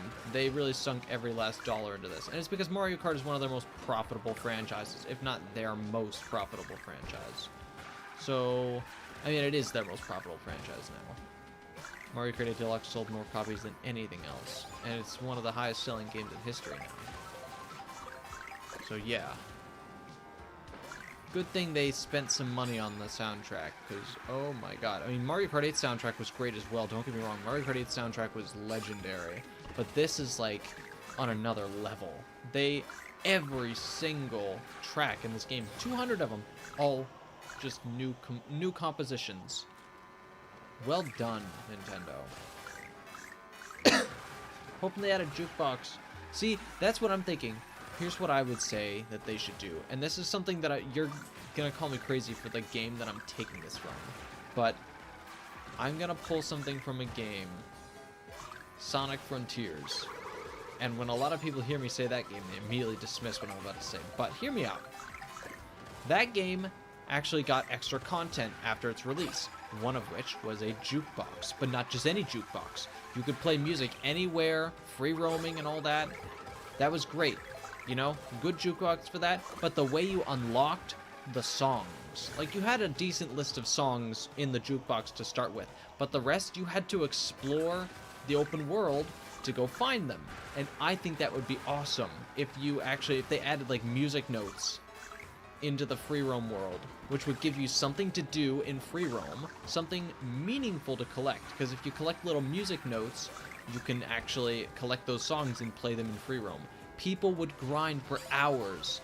Even if you put like 500 music notes in there eventually, if we get more music, even if you put like 200 music notes for the entire jukebox, people will go around, they would collect every last one of them. Why? Because it's something that they actually will want to collect. It's incentive and motivation to collect. That would make free roam feel so much more open. I think it would be perfect. $80 album with an extra game. Honestly, that's so true. That's so true. This is an $80 album. Just the album in this game alone is worth the $80. So I think they should give us a jukebox. I think that would make a lot of people really happy. It's a basic feature of most games. it is usually something that I've noticed gets added post-launch sometimes for a lot of games. Especially, like, example again, Sonic Frontiers. You know? It was not a very full game when it came out. And it added the jukebox later, and it really... I went around looking for those music notes all the time. That was a fun time. I want a vinyl for this game. Burning a vinyl for this game would be incredible. Be fantastic. How big would the vinyl have to be though? Because like huge sound, you'd need multiple discs. You'd need multiple vinyls. There's no way it all fits on one.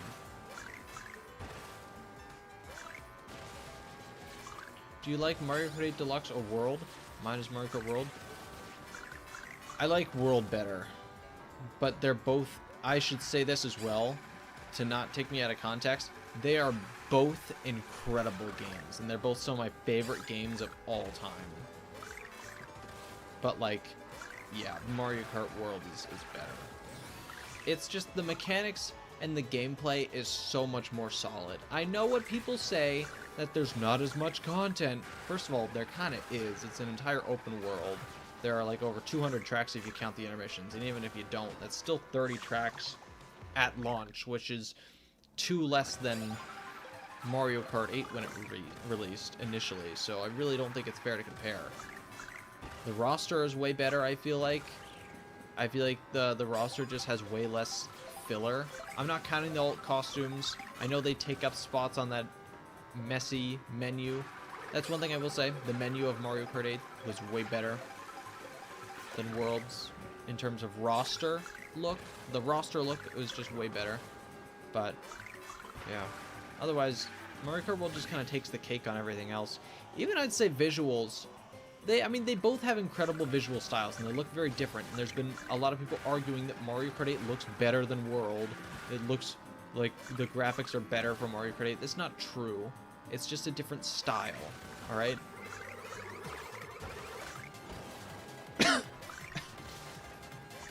I'd argue that there are more beautiful moments in this game than there are in Mario Kart 8 Deluxe, because those moments are all scripted. These are all very much natural and integrated into the world.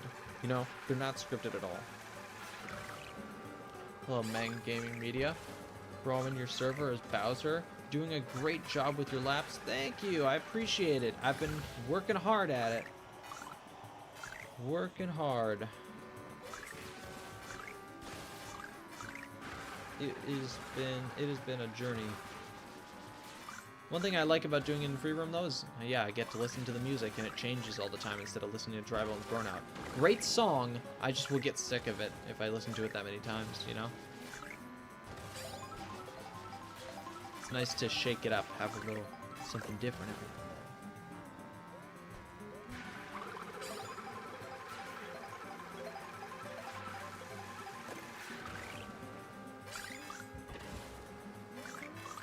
J-Heart, Dry Bones Burnout is bone-tastic. Yeah, it sure is.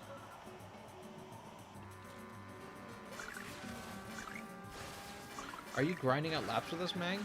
If you are, then let me know of how many laps you do on Dry Bones Burnout, and I'll add them to the total.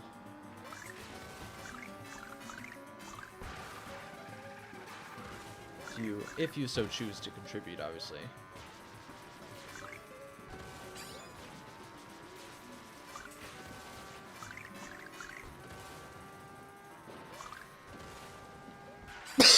Excuse me. I'm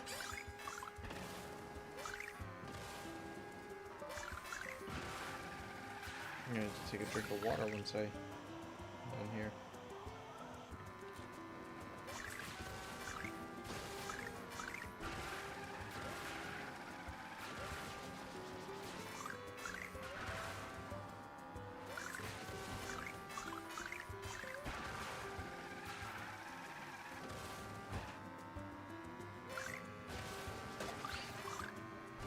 Excuse me, King Boo.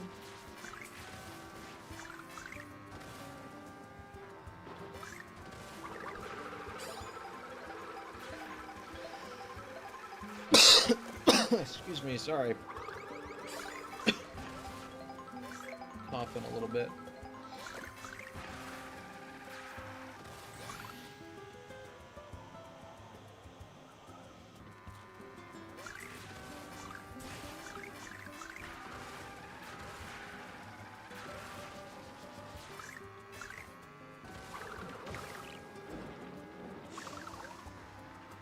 Mess that up.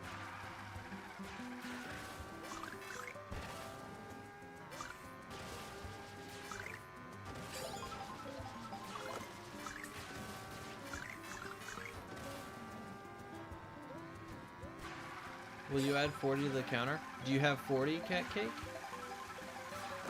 That's awesome. Hold on, I have 61, so 40 plus 61 is 101. Wow. Well, thank you so much, Cat Cake. That takes us to 2,901. Thank you for doing 40 laps. That helps a lot. That is a big help. That's a big number right there. We are officially 500 laps away from being done with this forever. Oh boy. 3 hours in, we did 250 laps roughly so far. We would need to grind out for 9 hours at this pace. This is gonna be a long one.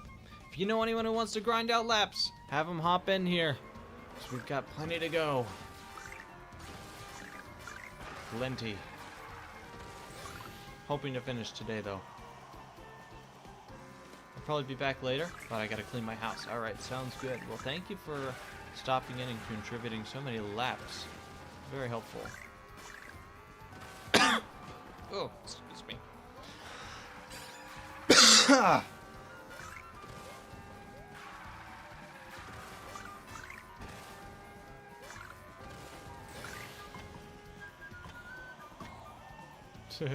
Taking the glider here.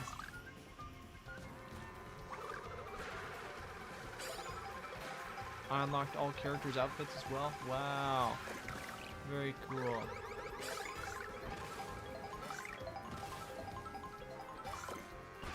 Would you rather drink magma or water? Probably water.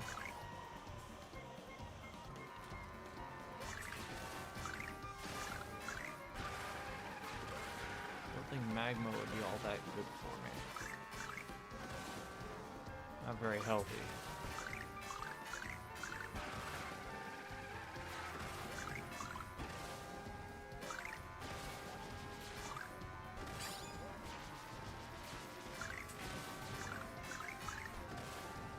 Little air thing behind me is doing something fun. It's buzzing again.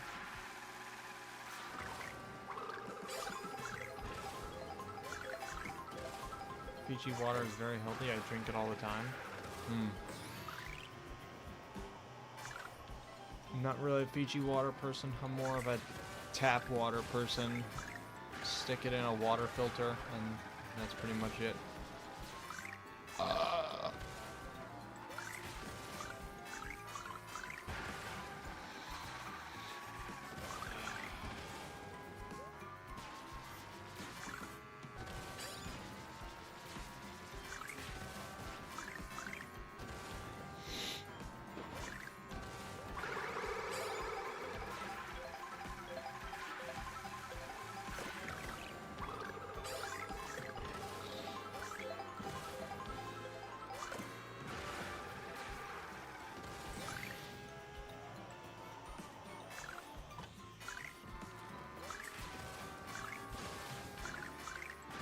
That was close.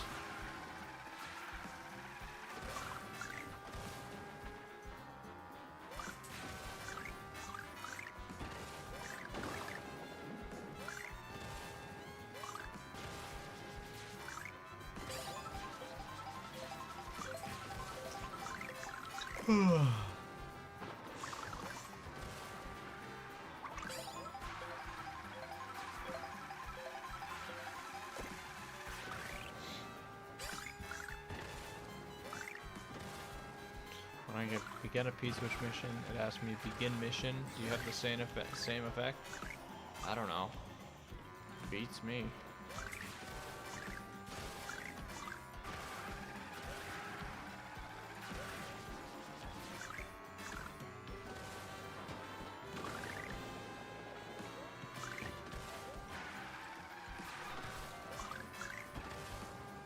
From the map? I don't know. I'm not going to check right now though, sorry. I'm busy.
It's cool that we're now within 500 laps. It's just gonna take a while to get to the end.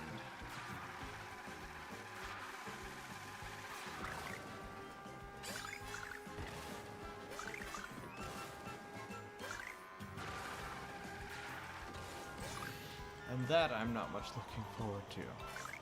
That last big grind. But like, we're so close, you know? Last time in the span of what, 3.5 hours, we grinded out 700 laps, so could theoretically be done in 3 hours if we had enough people contributing laps. But I have a feeling we're gonna have to wait until later in the day for other people to join in and grind out laps. Because right now, everyone we have in the lobby is just kind of standing still, which is weird, but... Do people just, like, join the lobby and then immediately go AFK? I don't know what the deal is. Yes, I played Luigi Kart World, Joke Mario, for over 3 weeks. Okay.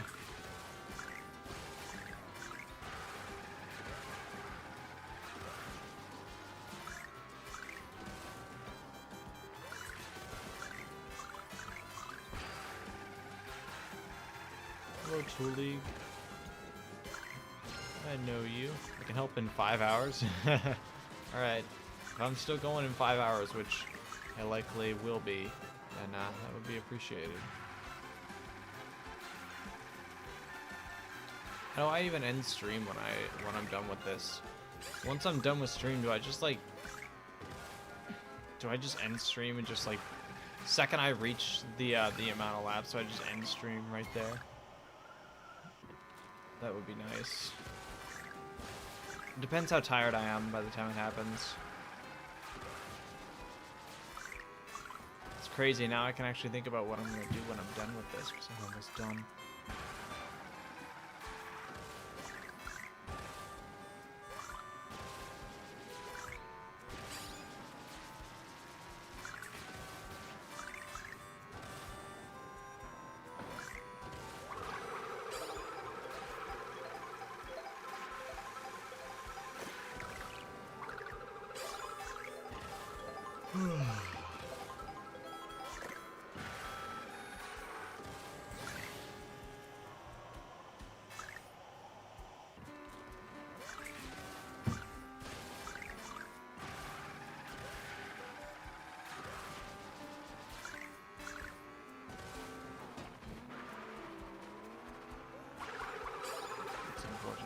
messed up.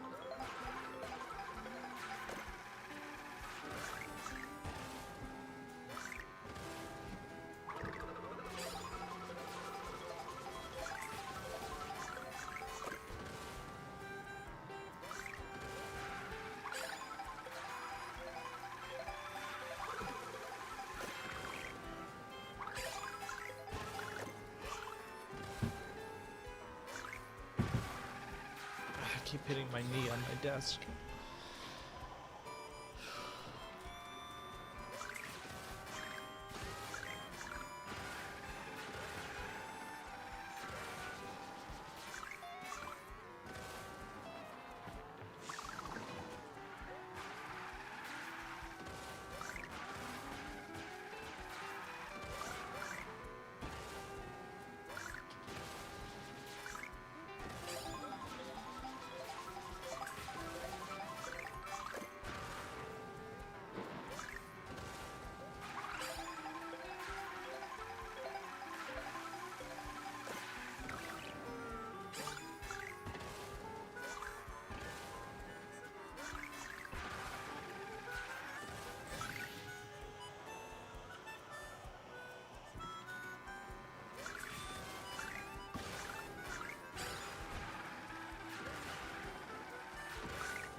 Excuse me. I've been coughing a lot.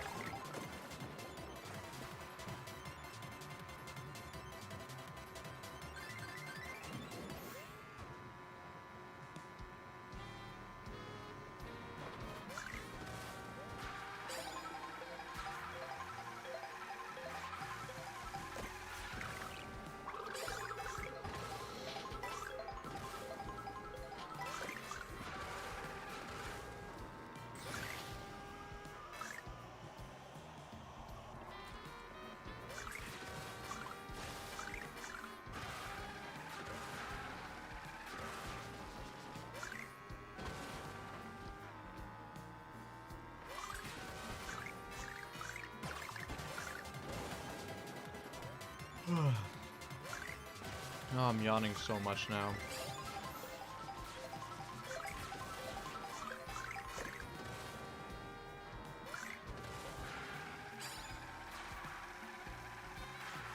I feel like orange will be forever burned into this monitor because there's so much lava on this track. So much orange.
Oh, sorry. It came out of nowhere.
Sweet, sweet. Ugh.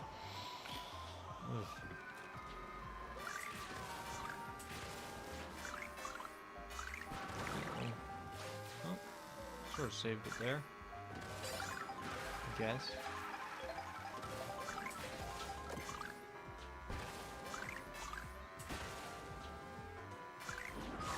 Oh, perfect.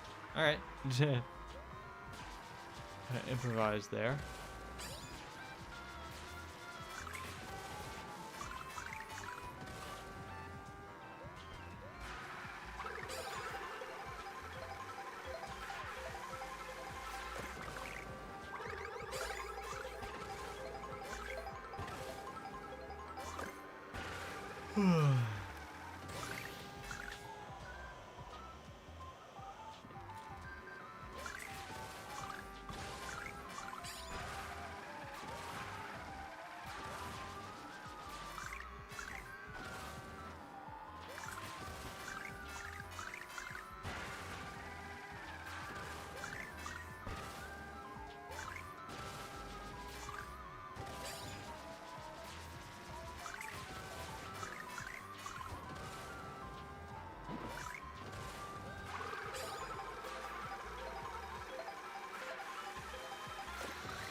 Got to log the last lap.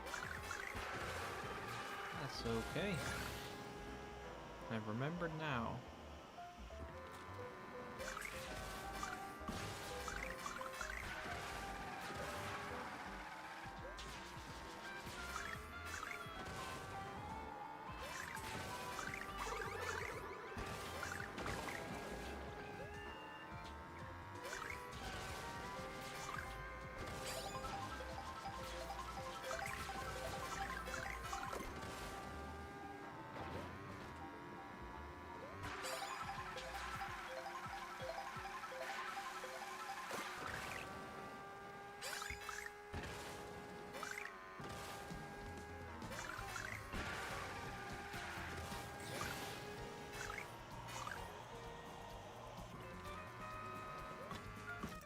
I got a lot of snacks at the store today, so maybe I'll break into some of those. I got some Halloween candy, which is cool. I tried to find like a bowl for it, so I can bring some of it to work. Have a candy bowl. I didn't find one, so unfortunate. But found some chocolate. I'm so sorry, Toolie. I'm going for the piston cup. I'm sorry. It's about getting Dynaco. Dynaco blue, baby. Dynaco blue. Yeah.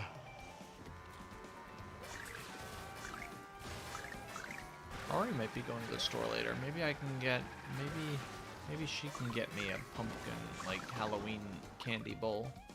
That'd be funny. Lightning McQueen, that's so true. Ka-chow.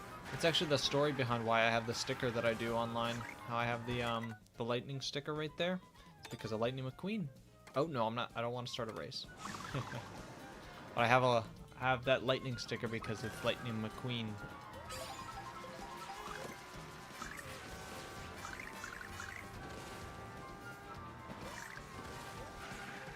Where's Zachary? I don't know. He's probably taking a rest. He usually has my stream open in the background, and he just kind of does other work in the meantime.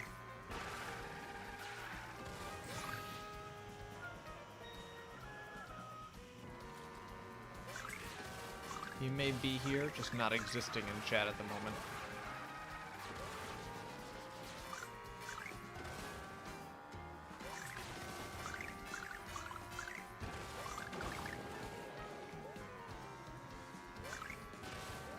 Ow. I got hit by a car.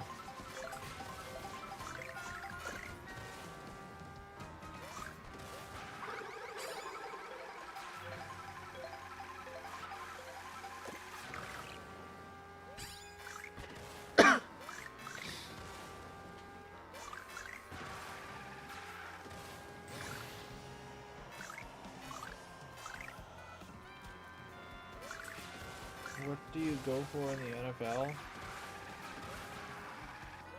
I don't watch hockey.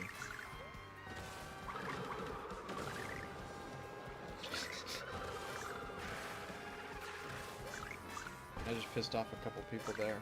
It's not hockey! It's football!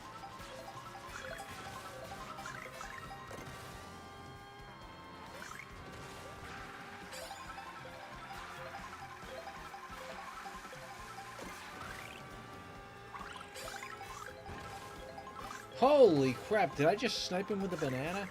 I didn't even mean I was just throwing it away so I could get this mushroom out. I'm so sorry. If that did hit you, that was sick. But I'm also sorry if it did, because it was not intentional. But, like, it was cool. So I'm torn here whether or not to be sorry or to celebrate. That was so sick. You're going to finish today? That's the hope! That is the hope. I would love to be able to finish the day.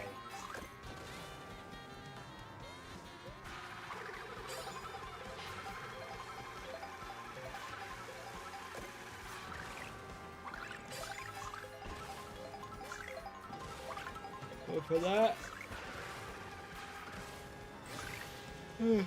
it'll take many, many hours. I'll probably need a little bit of help to complete it today. Hoping for a little bit of help later in the day when people get out of classes and work and stuff like that. We'll have to see. It might take a second to get some people in here. For now, just grinding it out. I think Two League is doing some laps as well. I don't know if Two League is here in chat, but he is running laps, so Two League, if you're in here, let me know. And once you're done, just keep track or keep total of your laps, and when you're done, let me know how many you did. I can add them to the counter.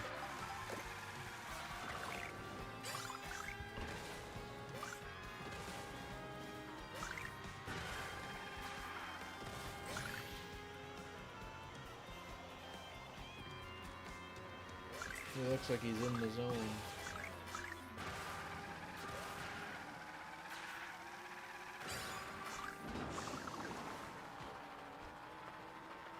Can help for like 2-ish hours. Awesome. Very sick. Thank you.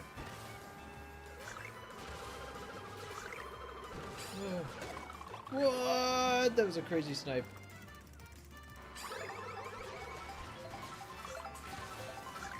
That was cool. Couple wall bounces and then it got me. Ah!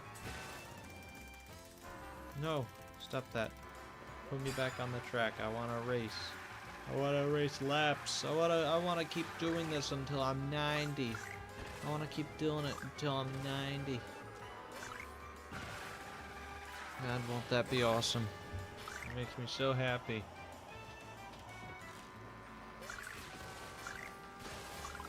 I've done 12 laps. Are you in the lobby? Who are you? Kirby, you've been in here before, and you've said you've done laps, but you have never said what your username is.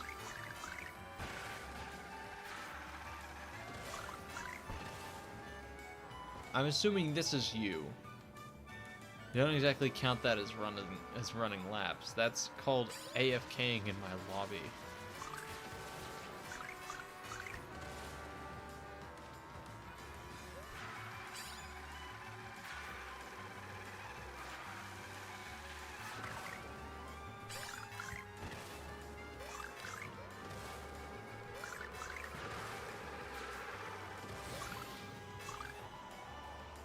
My username is Mario Gaming. Yeah, I don't think you're in here then.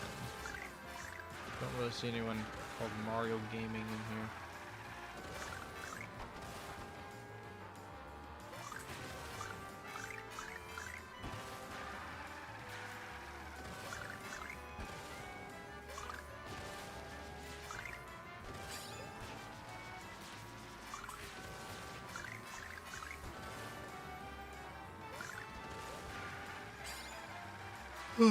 Have a look? No, thank you.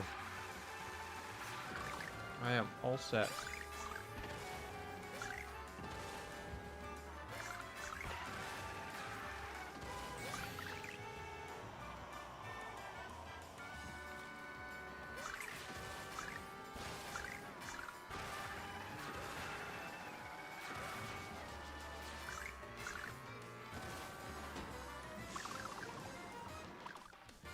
Oh, dude, my hand. It hurts. It's feeling it. It's feeling the burn.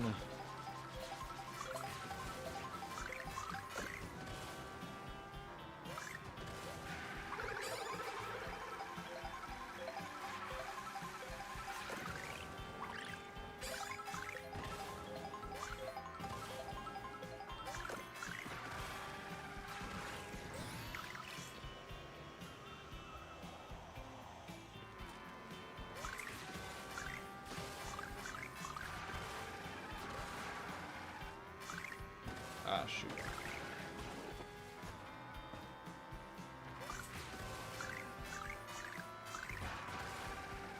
I think Tulig was in Crop's tournament. The event that he did, the 12v12. Yeah. Get a snack? In a bit. I'm in the grind set right now.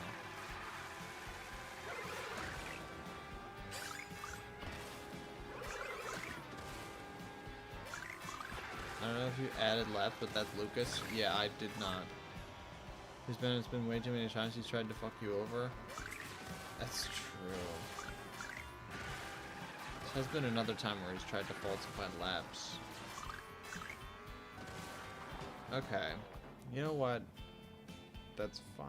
I'll just ban him.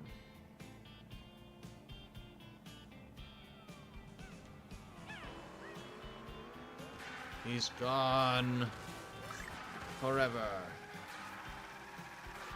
And I don't know how to do ban appeals either, so that probably won't happen.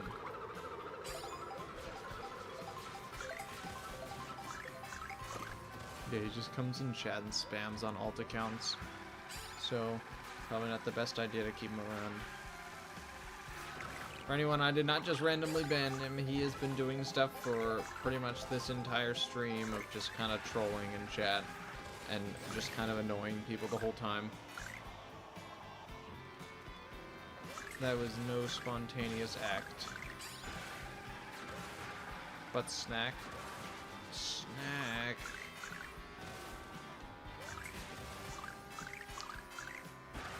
I don't know. Got some Halloween candy. Hello, Tulig.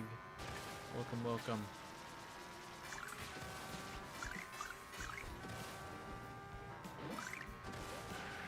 Hola.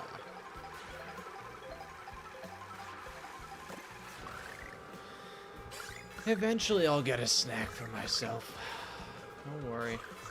I'll take care of myself once I'm done. I'll eat when I'm done. No, I'll probably have to eat before I'm done. There's no way I'm done before I'm hungry. I already am hungry, but there's no way I get done before I eat something, you know? I have stuff for pizzas tonight, so I'm hoping to be done at a reasonable hour, because if I am, I get to make myself a pizza, and I get to have... Oh, it's going to be so tasty, dude. I cannot wait to make myself a nice pizza. Delicious. They didn't have the cheese I like for the pizza, but it's okay. I got a different kind. Should be okay. I'm very much looking forward. I love making myself pizza. It's one of the joys that I have. I like cooking stuff like that. Especially, oh, pizzas are just delicious, dude. Pizzas are scrumptious. Something about them. Homemade pizzas. You get to proportion out everything just the way you want it. You get to customize it. When someone else makes your pizza, it's all on them to not mess it up. You know, it's not much repercussions on them if they mess it up.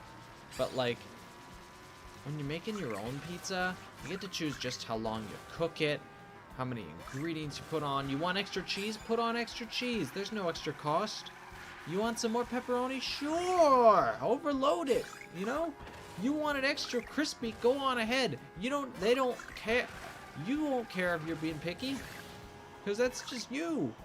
So I love personalizing my own pizza. Frankly, I think it's the best way to have pizza.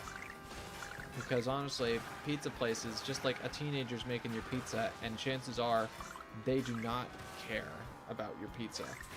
I would rather my pizza be made by someone who actually cares about if it tastes good. So I usually make it myself.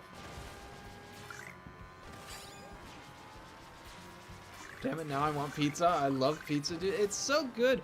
I love making myself pizza. I got gifted this round pizza thing that I can put. It's like it's not a cookie sheet. But it's a cooking, like a metal cooking plate that I can put in the oven. I don't know what I guess it would be called, but it's perfect for making pizzas. It's a perfect, like, you can just shape the pizza dough around the circle. It's a perfect circle shape when it goes into the oven. It's so awesome. And whoever sent it to me was perfect. It cooks so evenly in there. It's awesome. Thank you so much to the person. I can't say their name probably on stream, but thank you for gifting me that awesome pizza pizza cooking sheet. It's pretty sick. Making pizzas is great. My mom makes really good pizzas, and I love it. Yes! The homemade pizzas, dude. They're so incredible. They're so good. What's your favorite pizza topping? Oh, you see, I only really have one type of pizza, and you guys are gonna hate me for this. I just said how much I love pizzas, and you guys are gonna hate me, alright? It's not like pineapple or anything. I don't really care much about pineapple. But I do something really weird with my pizza that you guys are going to think less of me for, probably. I like my pizza without sauce. And I mean, I like pizza dough, the cheese, and then pepperoni. I have myself a pepperoni pizza with no sauce, which is weird, and I'm aware of that, alright? I've been told countless times how weird it is, alright? I'm very well aware. You guys would be like, you don't like? That's fine, thank you. I really appreciate you saying that, because everybody else, including my girlfriend, mocks and ridicules me for not putting sauce on my pizza. It's like, it's just the way I like it. You know? It's good, I like it. I think the sauce just kind of like, I don't know. It's that one piece of the pizza where I'm just like, you know, this just kind of, it doesn't ruin it for me, but it's like, I don't know, it tastes so much different. And it's just like, I don't like the way it tastes with sauce.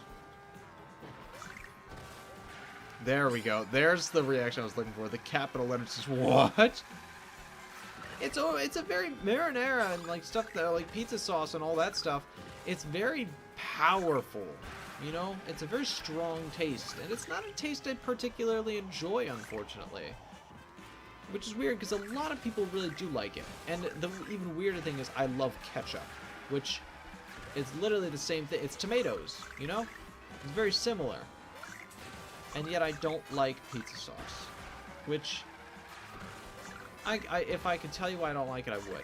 But it's like, it's not for failure of trying. Trust me, I've tried to have pizza sauce on my pizza, and every time I just prefer it without. Something about just having bread and cheese. I don't know. That combination just is such a. Maybe it's because I grew up having a lot of grilled cheeses as a kid, so maybe that's why I like it more. Because I like that combination. Who knows? That could be the culprit. But to answer your question, I guess, pepperoni. Pepperoni is my favorite topping on pizza. Love pepperoni on pizza.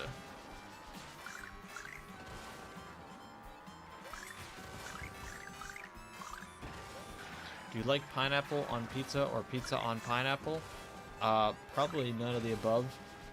I'm not a big pineapple fan in general, really. Pineapple's just kind of weird. Yeah, just not a pineapple guy. If you think about it, it's just circulation toasty with no top. What? Did I just read that right? I don't know what that is.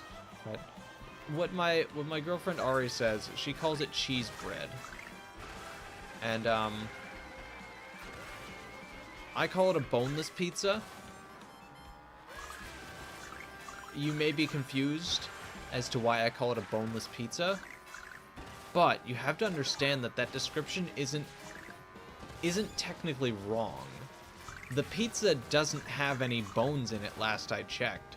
So the pizza is in fact boneless. So it's not exactly an accurate name, but it is factually correct. So, you know, there's that. A toasty is basically our way of saying a grilled cheese. Oh, I see. That's your way of saying a grilled cheese. I see. In the land down under. I see.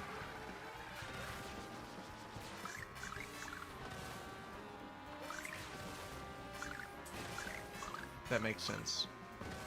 Grilled cheeses are great. Grilled cheese is such a solid, just really easy thing to make if you have like no time. Just make yourself a grilled cheese, you know? Such a simple, simple snack, but so tasty if done right.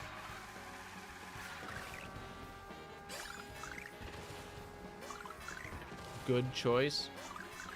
I don't know what you're referring to with good choice, but it sounds good.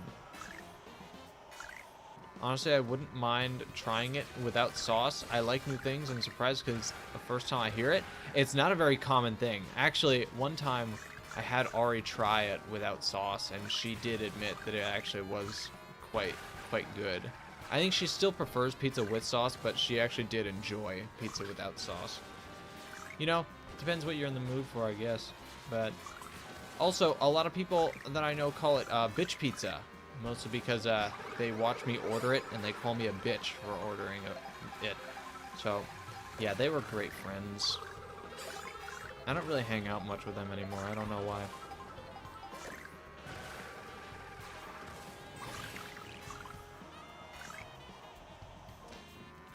I have the power to make a grilled cheese a simple snack into a complicated one.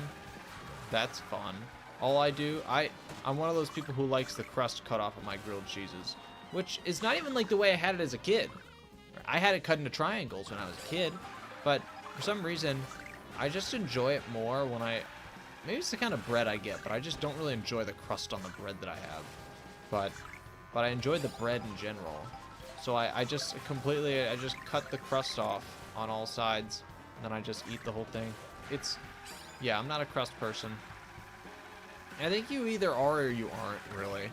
I feel like having the crust cut off is a much more common thing for people than a sauceless pizza.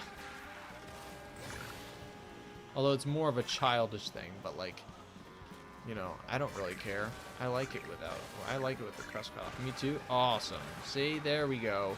We got some agreeers in the chat. I used to have grilled cheeses that were made out of wheat bread, I believe, which was nice, I guess, but the white bread grilled cheeses are really, really where they shine. White bread grilled cheeses are just way better. Sorry, wheat bread, but you just aren't it. I'm a big white bread fan. I like white bread.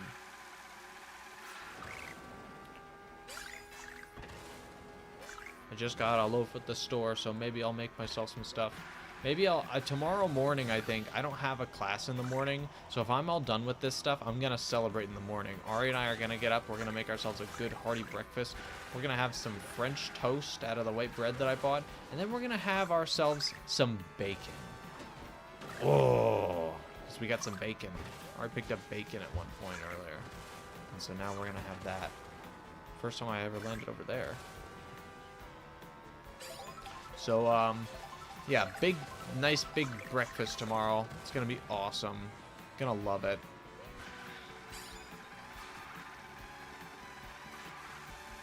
I like making things. I like cooking things. I'm not a big breakfast person, but sometimes it's nice to have a good breakfast when you have a lazy day. Give me my white bread, J-Heart. Everybody likes the white bread.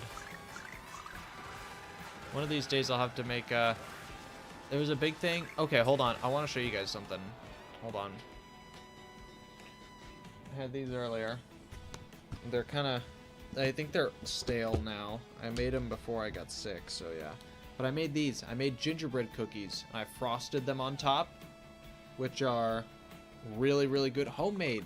Completely homemade. I have a little... My mom gave me like a cookie cookbook with a bunch of different cookie recipes, and there was gingerbread cookies on there. So I made some. Homemade. And they were awesome. What reminded me of that is because I was going to say I want to make cinnamon rolls at some point as well. I like cooking stuff. I like cooking like pastries and all that stuff. Cinnamon rolls, I want to make those because cinnamon rolls, if you guys... Oh, cinnamon rolls are really good. Now I'm hungry. I'm getting hungry for a lot of all these different things that I could make. Oh my god. I'll have to make a different... Because those cookies are kind of old back there. They're just stale. I'll have to make myself a different kind of cookie. Or maybe some brownies. Brownies, I can make cookies, like chocolate chip cookies. Or I can make snickerdoodles. If any of you know what snickerdoodles are, no, I'm not saying the N-word, first of all. Just thought I'd clarify that. And basically, they are just kind of sugar cookie dough, but a little, I think it's a tiny bit softer than sugar cookie dough. It's on the softer side, and you roll them into a ball, and then you roll them around in cinnamon sugar. And when I tell you it's one of the best tasting cookies out there, if you guys have had snickerdoodles, oh my god, they are incredible. They are so good. Really nice. Everybody's talking about cinnamon rolls. There's this one place that I go skiing. Maybe I can talk about this. Should I talk about where I go skiing? I haven't been there in a while. Mainly, it's a long drive, but I go to this place called Sunday River, which, if any of you have ever gone skiing before, Sunday River is where I like to go when I go skiing. It's a hell of a drive, but it's awesome. And there's a place, you go on these chairlifts, right? You go up the mountain to go skiing, and at the top of the mountain, top of one of the mountains they have there, they have a lodge up at the top, and there's a little diner, like a little cafeteria in that lodge. And up there, they have this giant oven where they make these, like they make them right in front of you, these giant, I mean giant cinnamon rolls. And when I tell you these are probably the best cinnamon rolls you've ever tasted, I am not lying. Like, they will make them fresh every time, and they are so good. I go there literally every day that I go there to that mountain, because I'll go there for like a couple days, but every single day, every morning, the second that place opens without fail, I will be there ordering a cinnamon roll, because they are that good. They are incredible.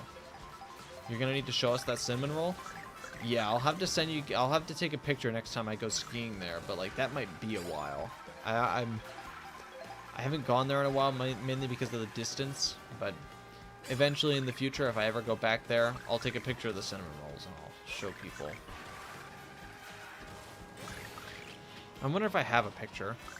They also, wow, UFO up there. I saw a UFO flying above me. That was cool. They have like the little frosty, like they have these like giant, what are they called? The squeezers, the things, the squirt things where you can, they have, yeah, the bottles, they have bottles. Yeah, I guess they're bottles, right?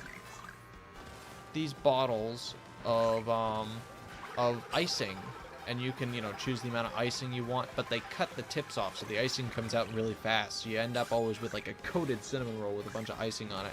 It's so bad for you. It's so much sugar, but like, if you're on vacation, you gotta treat yourself, you know. So no, I have it and I coat it. You know, it's delicious. It is delicious. I have no shame for it at all either, because everyone wants to do it. All right, everyone wants to do it. I'm just the one actually enjoying myself, you know. Delicious. And I can also make homemade cinnamon rolls. They're just not as good, obviously. Maybe take a bag of icing home. That's so true. I could do that. They also have really good bagels up there near Sunday River. There's a place called, like... they changed their name. They used to be called Cafe de Cocos. And now they changed their name to something new. It's not Insomnia. No, it's not Insomnia. It's something weird. It's something weird and modern. One of those big, expressive names. I completely forget. But they have some of the best bagels. We go there, because you go to the mountain at like... We leave for the mountain at like 6 in the morning every time we're there. Because you want to get there before anyone else arrives. And so we go and we stop at this bagel place and we get bagels. So good. Completely homemade bagels. Delicious. Again, a hidden gem. Anyone wants to take a good vacation, you know how to ski, or you want to learn how to ski, take yourself up all the way to Sunday River in Maine over at Backham Mountain. And you'll get some good skiing and you'll get some good food while you're there. Got some good restaurants. You got that bagel place, which I forget the name, but you'll know it. If you ask people about a bagel place, they'll tell you where to go. They'll tell you what it's called. We've also got the Matterhorn there. Good restaurant. You got the Butcher Burger. Really good burger place where they have like pulled pork sandwiches. They got burgers. They got chicken wings. It's a tiny little like bar in there, but it's got some seating as well. Really good grub there. It's just stupid food. You know, it's just food you'll get up in Maine, you know. And the Matterhorn is a really big skiing and sports bar where it's just a really lively place. You get a really nice view of the mountain. And they have like the walls are just coated with different skiing antiques and trail maps and trail signs, pictures of old like ski mountains. It's really cool. Maybe next ski trip I'll go there. Yeah. Add laps to the counter. I only have 56 right now. I'll add them once I get to like maybe up to 100 or something. It's a really good ski mountain. So it's huge too. It's absolutely massive. It's got like 8 different peaks. It's got, I want to say, around 15 different chairlifts on the thing.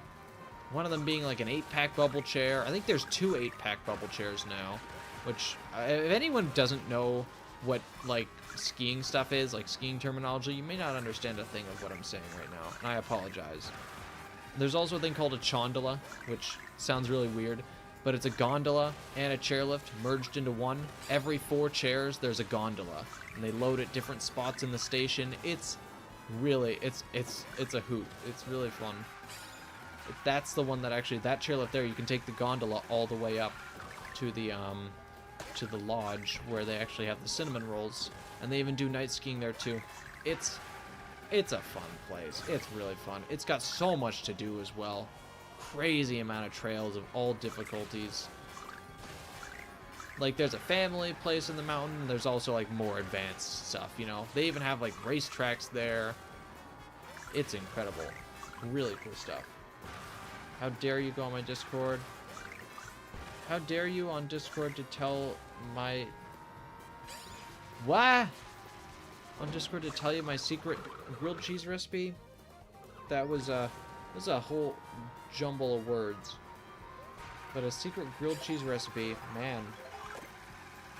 That sounds delicious. Blue MK Deluxe joined. Look at that. I don't know who that is, but hello.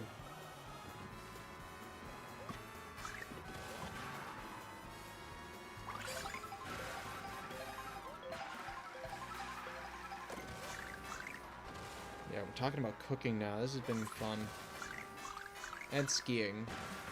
Skiing is fun too. Those are just like I go skiing. I love going skiing, but I just don't do it as much right now because I'm in college and stuff. I'm always busy. I can never go out and just go skiing anymore. You know? But there is actually a mountain nearby where I go to school, so I actually can, when it starts snowing again, I'm gonna find some people to go skiing with, pack up my skis and head out to the mountain. I can't obviously say what mountain it is, because that would kind of give away where I go to school, so can't say anything there, sorry, but it's pretty awesome. I'm excited to go skiing again. I got new skis recently. My parents were like, "You want new skis?" And I'm like, "I do?" And they're like, "Yes, you do." Because my parents are big skiers, so they want us to go skiing with them. So I'm like, "Yeah, okay, I'll take them." And they, they tear it up on the snow. They are incredible. They're fast. They're like bullets in the snow. It's incredible.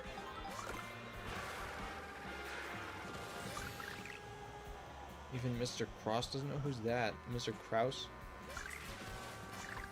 I don't know. Oh, someone's home.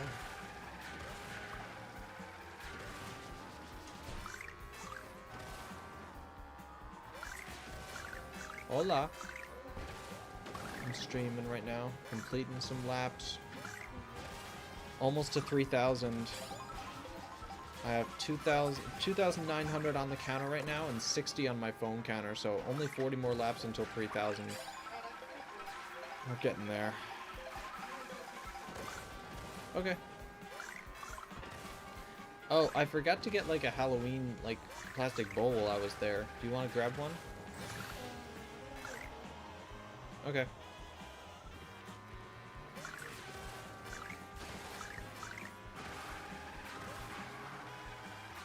That's Ari. Everybody say hi to Ari. I messed it up.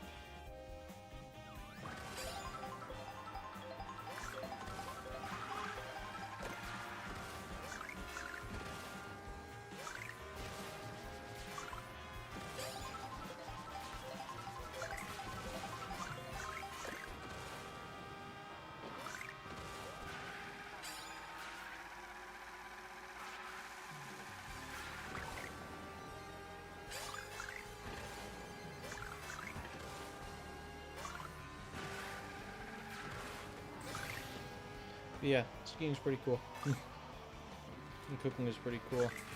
I have a lot of things I want to cook. One thing is, next time I go to my parents is going to be for Thanksgiving and all that, and the holidays and stuff.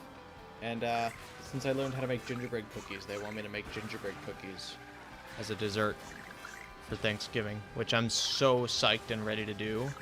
Because, like, we've never really had gingerbread cookies for any of those gatherings, because nobody really makes gingerbread cookies, so that's kind of my thing now.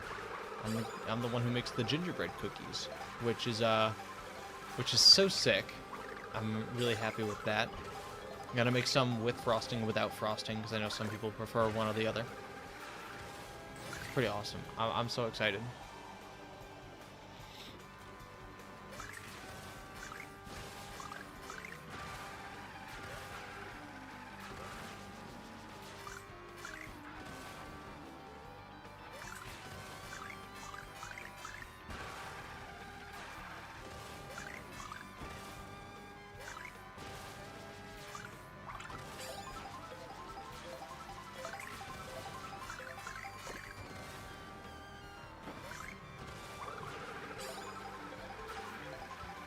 Oh, 63 laps on the counter. I'll log them once I get to 99. That way I add another 100. True League is back. Is he logging laps? Is he running laps? I haven't heard him in chat at all. So he's just kind of here. Running laps. I don't know if he's going to log them or not. I'm hoping he does. He's been doing a lot.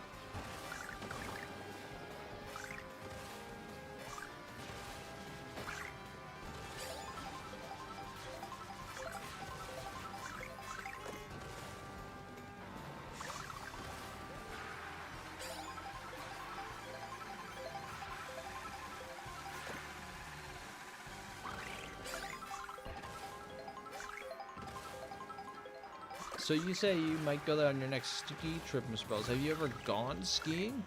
If so, what mountains have you gone to? You get any recommendations?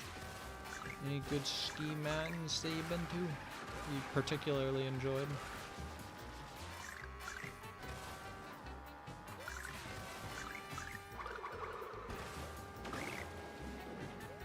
I go to mostly ones way up in Maine. You heard of Threadbow? I have not. Where is that?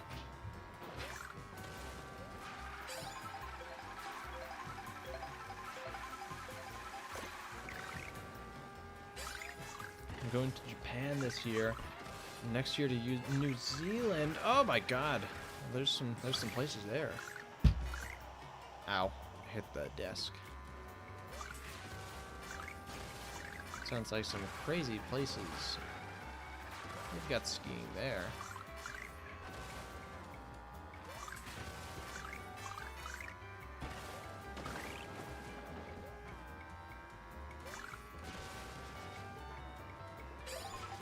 I don't think I've ever been to Threadbow.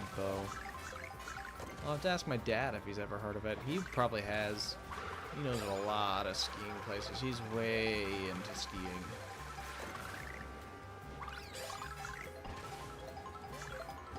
That bomb rolled for a while, wow. Heading out to the store? Alright, bye-bye, I love you.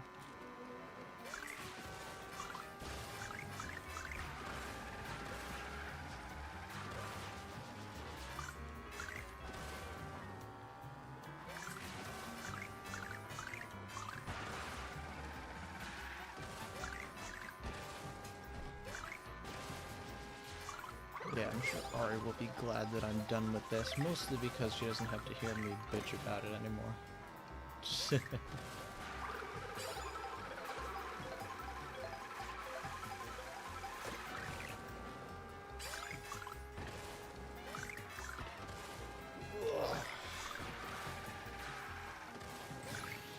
Is that TikTok clock playing? I think it's TikTok clock.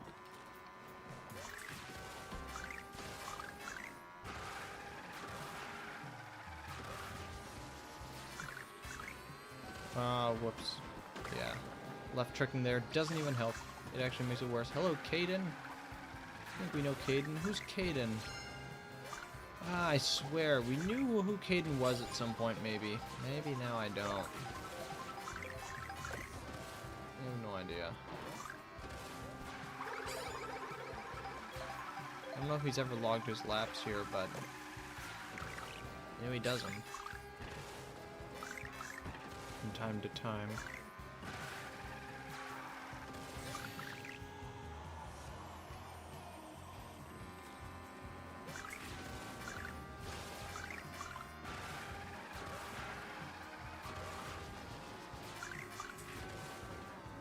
I keep left tricking by accident.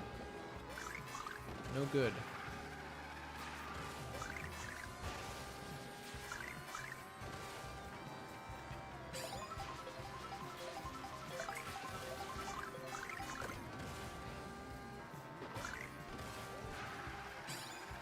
One thing I will say, maybe I should start giving my opinions on this track. I mean, this track is, it's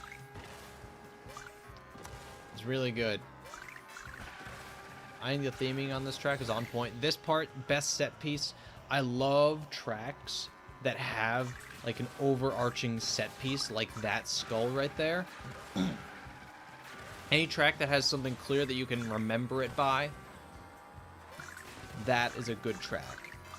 You know, you remember Toad's Factory. I mean, Toad's Factory has a lot of little mini things that you remember it by, but I think mostly the stomping, like hydraulic presses there. I think I remember Toad's Factory the most by those. Dry Bones Burnout, you remember the skull. It's a really good, it's good sight lines, you know. It's a good, it presents itself very well too. It's a very dark cave here, you know, you don't know a lot of what's outside. You're in this little corridor, and then bam, all of a sudden the course widens out and you get this massive set piece. Really well done. You know, any course with that sort of design, always good. You have Acorn Heights, you know, Acorn Heights has the big tree. You know? We got some other tracks. And Mario Circuit has the giant Mario statue, I guess, but it's more of a classic kind of thing. That's what has the appeal. Doesn't really have a big set piece. I'm back and listening now. 500 left in. That's only like 10 hours. Yeah. Almost there.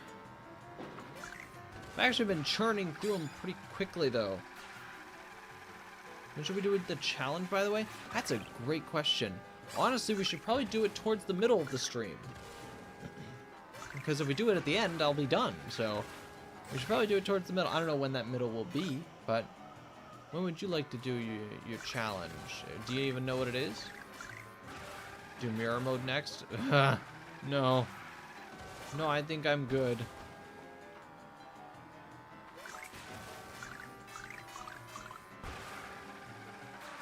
I don't know yet? Okay. We'll definitely decide on one first.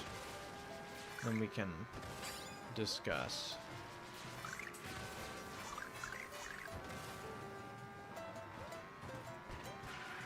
Do you know how to enter mirror mode in free roam? Yes, I do. You go through the painting in Peach's castle. However, you can't do it in online free roam because it's Mario Kart stupid. And I guess it makes sense as to why, but like, you know. It actually could be very possible for you to be able to, simply because of the fact that it only flips your display and then just reverses the HUD, you know? The HUD stays the same, but it flips your display. That's all it does. It doesn't render a whole nother world in reverse. That would be a little too intense on the memory of the game.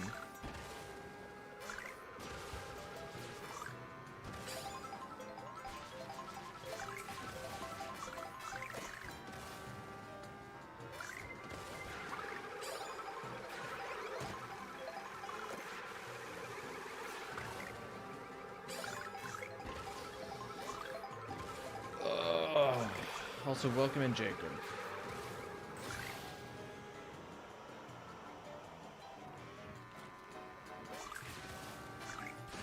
And no, this track is also really good just because of all of its alternating paths. You know, so many different paths to take, so many different shortcuts to learn, so much tech in this track. It's unbelievable. A lot of strategy that can go into it because of it. It's good for both running and bagging too, because you can take all these shroomless cuts, or you can try and dodge the shock and get a really nice comeback. But again, it's all very much like it favors both. You know, it's very balanced in that sense, I feel like. It's got a lot of balance. It's really just overall solid track. There are some people who don't like this track, and I'm like, are you you're insane. Because this track is, I think, one of Nintendo's best. So well designed. Honestly, it's one of those, like, it honestly sort of feels like a desert track in a sense, but like it feels like what is it? Bone Dry Dunes on Mario Kart 8. It's what that track should have been, really. It's a lava track though. It's not really a lava track, but it reminds me of Bone Dry Dunes. Very much kind of like that. Both Dry Bones kind of tracks. This is what that track should have been. But it wasn't. You know? Yeah.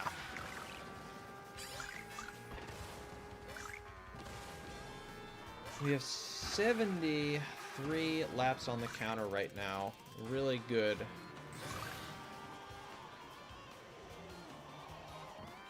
Once we get to 100, we'll add them, and that way we'll be at 3,000. It'll be 400 to go.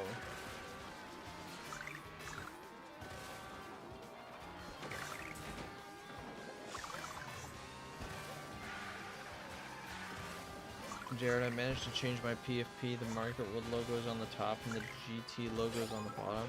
Nice.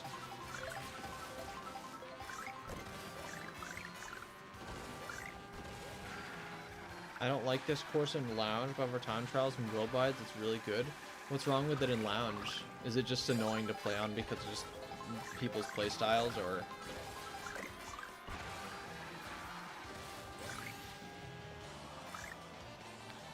I'd imagine some people might. You know what? I think I know exactly why. It's because of the last item box set, isn't it? The shock is so broken on this track? Yeah, because of the last item box set. It probably is really broken, because the last item box set is like so far from the line. And you really need to have mushrooms to take these last few shortcuts if you don't know how to do all the, like mushrooms for those last few shortcuts are so incredibly good that if you get your items shocked out of you and everybody behind you has boost items, you're getting past. It is that, yeah, the shock is probably really broken in that area because of those item boxes. I think I've heard that before. Because they spawn like right at this guy right here. Right here is where the item boxes spawn. And when you're in first and you're running, you want to take this path. So you're never even going to hit that last set of boxes, which really sucks. It's not as bad when you're in first. You don't really need to rely on items as much when you're in first place. More or less need to hope there's no blue shell. And if you were going to have dodge items, you should have already had it.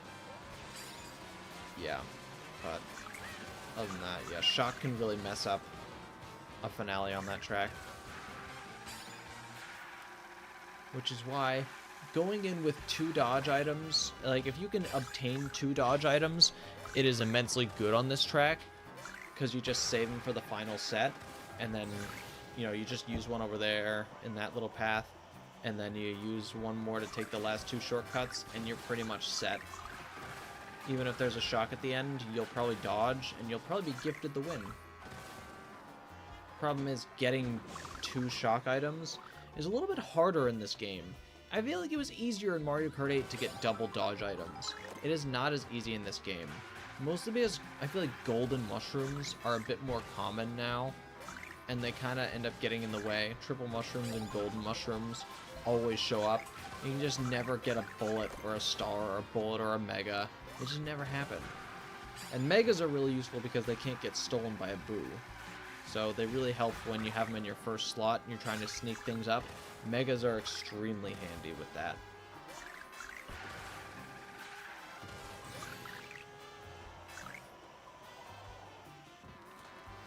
Learned a thing or two about bagging because with worldwides, with the amount of intermissions, there are not as many intermissions on worldwides now, granted, but there used to be a lot. So I got very much used to playing on intermissions and learning that, you know, well, bagging just kind of works on a lot of intermissions. Like, the vast majority of them, bagging is the better strategy. So yeah, I did learn it, and it is kind of enjoyable sometimes. You know, it is very satisfying taking some of the big shortcuts that are there, and then having powerful items up at the front. That part's fun. I think it's still a little cheap, but, you know, if they're going to make that the best way to play the game, then I'm going to exploit it until they fix it. If they don't want people to bag, make it less overpowered, you know? It's as simple as that, Nintendo. What's your worldwide rating? Highest I've had is 8.9k. I don't know what it is right now. It's probably somewhere around 8.7. That's where I usually hang around. Highest I've had is 8.9. I've never been able to get to 9k, unfortunately. I've gotten close a couple times, but every now and then I'll just have that one race where it's like I do terribly, and it's like, oh, well, minus 300 points. It's never minus 300, but you can lose a lot of points for doing bad. So it's always those few races where you do terribly, and it just kind of takes your whole point value away. And I get it. I just need to lose less often in order to get to 9,000. So I just need to get better. That's all.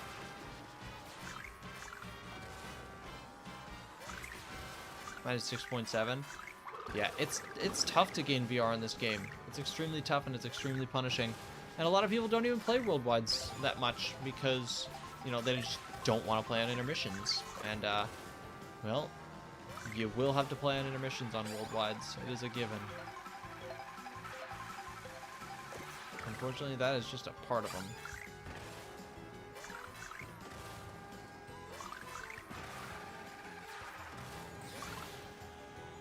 Oh, you're like 8.3. I see.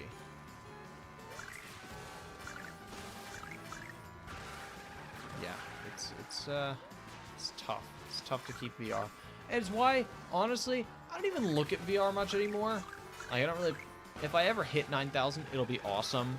But a lot of the time, I don't care because it is so fluctuating. And it's like, I'm really gonna get angry at myself if I keep looking at that VR system, because it's not the greatest VR system of all time. It really isn't. But, you know, I just try not to look at it so I don't get bothered by it.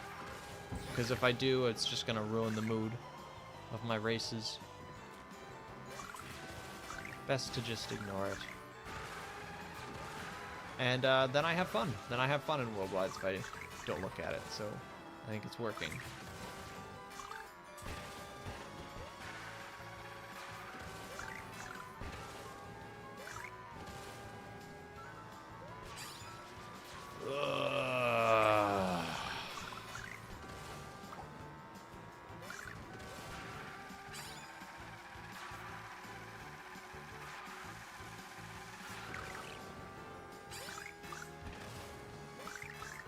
Oh, I get it. Yours is 6 point. I see. I fell for the joke. I didn't even realize it until now.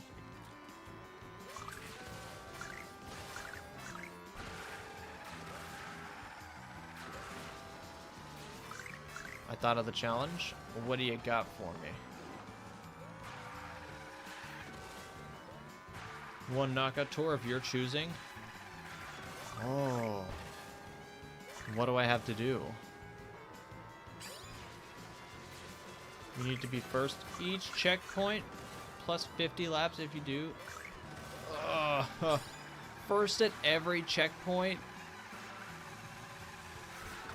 Is this against computers or is this against people?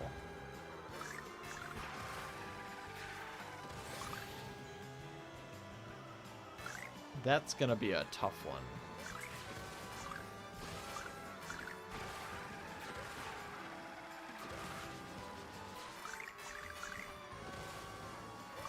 Against lobby and hard CPUs? Oh, damn. Yeah. Do I have to get... Is it 50 points for every time I'm in first at a checkpoint? Or is it just you get 50 points if you get first place on every single checkpoint? I'm guessing it's probably the latter of the two. That's going to be hard. That'll be so punishing, too, if I don't make it.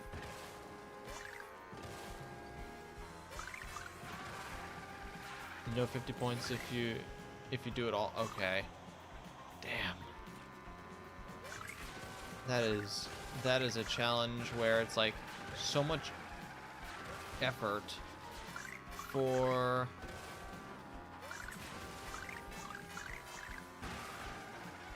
-10 for every checkpoint you don't get first, but only if you win. Okay. Well, hold on. How many checkpoints are there? There are, like, at least 6? Yeah, I think so. There's 6? Okay. I see. -10 for every check. Oh, okay. So it's... So I don't have to be first on every single one, but if I am not, it's -10 for every one that I miss. I see. That's fair. That's much more fair. I'm down for that. Let me just get to the next 100 laps here. I'm at 87 on my counter here. I need to get to 99 to get it all the way up to the next, to 3,000 here. Once I get to 3,000 here, we'll do the challenge. That sounds good. Should only take me, what, like 12 more laps.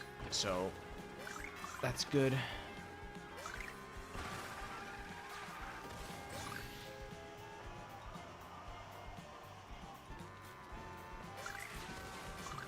Actually, let's double all the amounts. Oh, okay.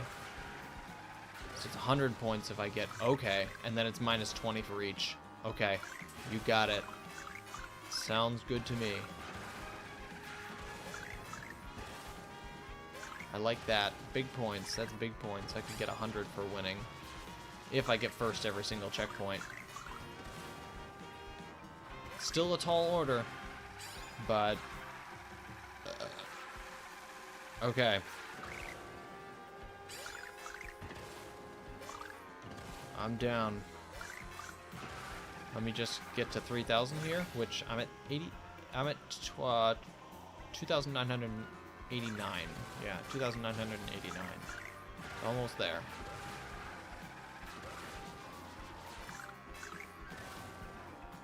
And then we'll do it. Do the knockout tour.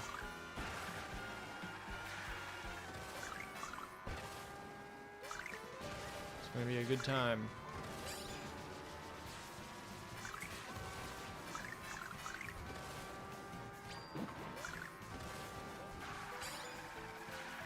But even if you're first for 5 checkpoints and then finish second, you get nothing. Okay, so I have to prioritize finishing first. So if I have to, you know, going into the last lap, if I need to bag to get items, or if a blue shell's coming and I'm like right at the checkpoint, I can sacrifice 20 points just to make sure I'm not blued out of first at the very last checkpoint. I think that's good. Okay. Prioritize getting first place overall, but also try and get first place at every... Yeah. Okay. It's good to know.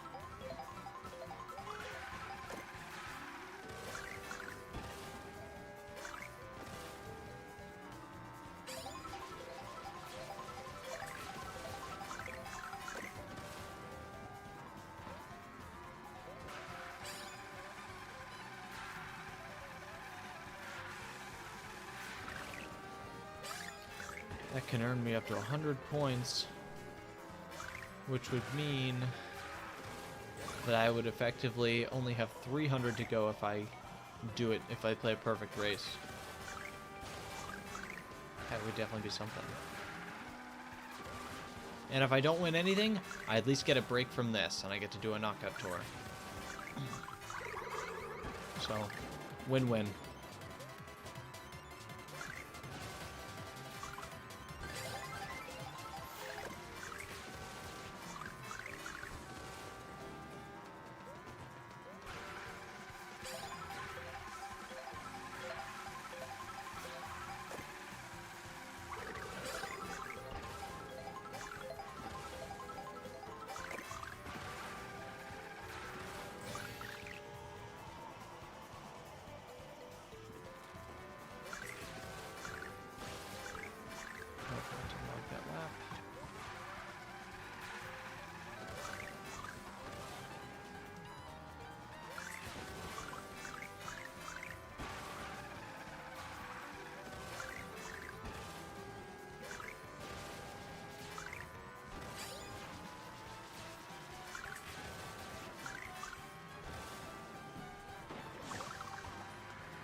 That takes us to 94.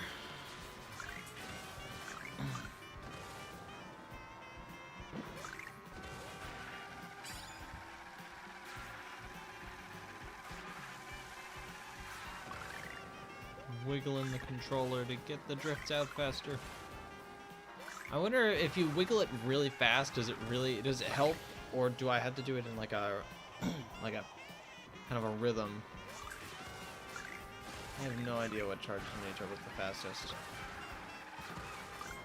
I know it's some sort of going between left and right.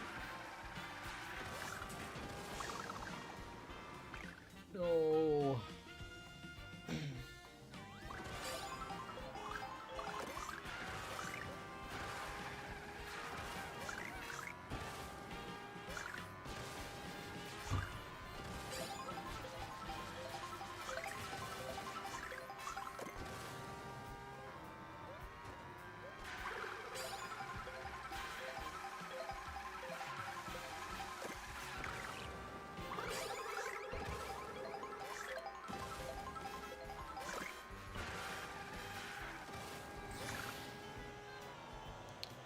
Shaking it up.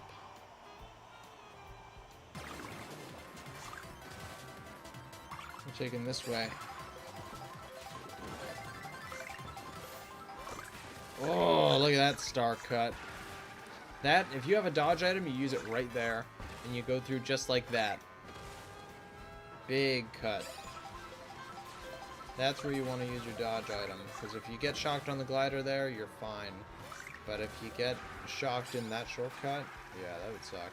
So use your star there.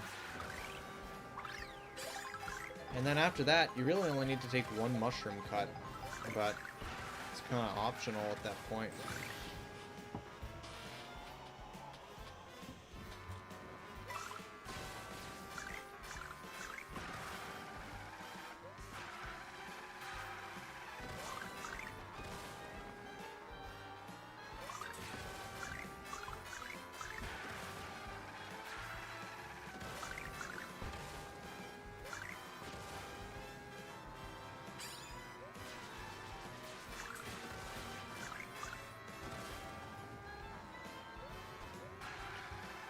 We're at 97 laps.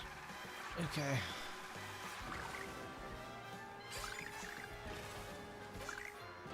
My God, dude, this is painful.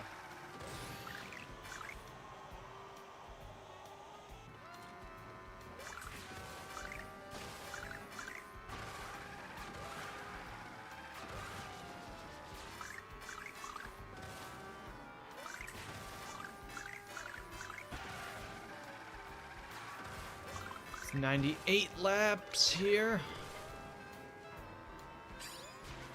One more. We'll do two more for good measure. Just add 100 there. That way we can be at 3001.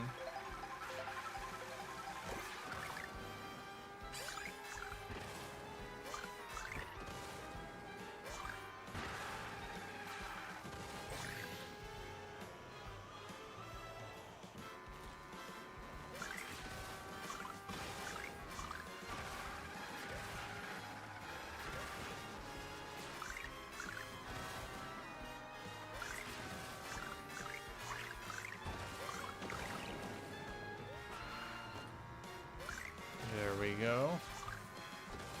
That is 99. We are officially at 3,000 laps. We're just gonna go for 3001 though before we start the challenge.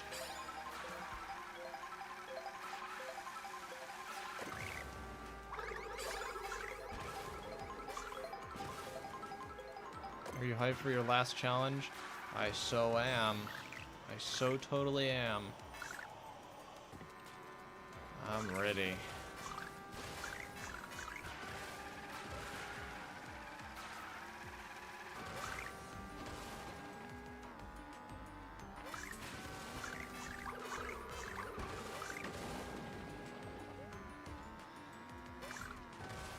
That is 100 laps on my counter. We're adding that.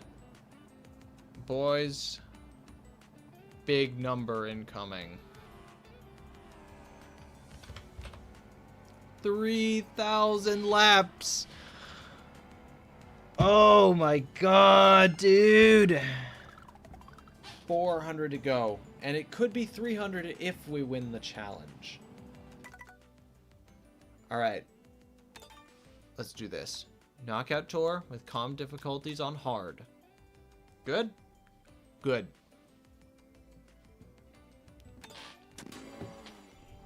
Then that is what we are doing. I get to pick. Well, anybody can pick. I don't really care. other people have laps they need to log. They do. I don't know if anyone else... Oh, I just picked random by accident. Oh, that's fine. I don't care. I didn't know other people were racing laps here. Who was racing laps? Does anyone have any to log? Only one goes through Dry Bones Burnout? I don't really care. Blue Shell Cup. What is this one?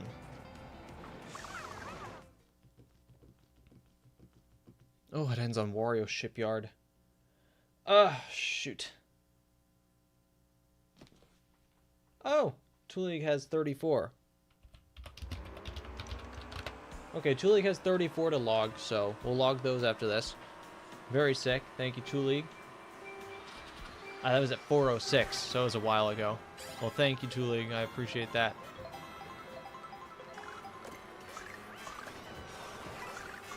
Alright, this is going to be tough to stay in the lead. Absolutely. So I'm going to formulate a different plan now.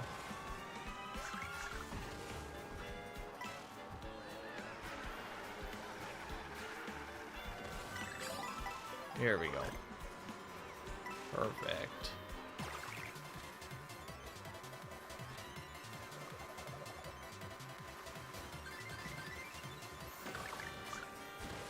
There we go. Back up in a high spot. With some mushrooms, too. That checkpoint is not too far away.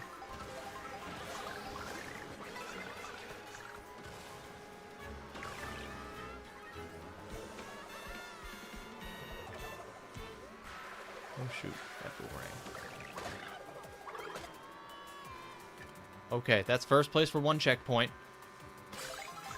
That was close. It was very close, but we got it.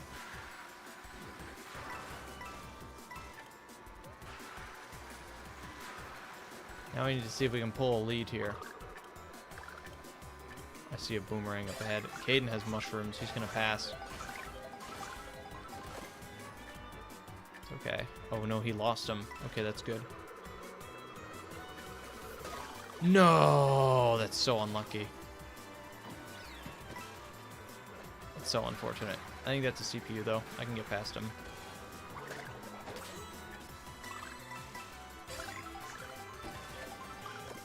Problem is now people have caught up. That's an issue. No! I should have held on to that coin. I knew I should have. I know I can do a trick here, but I don't think I'm gonna try it just because I have a good spot. No way. Was someone gonna bullet for that?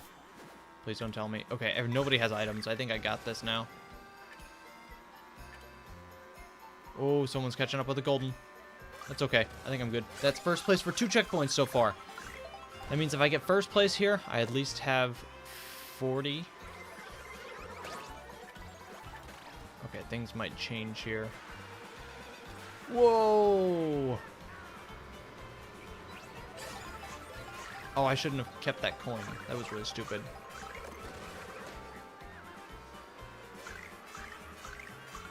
And now I really want to keep it. This Cataquack is not real. I can draft him.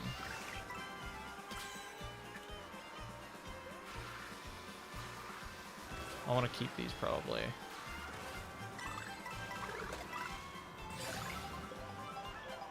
Okay, he's going to have to use his mushrooms down there unless he respawns, which is good.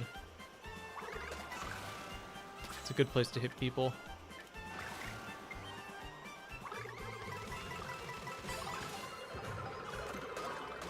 Shoot! Oh no! Oh, that's not good. Oh, that's so not good.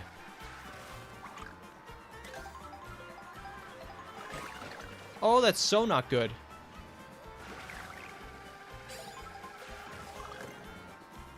Terrible items, but I got a star.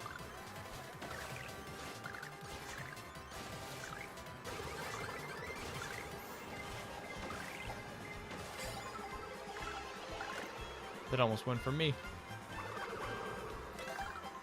Yeah, he's got a mushroom in first. I can't pass. I'm not going to make this checkpoint. That really sucks.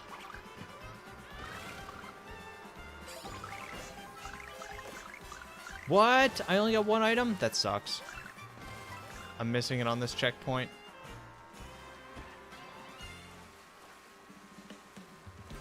Unless... Uh-oh. No. Nope. Oh, this is so weird.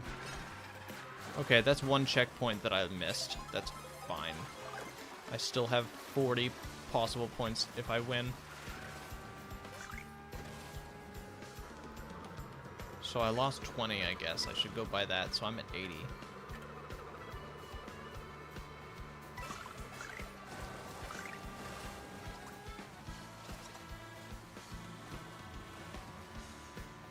Just gotta play this smart.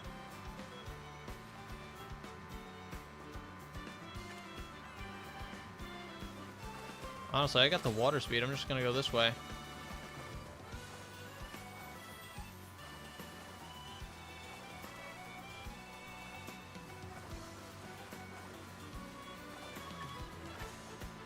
What does he have? He has a banana. That's triple greens.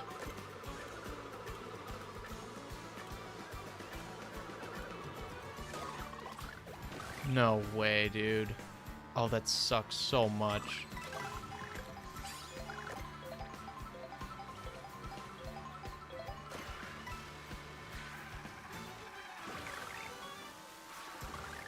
Oh, that's not enough. Ah, damn it, man.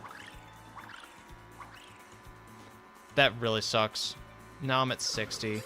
God damn it, dude.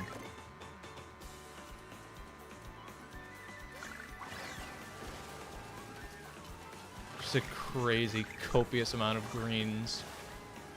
Why can't I get those? I got like triple bananas. It was not what I needed at the time. This is good if there's a blue shell. Oh, this is what they use the secret island for. Very cool.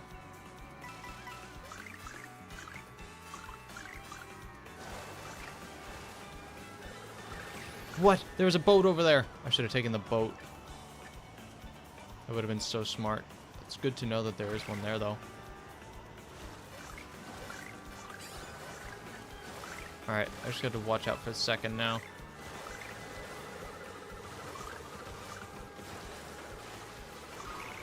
No way, dude. There's no way it happened right there.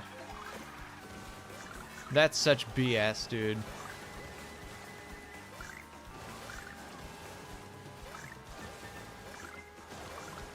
Of all places, right there.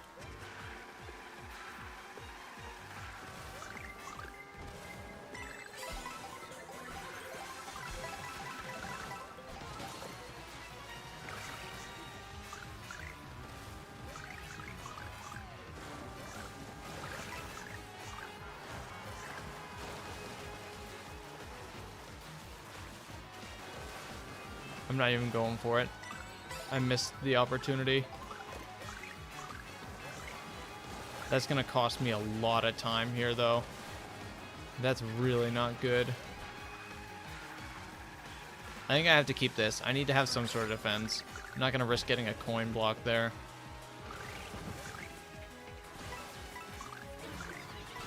It's a good thing I kept the coin, too.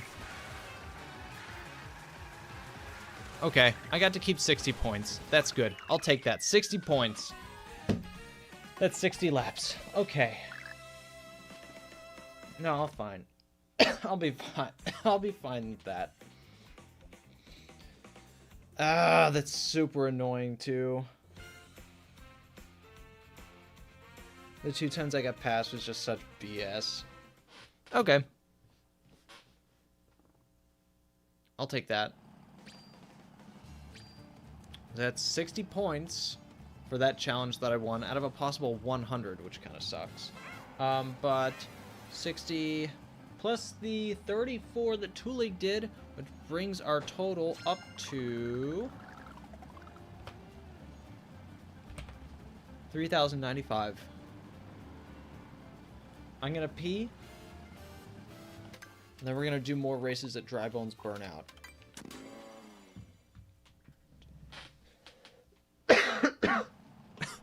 So, I'll be right back. We are almost 300 laps to go, though. What this is, we're getting close to the end.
Hola, everyone.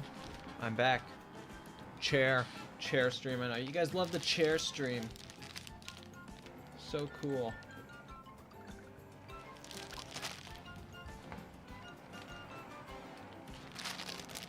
Look at these. Oh, I flipped it upside down. They're Harry Potter Hershey's. I got these last year on Halloween. These were really good. Okay, so one of my friends had an apartment on campus, and like they have a little thing. It's like a little apartment, like little complex, and there's a daycare actually right nearby, and so they have the kids of the neighboring places actually go to that complex and go trick-or-treating, like the day before Halloween or something. So we got these candies last year for them. I can't open them because they're sealed shut for some reason. There we go. Got it. And well, the fun thing about these things is, and these were a big hit because every time you open them, you guys seen Harry Potter? You get like sorted into a house, right? You've seen like all the BuzzFeed, like what Hogwarts house are you kind of things. When you open the chocolate bars, it has a random house out of the 4. So, boys, we're opening one up.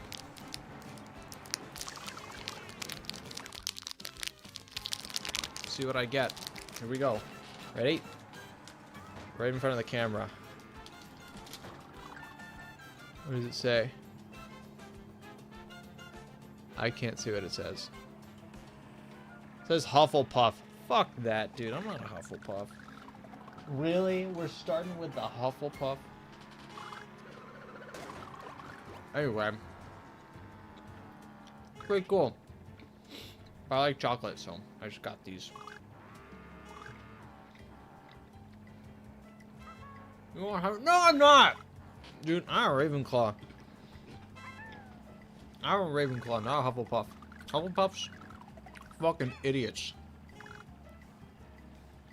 Bunch of losers in that house. Also, their favorite color is yellow.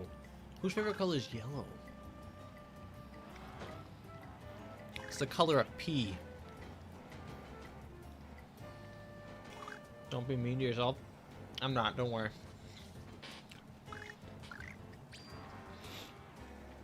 Welcome in, Owen. You here to race some laps? Good to see ya.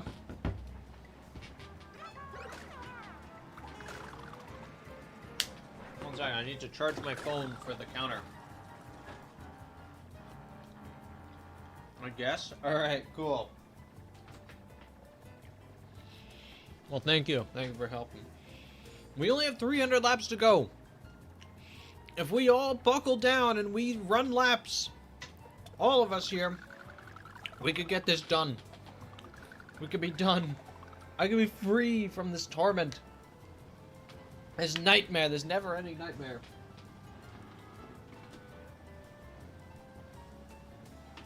Could genuinely be done with this.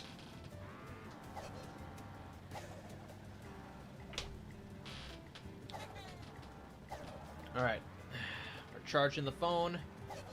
Counter is back up. Let's finish this today. Let's finish it. Boys, we're doing it.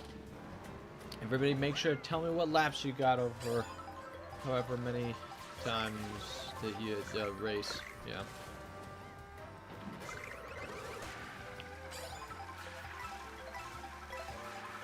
Here we go, yet again. Back to the grind. Everybody's motivated to get it done. I like that. I like it. We got this.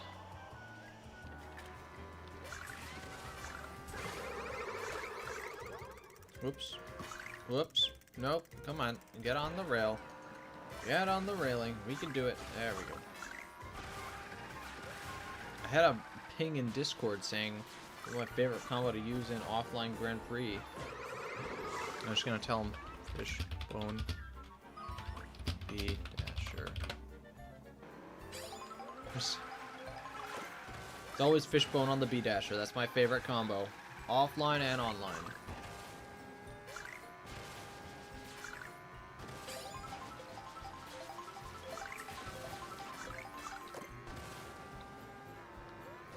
Also, Rob Hog is a good one. My favorite bike in this game is definitely Rob Hog. Absolutely. Just a unanimous banger.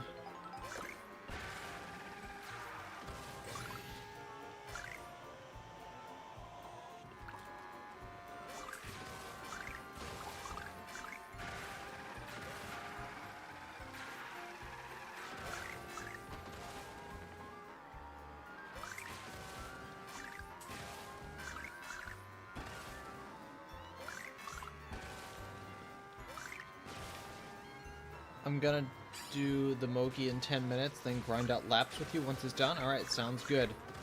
No matter what? Alright. Well, thank you. I appreciate that, Zachary. We're getting there. We're doing it.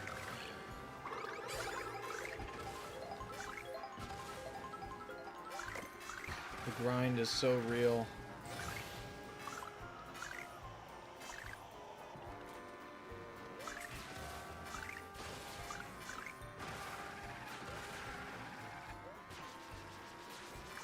To be in striking distance of it, knowing that we can definitely hit it today, is a hell of a feeling. I'll say that. We are within striking distance of completing this monstrous challenge. And I want to thank you all for helping out so far. With one final push, we can get this done today. And we can finally go back to making other content. You guys will have, like, so much fun stuff to do. Dude, Mario Kart World is going to feel so much fun after this. It's going to feel so much more fun. Jacob, welcome in. Probably only 2 hours left or less. I'm hoping. We have everybody here grinding. It could be less. We could do it. I mean, we could get this done in record time. I mean, I feel like this is record time regardless, but, like, because I don't think anyone else has done this. Not exactly a very common challenge. I don't think anyone else is going to be taking up the challenge at any point. But next time I do this, it's going to be like much shorter to keep audience retention. It'll be like 500 laps. What I've thought about doing is what I said last stream. I want to do it to get the attention of a creator. So I'm going to do 500 laps to do a collab with a certain creator. I'm not sure who yet. But we've been brainstorming some ideas. Sorry, Owen, didn't mean to hit you there. And I'll do 500 laps on a certain track if another creator agrees to do a collab with me. Or I will do 500 laps to make them notice me, to get their attention, to get them to do a collab. Yeah. Hopefully the message of 500 laps gets their attention. We'll just keep doing that. We'll start small. We'll start with a small creator. I want to say Liam, but I don't know what he would do for a collab. Is the only problem. But we'll see. I'm trying to look for other creators that are of similar skill. But even then, I feel like the biggest thing I would do with Liam would probably be just having him join me for, like, you know, doing a lobby of all like one character, you know. But that's all I can really think of inviting him to. That's one of the big ones that I could do with a lot of people, because it's kind of my channel's thing, you know. That's what I'm thinking. And if that were the case, I would be racing 500 laps on his favorite track, which I believe is Salty Salty Speedway. Which, cool, you know? I don't mind Salty Salty Speedway. I would love to learn it. So, not even a bad idea. I mean, I'm good at Salty Salty Speedway, but I definitely would love to learn more of that one cut that takes like the pillar and the tree. I need to get good at that one. That's something I'll need to practice. And getting consistent at the first cut would also be nice. Things like that, I think, would be good. I think the only way you're going to get to Liam is through Professor. After this challenge, let's do a couple of Mogies with Poof and then Liam. That's true, we could. That's true.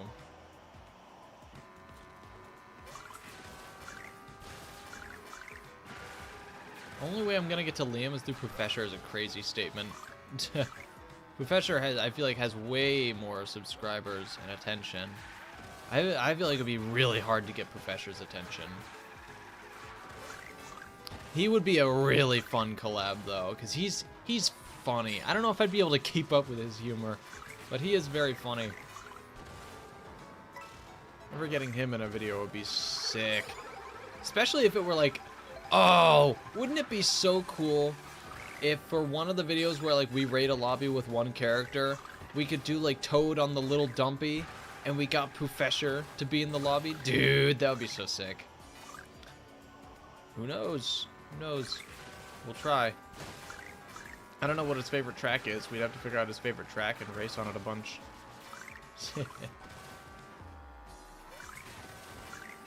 I would love a collab with Poof. He's so funny. I'll try. I can try. I mean, that could genuinely, because that would be really funny to do a bunch of Lil Dumpies in one lobby with Professor. It would be just a matter of getting his attention. But I could try. I could always try. Dino, that's his favorite. Give me an idea to pitch him. I mean, the biggest idea is that the big thing I want to do on my channel a lot is this kind of reoccurring video where I take 24 people and we all play as the same character and we all go into one lobby and we just, you know, we just race and have a good time. That's mainly what I would do. And if I were to do it with him, it would likely be Toad on the Lil Dumpy, which I think would be really funny to have a bunch of Lil Dumpies. Usually what I try to do is I try to find like 23 or 20 people, and then we go into a random lobby on like the Mario Kart World Discord, and we try and surprise random people by invading their lobbies with like a bunch of people. Like try and find really low. That's what we did last time when we did a bunch of fish bones. We did a very low, like unpopulated lobby. There was just like this one guy racing with a couple of his friends, and we all just joined his fishbone. And he was streaming too, so we got his reaction on camera. It was great. It was really funny, and the video on that is being worked on right now. So, everybody can only vote Dino. That would be hilarious too if we just kept picking Dino. That we would mess with people so hard too. That would be hilarious, getting a massive army like that. I didn't log the last like 4 laps. Whoops. That's an idea. No, I like that idea. Then that's what my plan will probably be the next time I do this. Then I'll be like, I'm racing 500 laps on Dino Jungle in hopes that Professor will come in here and I can set up a collab with him. That'll be it. The stream will be to get his attention, and the collab will be everybody racing with Toad on the Lil Dumpy. That sounds like a decent plan. It's a matter of if it'll get his attention, but we'll see. That's something I'll just need to cross my fingers on. If it doesn't work, then we just try again with another creator another time. I'll talk to him about it tomorrow. I mean, that's pretty cool. I would say hold off until I have stuff prepared. I'd rather him know about it when it's actually like close to happening, because I don't want him to hear about it now and then not hear about it again for like weeks while I prepare. But like, once I have more concrete info on it, I will tell you. Unless you wanna, I can try. I mean, I can try to get his attention on my own. That would be very cool and impressive if that happens. It would be very hard, but I can try to get his attention on my own first. That would actually probably be way better. But yeah, and then we'll see what happens. But if he ends up not seeing it at all, yeah, maybe then at that point we'll see what happens. But that would be a crazy video series there, getting creators' attention and then getting them to do collabs with me. That would be such a funny way to do it too. I don't think anyone else is doing that. You know? I mean, hey, I gotta work for the collabs, you know? Gotta show that I'm gonna put in the work, put in the hours, and take what's ours. Some bald guy said that to me one time. He had a lot of tattoos, like a lot. I bet you can guess my favorite track. Hint, it's not Mario Bros. Circuit. Is it Mario Bros. Circuit? You say it's not, but here's the thing. Here's the thing, Owen. You're literally time trialing the track. You're like, what, 5th in the world on Mario Bros. Circuit? I feel like it's gotta be your favorite track, right? It has to be. There's no way you just did it for a bit. You definitely enjoy the track.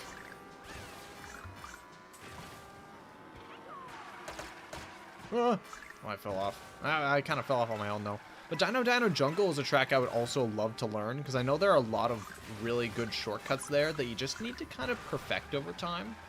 So I wouldn't mind doing that. I would do 500 laps and I'd do them all on my own, because that would roughly take, what, a long stream still, but it would be manageable. So yeah, that's what I would do. And I wanna, before I do the next challenge, I wanna have some counter that automatically updates on stream through a keybind. And I wanna install a foot pedal under my desk and use the foot pedal to mark laps. That way I don't have to take my hands off my controller and I can make it as efficient as possible. That I think is the best way to do it. But that obviously would, you know, I need to sink some money into that. Thankfully, due to your everyone's generous donations and channel memberships for these streams, I actually have the money to probably be able to afford stuff like that. So, yeah. It's not. I'm just good at it. Oh, man. I don't know. Is it Sky High Sunday? I feel like it might be Sky High, if I'm being honest. I'm going to say Sky High, just because I feel like that track has gotten such a redemption and a glow up. And I feel like a lot of people have enjoyed it a lot more. So, yeah. My wild guess is Sky High. Because it's like, if it's something I would never guess, then I'm not going to guess Bowser's Castle or Airship Fortress, because that's like everybody's favorite. It's got to be something out of left field, and I feel like everybody kind of forgets that Sky High is a solid track.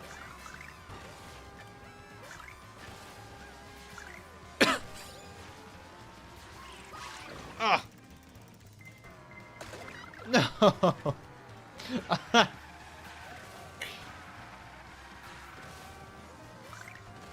Yeah, no, I like that idea. We'll go straight for Professor. We'll try. We'll try.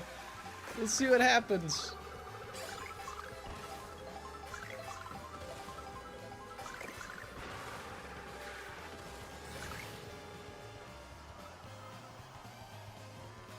If we can actually get him on a collab, I'll also buy a controller and break it during the video.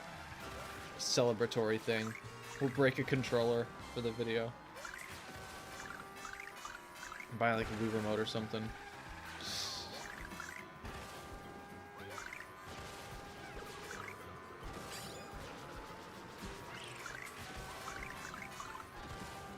You can buy a sign-proof controller? Oh, that's so true, I could. I could break that! I could break it on stream.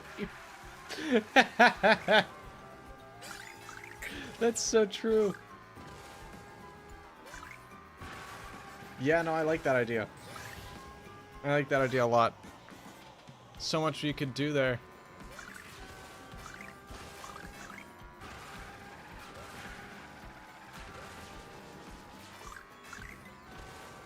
Maybe we set up challenges during the Toad Lil Dumpy invasion video, where if I get like dead last in a race, I have to break a controller. that would be really funny. Or some sort of challenge. If we reach some sort of goal on the because I'm probably gonna stream the video at the same time. If we hit some sort of goal on stream, I'll break the controller. Oh, that'd actually be so much fun. We could set little goals. Hello, string cheese. Welcome in. You gonna grind out some laps with us, string cheese? We're almost there. We got 300 to go. I think that could be good for a goal during the video. That if we hit the goal, I'll break a controller.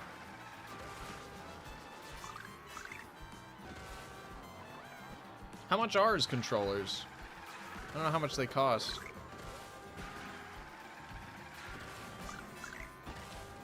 Just joined. Hi. Hello, Wacky Kingdom. I won't be able to say, but good luck and hope you finish quickly. Let's hope. It's Dino Jungle. Wow. The reason I time trial Marble Circuit because I like to do the NISC on lap 2 and 3. Oh, I see. Very cool. I guess that makes sense. I would grind laps, but need to do something with family for 2 hours. Oh, that's fun. Love that. Is it one of those, like, your dad comes to you and he's like, hey, come help me with something for like 2 seconds. That 2 seconds turns into 8 hours of hard manual labor on a Saturday? Yeah, that sucks. Except it's not really a Saturday, so it's probably not that. But always a good time. Everybody loves that. Everybody loves being cornered by their dad. You know it's not gonna take just 2 seconds, but it's like, can you really say no? You can't. You know, what can you do? It's just unfortunate.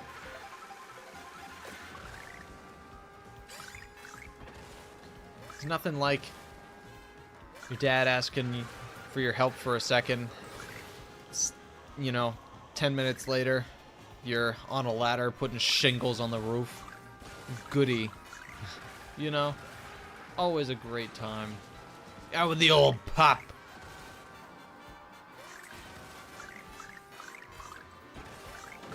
You know, I like that idea. We'll shoot for Professor. That way, he'll be a tough one to start with. So if I don't actually get his attention, or he doesn't agree to do a collab, that's understandable. We can reach out to someone small afterwards. I can always, you know who I didn't think about until now? I didn't think about Mangalore. Does anyone remember Mangalore from Mario Kart 8? Is he still kicking? I feel like he is still kicking. I used to watch him a lot. He used to do them item smuggling videos. We do a bagging video together where we just have to exclusively bag every race. Oh, that could be fun. That could be a good time. I feel like he definitely has. He has to do Mario Kart World stuff, right? He's gotta. He's totally still around. But it's my mom. Oh, it's not your dad. Well, is your mom into hard manual labor? Just a question.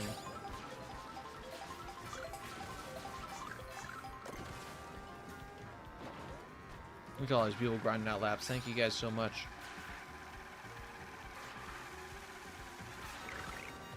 Zachary, unfortunately, probably can't do a Mogi and Proof Cart today as I have lots of homework and family stuff. See you later and gotta go. Oh, sorry, Zach. You can't do a Mogi with you. Oh, Golden's in here. Well, I'll see you later, String Cheese. Thanks for stopping by. Thanks for checking in. Appreciate you coming in here. I appreciate everybody coming in to the stream today. It's been awesome. I'm in a good mood because we're almost done. Anyway, welcome in, Golden. Here to do some laps. Let's hope so. I'm ready to have this done.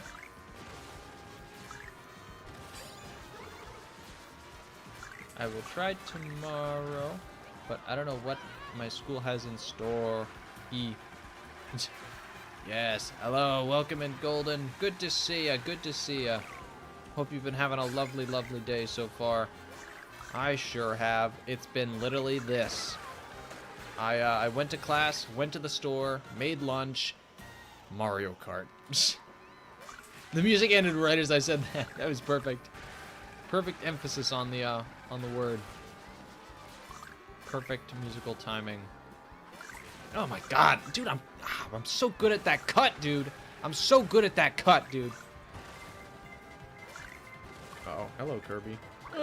It's not doing anything. Oh! No, I was sandwiched. I was totally sandwiched. Oh no.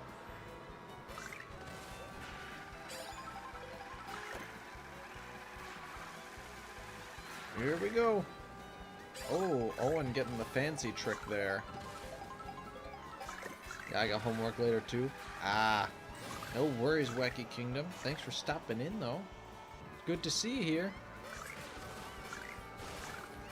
Don't worry, guys. Eventually, I know I've asked shamelessly for people to help me do laps forever here. Don't worry. Next time we stream, we will be doing some good old-fashioned Mario Kart. So, I mean, Saturday it looks like we may be able to. We may have time. It really depends on how things go, which is why I didn't say I had time on Saturday, because I'm not sure if I will. But if I do, we'll do a nice big Mario Kart stream with some good old-fashioned races. We'll have a good time. And in the coming weeks, we will prepare for the once I have a weekend where I have some good like free time again, like a whole day free. We'll do a big stream, and we'll call out to Professor, and we'll try and set something up. You know, and we'll need everybody's support there. We need everybody's support during that stream. Everybody's got to be there, going wild. I'm talking chat flying at like 2 million miles per minute. We gotta act all big and tough. We gotta be the blowfish. We gotta puff ourselves up and make ourselves look tough. It'll be good. I believe in us. We can do it. Oh, Ari's back from the store. Hola!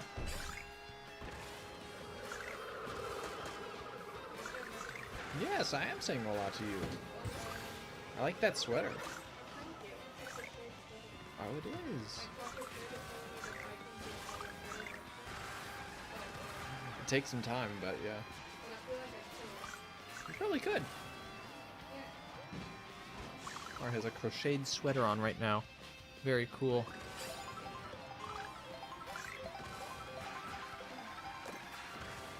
Ari just went to the store to grab some stuff. What'd you get at the store, Ari?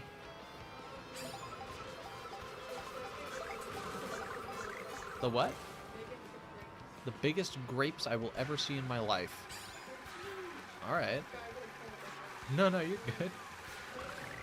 Potatoes. Chicken. Tostitos lime chips? Wow. Very nice. They don't have a lot of lime at that store, though. Like, I swear they're different. Because it is. But, anyway, continue. Ruffles! Oh my god. Lucky you. That's a good choice. Some candy corn! Oh man. Candy corn and avocados. What a great mix. You're not gonna eat them together? Well, what's even the point then? Halloween salad, yeah. Would they technically be the croutons? Would okay, if candy corns were in a salad, would they technically be the croutons? Or what would you classify them as? Did I just hear candy corn? Yeah, I already got candy corn. It's that time of year where candy corn is very prevalent, and well, they have like the store that we go to, there's just a big like circular shelf, like a fountain full of candy corn in it. And it's like bags and bags of candy corn, and every time I walk, like the first time I saw it this year, I immediately caved and I got a bag, and ever since, every time I run out of a bag of candy corn, I go out and I grab more at that fountain. I love candy corn. Candy corn is S tier? Yes. Candy corn is an S tier candy corn. I totally, like, thought I was alone because a lot of people say candy corn is disgusting. And I'm like, that's just not true. And then finally, you know, has anybody know the streamer Jay Schlatt, who does all like he does like tier list ranking different snacks sometimes? He ranked like cookies, he ranks chips, he ranks other things, but he ranked candy at one point. He ranked like candy bars and candy things at one point, and he put candy corn at S tier, and he said that a lot of people don't like it, but he said that he loved it. And I felt so incredibly validated with that statement. because like, if he doesn't like a candy, he will tear you apart for liking it. But the fact that he likes it, yeah, it means I actually feel validated for actually liking candy corn, which is awesome. Okay. Yeah, I love candy corn. Such a good candy. Underrated, really. It's delicious. I don't even know what it is, but I don't really care. Because it's good.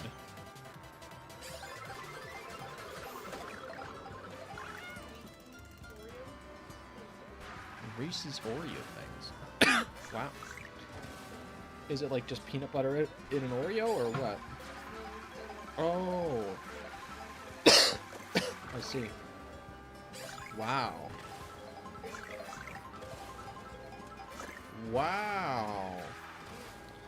A Reese's Oreo. 11, 2, 3 in my first 3 races of the Moki. Tied second overall. That's good. I mean, 11th is obviously, like, you know, that's definitely holding back your placements there, but, you know, we all get 11th, you know? It happens. It's just a bad race, you know? But then 2 and 3, that takes you back. Like, 2 and 3. Getting 2 is just immensely good. Especially if you're consistent enough to get 2 and 3 right back to back, that's good. Hopefully you can, get a good 1 in there. That'll get you a lot of points. It's first FFA in such a long time. I'm really relieved. That's awesome. Well, I'm happy for you. Owen did 24 laps. Let me add those. Hold on. I can add them to my counter here. Alright. Now we have 50 on my counter with Owen's added 24. So thank you, Owen. I appreciate the laps. Thank you very much. We're getting there, boys. We're getting there. Roughly 250 laps to go. I know, it's so close. We're getting there, boys. We're grinding it out. We're grinding it out. Mr. Balls has 20 laps. No way. Thank you so much, Mr. Balls. I'll add those on as well. I have them on my list here, so that takes us up to 70 on my counter. Thank you so much, everybody. I appreciate it. We're gonna be done with this soon. I can't believe it. We're gonna be done this stream. The nightmare will be over. It'll finally be done. Wait, the room is public? Yes, the room is public, Wacky Kingdom. I opened it up a couple streams ago. I think on Monday. And everybody can run laps, and they can choose if they want them to be added to the score, which a lot of people have, which has been awesome. So thank you all for everyone who has done that. Holy moly, yeah. You're doing Mario Bros. Circuit, hoping you can get top 4 this week. Well, Owen, I believe you can get there. I mean, you've been doing so well on that track so far. I mean, being in the top 10 on time trials in general is ridiculously impressive. Like, I've been doing this for so long, and my personal best on this track is still not top 10, you know? So I can only imagine how long you've been doing that on Mario Bros. Circuit. That has to be mind-numbing. How long do you think, if you had to guess, Owen, how many hours in this game have you sunk into just Mario Bros. Circuit? I'd imagine it has to be almost like in the hundreds now. At least like triple digits. I would be very surprised if it wasn't. Because I feel like without 100 hours, I feel like you can't get a record like that.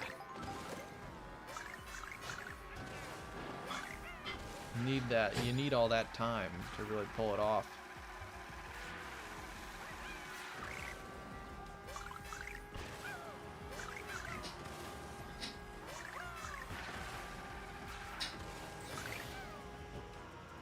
unfortunately, I can't join because it's a school day for me. That sucks. That's unfortunate. I figured that these ones have been a bit slower simply because, yeah, it is a weekday and all that. So I understand that a lot of people aren't going to be able to make it because there is school. So there's no worries, Wacky Kingdom.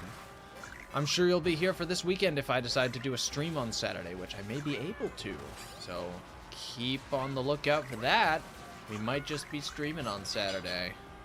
We might do a cool little Mario Kart race. We'll do some regular races. We won't be doing all these laps anymore. It'll just be a regular old Mario Kart session.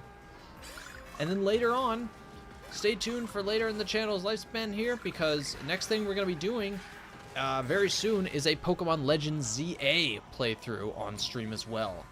We're going to be doing that. It's going to be so much fun. I'm really looking forward to that game. I really want to play it. I was playing a lot of Pokemon Scarlet recently. Not as much recently because I haven't been able to play anything else but this for the past 5 days now. But eventually I'm going to go back to that playthrough. I want to finish that game, at least, base game, before Legends ZA comes out. I don't have the DLC for Scarlet, only for Violet, so I'm just going to complete base game. But I've also been grinding out for a couple shinies that I want to transfer over as Mega Pokemon later on in Legends ZA's lifespan, because Pokemon Home will be compatible early 2026. So I started on August 21st, so about 300 hours! Oh my god, dude. That's ridiculous. That's a crazy amount of hours to sink into one track. My brain would be numb. I don't think I could ever. I'm not that crazy, but that dedication, that's good. You have stamina. You have a lot of stamina.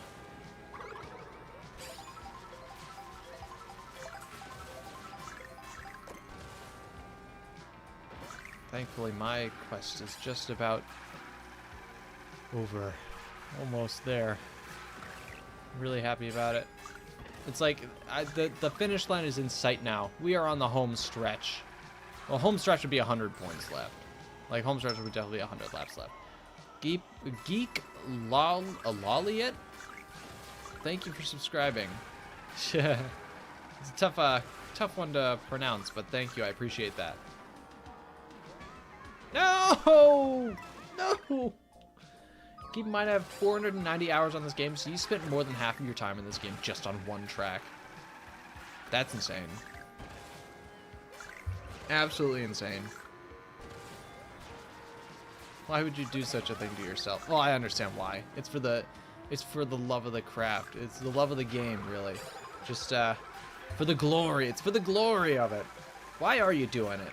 That's actually a question I should ask you. Why are you doing it? What makes you so motivated to get a world record on Mario Bros. Circuit, especially of all tracks? What about it?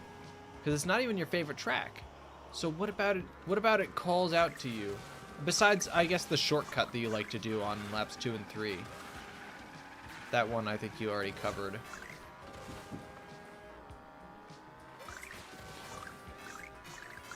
But definitely, is there a specific reason that you've kept going for this long and decided, yeah, you know what? I'm gonna go for world record.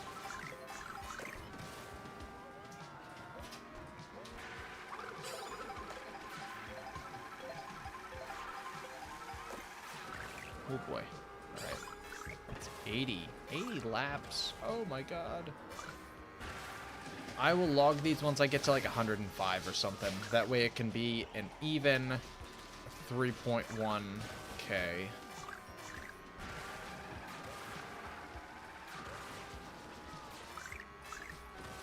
Oh no! That was a perfect jump too. Oh, it was so perfect. I loved it. It's okay. We fixed it. We fixed it. It's alright.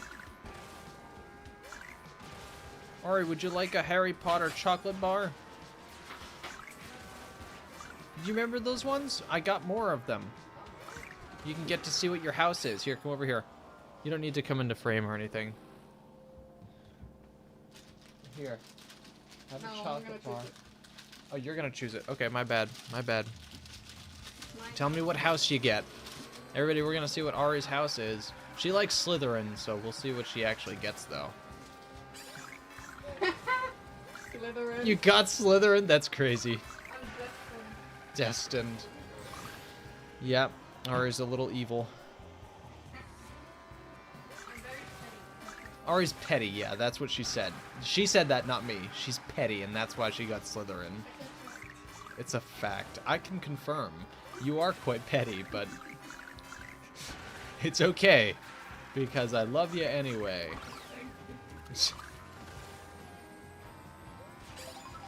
You're a wizard, J-Heart? That's the wrong you're. That wasn't very magical of you.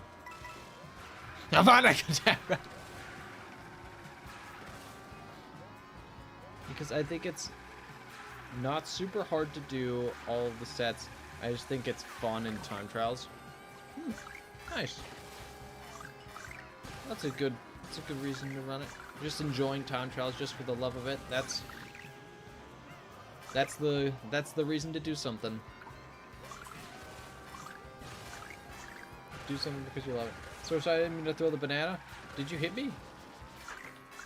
Oh.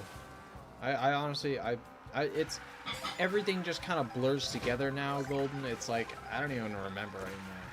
I don't remember, like, anything that's happened in the last 2 laps, or anything, really. My brain just takes in the information and just immediately dumps it away.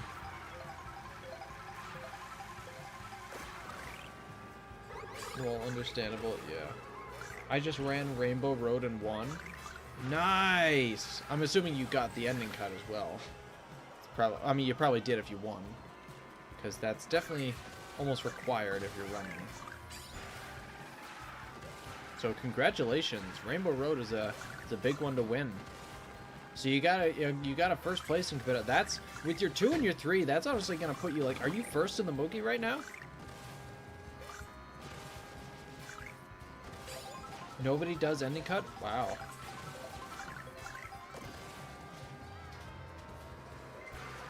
I love ending cut. The thing is awesome. Crop taught me how to do it, and it's been, like, fantastic. It's such a fun cut to do, you know? That banana just disappeared. That's cool.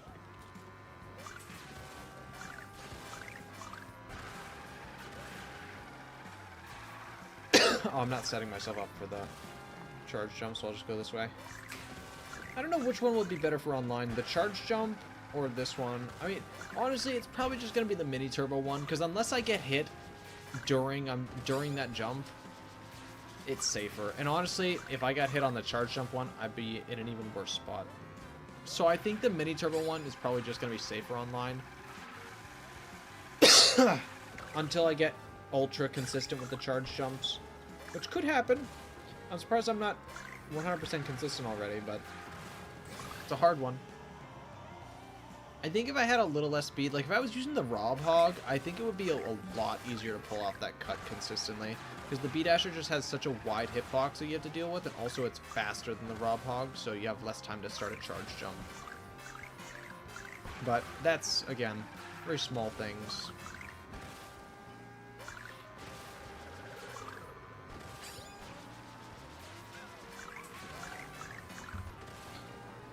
Nope, I'm in the lava. I didn't mean to do that, but I'm in. Hey, J-Heart, I have -4 laps. No, I'm not logging -4 laps.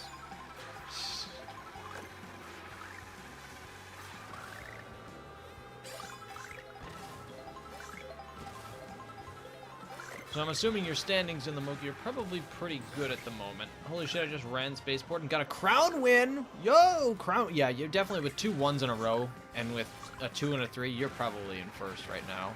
I'm assuming. Crown win is incredible. I had one of those on Desert Hills one time when I was making a video. I actually got documentation of it, which was sick. But, yeah, crown wins are sick. Love getting those. Last 5 races were 2, 3, 2, 1, 1. Yeah, you win. GG's. You've won. As long as nobody's doing as consistently as you, then yeah, you've pretty much won. Congratulations. As long as you don't sell from this point forward, you're probably all fine. You're probably gonna secure first.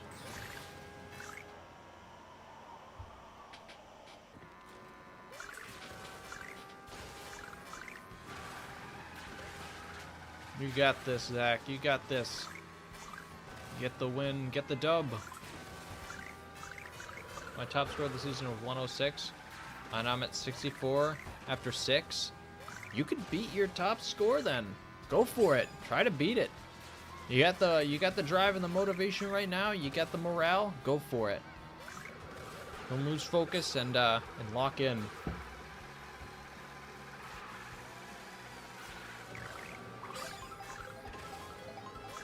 Oh my god, that bomb almost hit Caden there.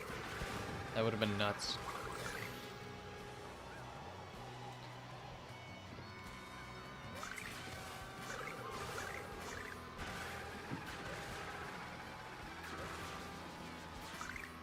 Oh, I messed that up. Ah, darn it. Darn it. I did a left charge jump, and I don't want a left charge jump. I want a neutral jump.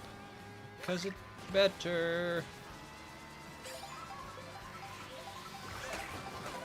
Ah, that worked. Okay, we're good. That worked out perfectly.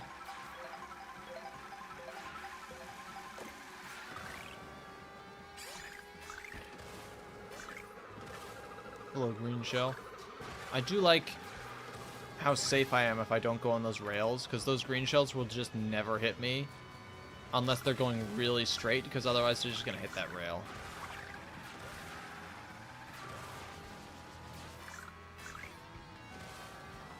Ah, oh well. We almost got that.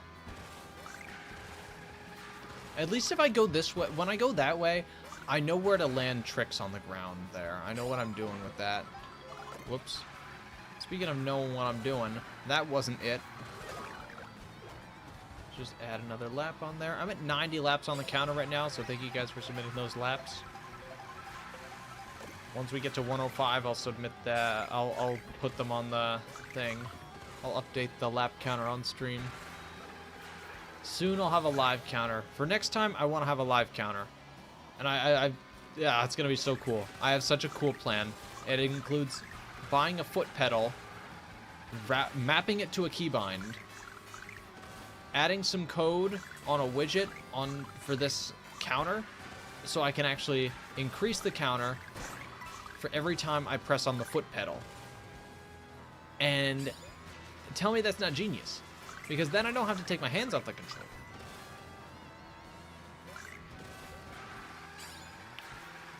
I'm thinking that's the way to go. I'm thinking that might be it. I'm gonna go do homework now. See you later. All right, thank you, Wacky Kingdom, for stopping in. I appreciate you being here. Appreciate all of you in chat for sticking around for this massive marathon of streams. This has been a crazy week, way longer than I expected it to be, but we're here at the tail end of it all. It's all coming to an end finally. This, I'm telling you, after Sunday, I was really I was so done with this, and I was dreading doing the rest. I genuinely was I can't do this. But we got some help, and we're finally towards the end of this, and I've never been so ready to call it quits. Ready to get out of here and go home. I will never be doing 3,000 laps of something again. Never again.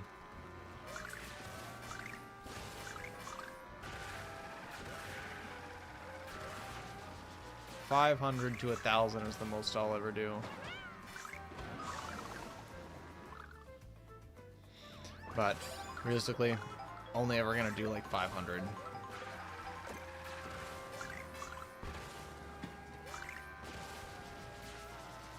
$500 will be more than enough laps. That'll do just fine.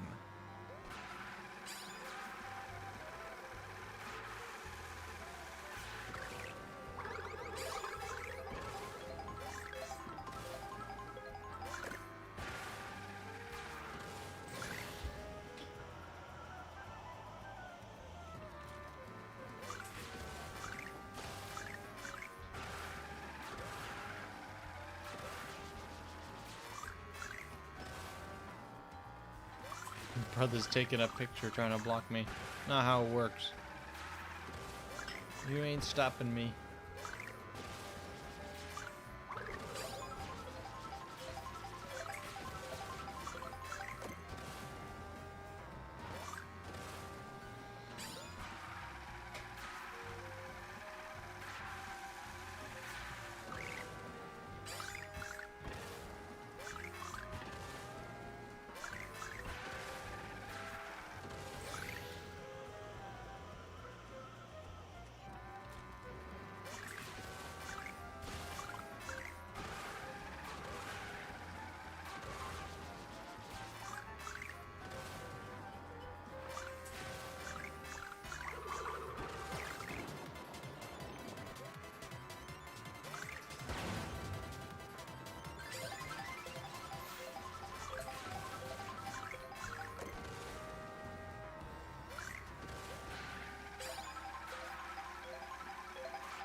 We are currently at 95. So 10 more laps and I'll record these. I'm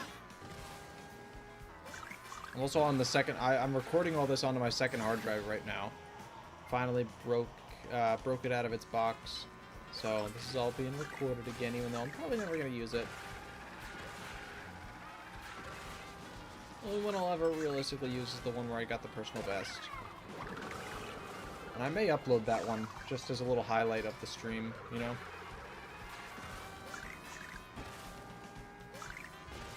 Because that was fun. Getting a personal best was sick.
I'm getting very quiet now, sorry.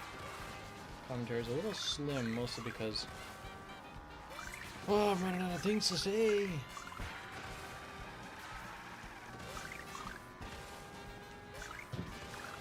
But we're almost there.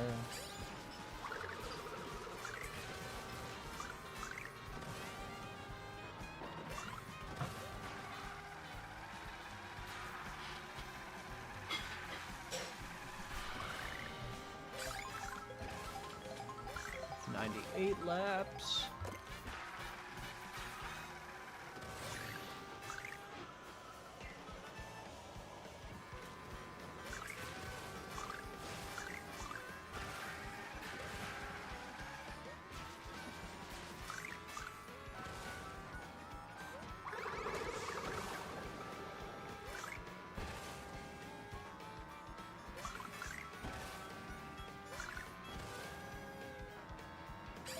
You heard 20 laps?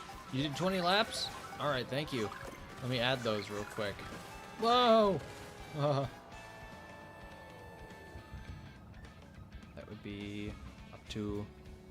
we're up to 119 on the counter. I will add these once I get to 125. So I'll do 6 more laps here. Then I'll add them. Thank you so much, Mr. Balls. I appreciate the 20 laps. Very awesome. We're getting there. We're getting there.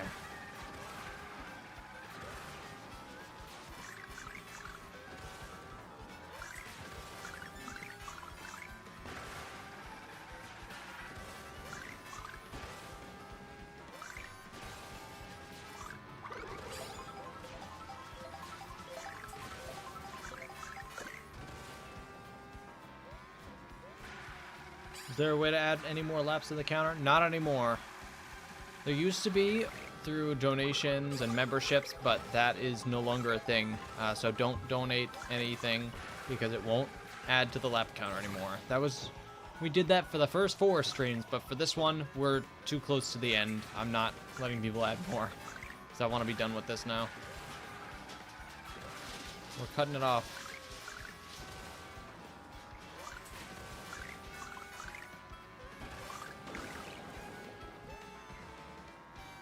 I get it. I was wondering why 3401. Yes, there were ways to increase it for quite a while. And it definitely worked. It worked a lot. I mean, got a lot of subscribers from it, so it was pretty cool. We hit 6,000 recently, which was awesome. We hit 6,000 during these streams, which was so sick. So thank you guys for that. It was really awesome. Thank you all for 6,000 subscribers. Here's to the next number. Here's to the next milestone.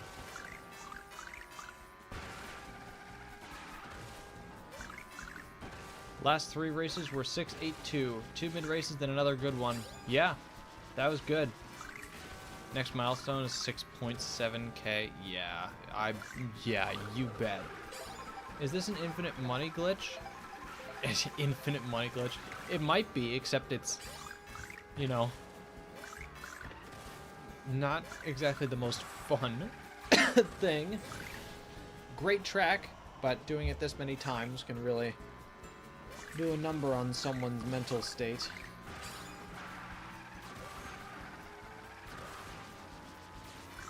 Never again will I do this many.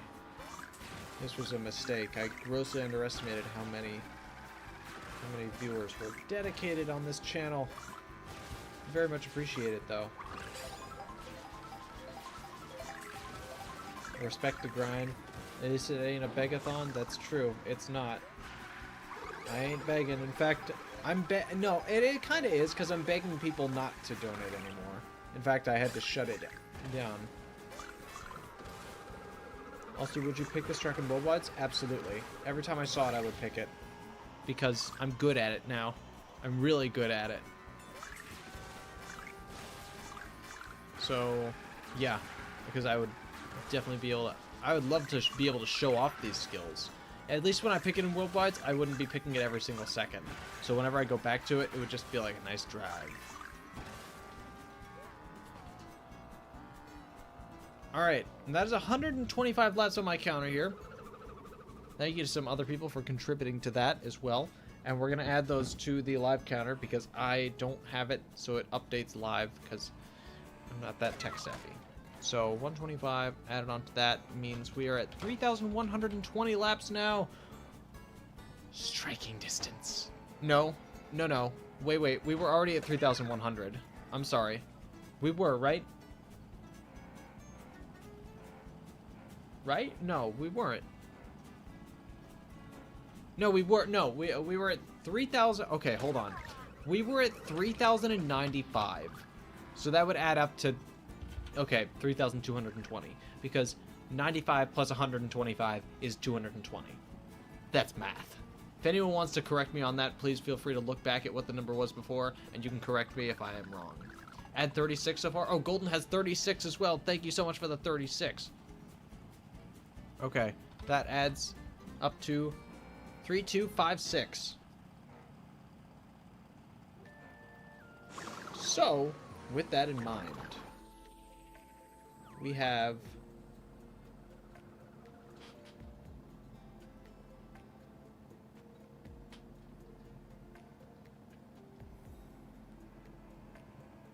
if my math is right, we only have 150 left. Less than that even, I think. I think we have 145 laps left, and that's it. Oh my god.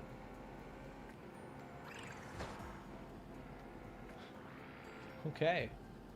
4th place? Is that 4th place overall, or 4th place on the race that you just got?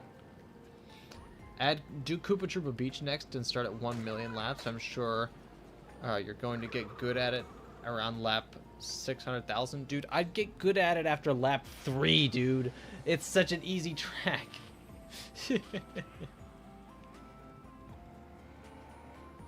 Anyway, let's reset my counter on my phone. So we only have 145 laps to go. Boys, we are almost at the home stretch. I'm gonna eat a chocolate bar real quick. We're opening another. Last time we got Hufflepuff. We need something better.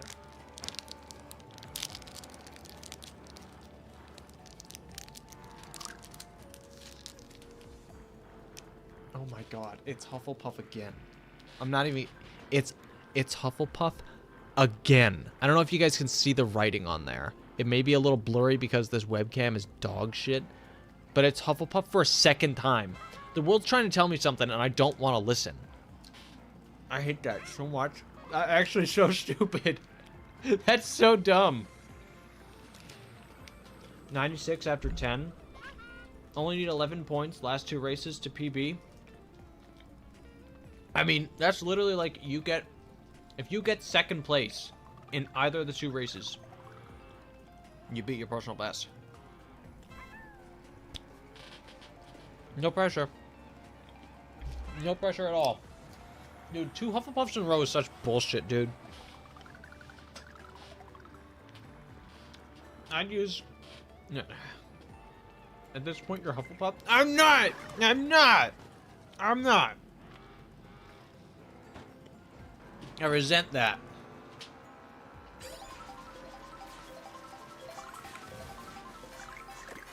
I don't want to be in the same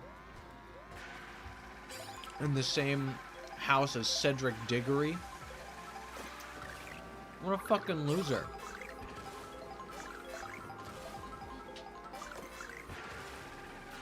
Couldn't even win the Triwizard Cup. God. Second place. That's so ridiculous. You know? How could he have not won? Like, what the heck happened to him, man?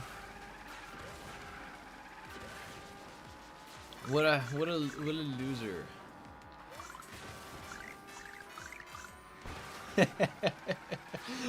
Only people who've watched the movies are understanding this joke. But you guys know. Someone here knows, clearly.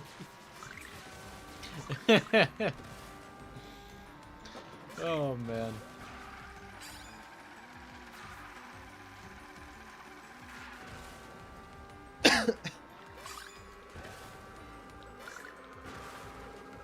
Yeah, that's dumb. Alright, let's do this. 145 laps left. We're doing it. And you know what? We're doing this. We're getting it done. 145 laps left. That means we did, like, literally, like, 150 in no time flat there. Yeah, we literally did 150 there. In, like, literally maybe an hour. That's insane. We're cracked. I time trialed Dry Bones Burnout for a bit. Does the laps count from time trial attempts? How many did you do? Oh, Mr. Moneybags won! Did you get a new personal best? Oh, you won the race. You got first. Oh, nice. 1-1-1 after 11 races. Very nice. Very nice. That's a big record right there. That's a personal best. Congratulations. Hey, you still got one more lap, too. You can even shatter it now. Try and go for another one. Mr. Balls did 10 laps. All right, let me add that. 1, 2, 3, 4, 5, 6, 7, 8, 9, 10 on my counter. How many laps? If you know how many laps you did, Owen, I might count them since you were time trialing on that track. So I could see counting that.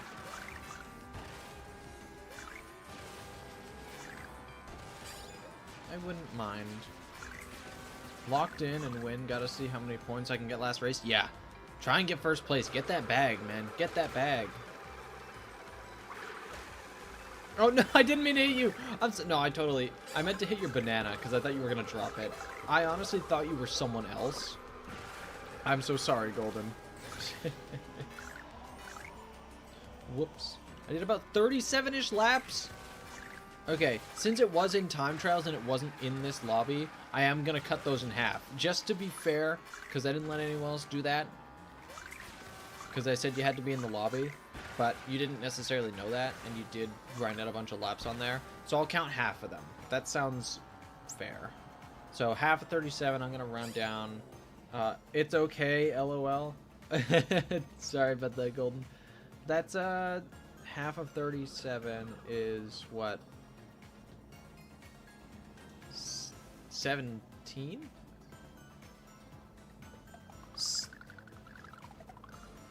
18? 18. On top of the 15 that we had. No, it was 13 that we had. 18. 1, 2, 3, 4, 5, 6, 7, 8. And then plus, okay. That brings us up to 31 laps so far. Oh my god, boys. We are so back. We are so back. This is gonna be done in like a couple, like in a matter of like, in the hour we could be done. If we're all grinding out laps here, we could be done in the hour. This could be it. This could be the final hour of this challenge. This is it. This is exciting stuff. We're here. We are ready. I am so ready to be done with this. I'm gonna give Ari a hug, and then I'm gonna go, and then I'll be done. I'll be done with all this. And then I will start planning for some other things. Maybe I'll do a screeny with everybody at the end. Everybody's grind out some laps, and before I leave, I'll do a screeny with everybody at the end. That seems like a good idea. Good way to end it off. Oh man, this is crazy.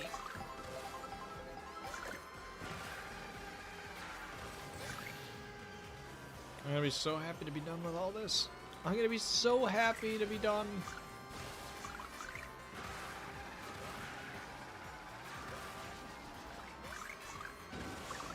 Oh, we just fell in the lava. Of course. I do this for so many times. Thousands of laps, and I still fail that. Got second.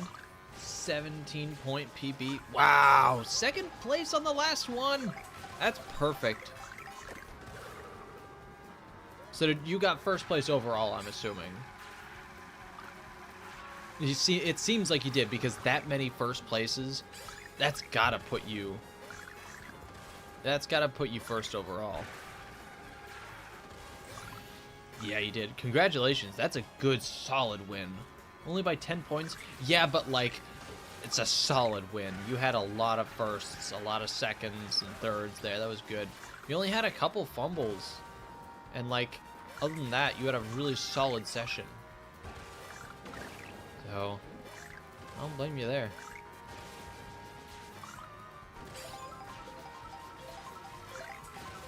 So if I got that race, I would have lost by 1 point. If I got last that race, I would have lost by 1 point. Oh, so you had it pretty much locked down. All you had to do was not get last. That's pretty good. I'm very happy with that. Yeah, no, that's really good. That must have made you feel pretty secure in that position. That was that must have been nice. Well, congratulations on a very nice win. That's okay. I'll just rewind and fall right into it again. We're almost done. We're almost done. I don't even care if this guy's griefing.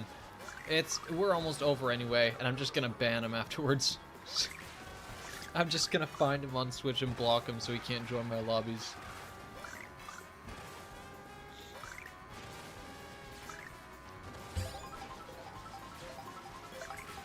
All right.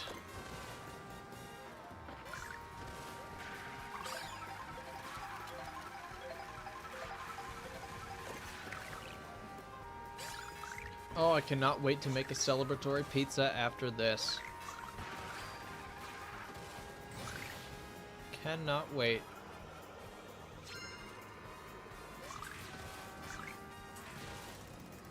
Hold on. I have it. Oh, someone knocked him off. Thank you. Thank you. Thank you, Kirby. I appreciate it. I fell off afterwards. That was on me, too. That was awful.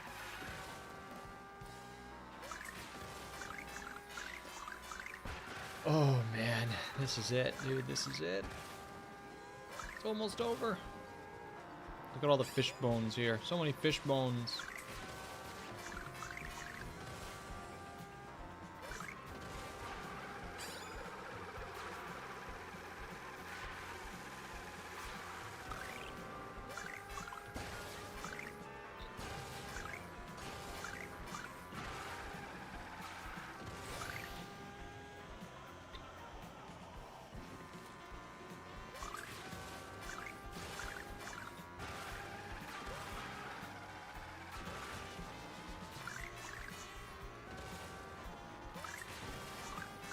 Nice.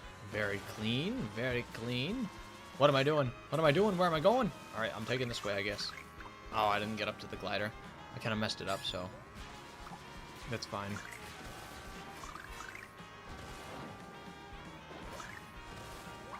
Got this. I'm ready.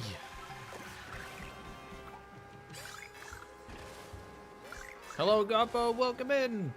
You here to race some laps? We're almost done if you'd like to help us finish off the last few. I only have like 145 left, which is insane. We are right there. Which is crazy to think about.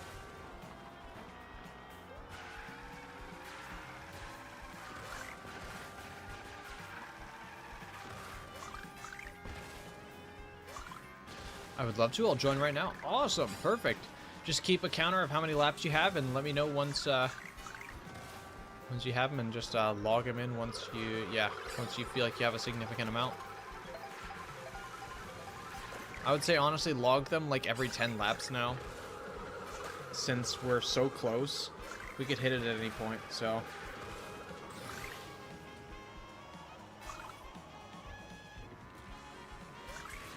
probably for the best we stay up to date with recording laps.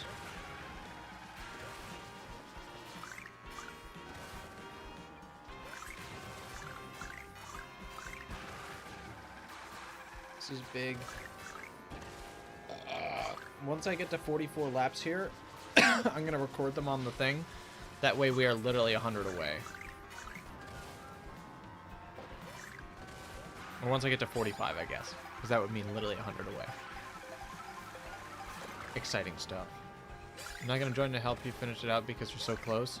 I just want to sit back and watch. Yeah, feel free. Feel free. Oh, I'm so ready for this. I'm so ready.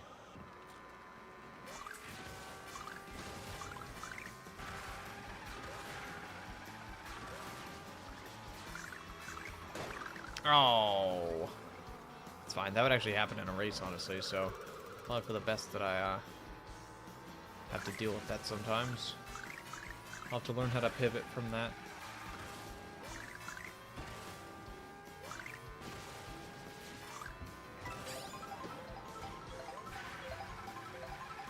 Oh, this is exciting.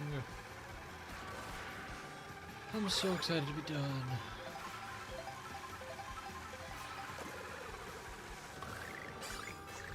I yearn to be literally anywhere else but here.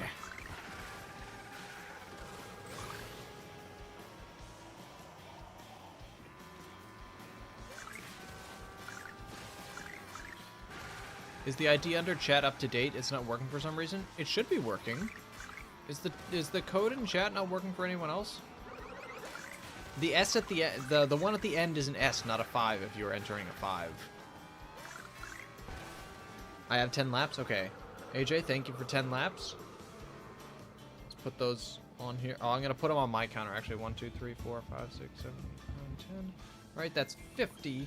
Oh, plus the lap I just did. That's 51. Okay, let's add those to the lap counter. 256. Which would mean we're at 300, or 3,307. 3,307, boys. We're getting close. I'm gonna hop on Gyarados' live stream right now. I totally forgot Gyarados was did content. I forgot about him. I'll have to reach out to him at some point as well for a collab. Eventually. I'll try for Professor first, but then we'll have Gyarados lined up as well. I'm gonna reach out to him at some point. That'll be fun. Should I plug you? You don't have to plug me on Gyarados' stream. That's all right. But thank you for the offer. I wouldn't want to bother him with self-promotion. That would, I feel like, be a poor thing for me to do. I don't know if he'd look on me too kindly for that.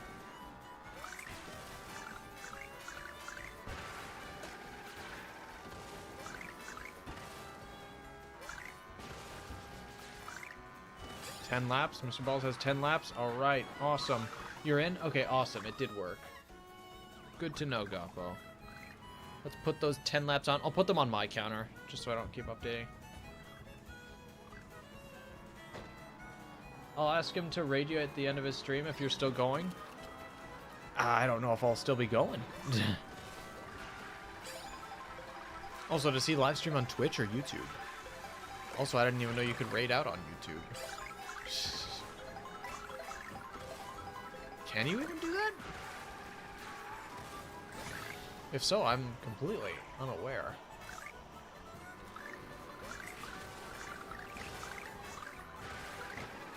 I forgot to log the lap. It's okay. I'll just do it when I'm done with this one. Whoa! That was crazy.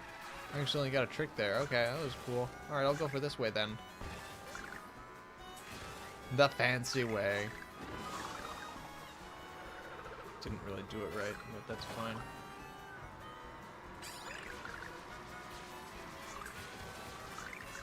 I won't be in the chat. I'll be like on the stream. Oh, wow.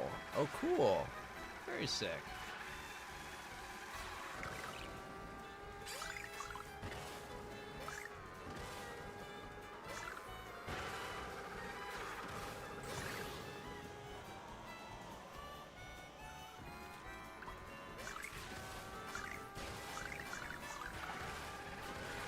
Oh, we're almost there.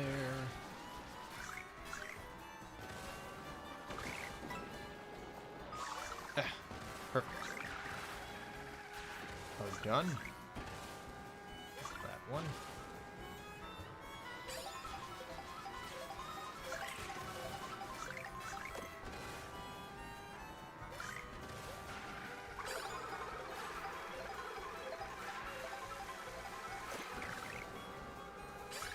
Okay, I'm back. Welcome back.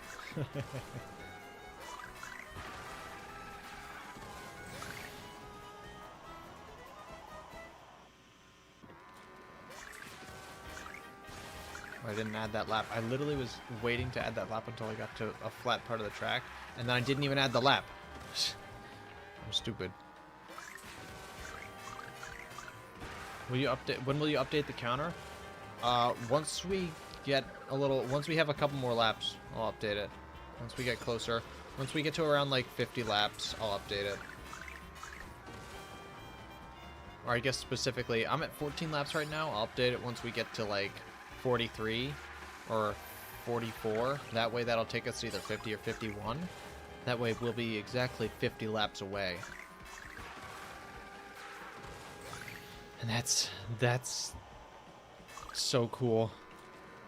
We're literally within 100 points. We're literally within 100 laps. We're gonna be done soon. Literally could be within the hour. We could be done by 7 p.m. I could be done in time for supper. That's great. I'm gonna be able to make this victory pizza, and boy, am I going to enjoy it.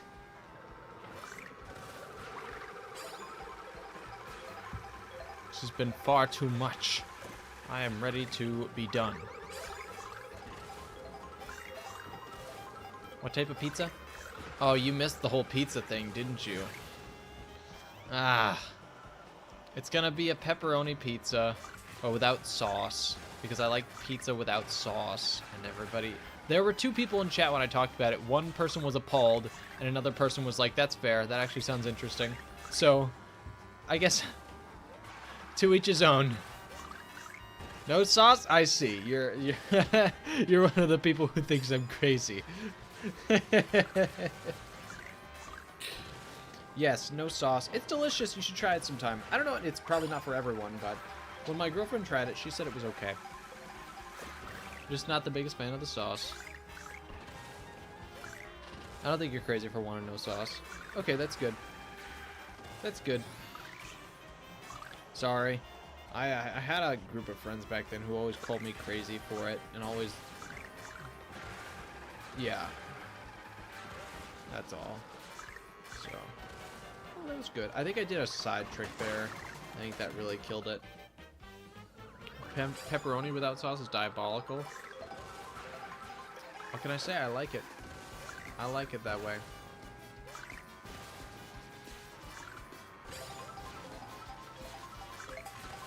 I did 15 laps just now. Thank you for the 15 laps. All right. Let me add that to this, which would add up to 15 plus 18 is 33. 33 on the counter. All right, perfect. Gotta make sure I do my math before I start rapidly tapping on the counter, because in case I lose count, I know what number it needs to land at.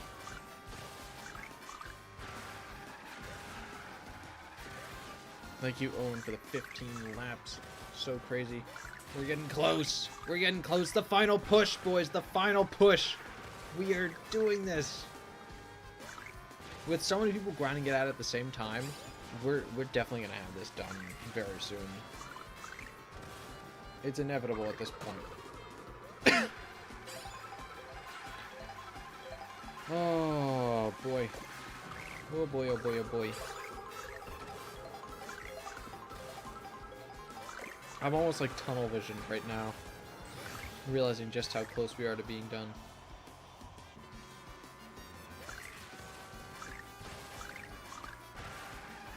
It's gonna feel so so satisfying. Smatisfying, that's what I said, yeah. That's a word. Let JR do the last lap. Yeah, there's one extra lap on here, so I'll make sure it'll be a big celebration. You know, we should do the last lap all together. We should all gather at the starting line and all race the last lap together, collectively. That sounds good. I like that idea.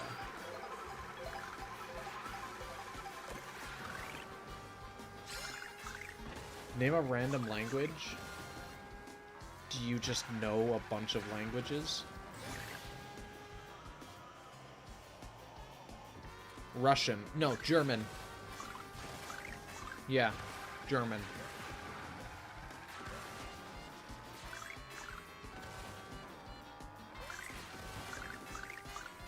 Make it so there are 3 laps left and we all race. That could be fun. That would be very fun, actually. Okay, you know what? Yeah, we'll make it the last 3 laps. We'll do a race. That's a good way to end it. I'm gonna switch my system language to German. I did that for Minecraft a while back, but I did it for Spanish. I play Minecraft in Spanish now. Just because I don't know a lot of Spanish, but Ari is Spanish. Ari speaks Spanish, sorry. And so I feel like I should learn at least a little bit of Spanish, at least what some of the words mean. And Minecraft is such a good game to learn a language from. Like, it's so good because there's so many different things in Minecraft that you learn how to say so many different things. It's very handy. Like, I know torch is antorcha. Or antorcha. I don't know if it's antorcha or antorcha, but it's one of those. I forget now because I haven't played it in a while, but yeah. Are you almost done? Yes. Yes, we are. We are almost done. Okay.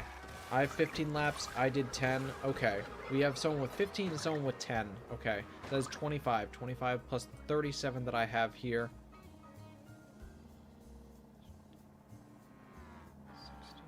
62. 62. Yeah. Okay, we're at 62 laps. Let's add those to the counter real quick, actually. Which means... Nice. 369.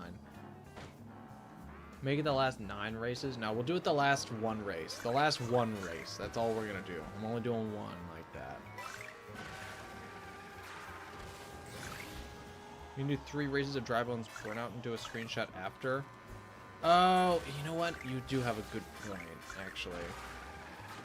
That is a good point. Okay, maybe we do the last 9 laps then. Yeah, we'll do 3 races of Dry Bones Burnout. That seems more than fair, actually. That makes sense, because then we can take a screenshot after all the laps. Okay, yeah, I don't mind that. It's a good way to end it, too. You can see just how much my practice has paid off, if at all.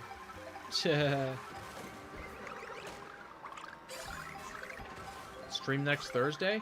Possibly. Stream this Saturday? Also possibly. Oh, you mean on Thursday? No, Thursday I will not be streaming. I work tomorrow in the evening, so I won't be streaming, sadly. But Saturday is a definite... not a definite yet, but I think I'm pretty confident that I probably will be able to now. Also, yes, I know Spanish. It's antorcha. Okay, cool. Thank you, Golden. I appreciate that. Thank you for letting me know. Ah! Get out of the way!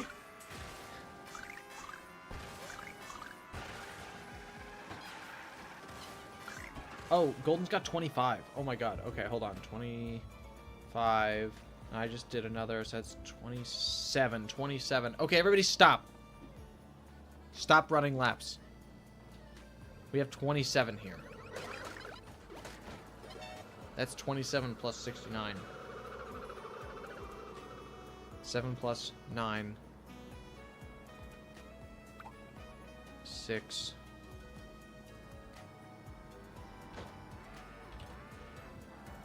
$96? We have 5 laps left.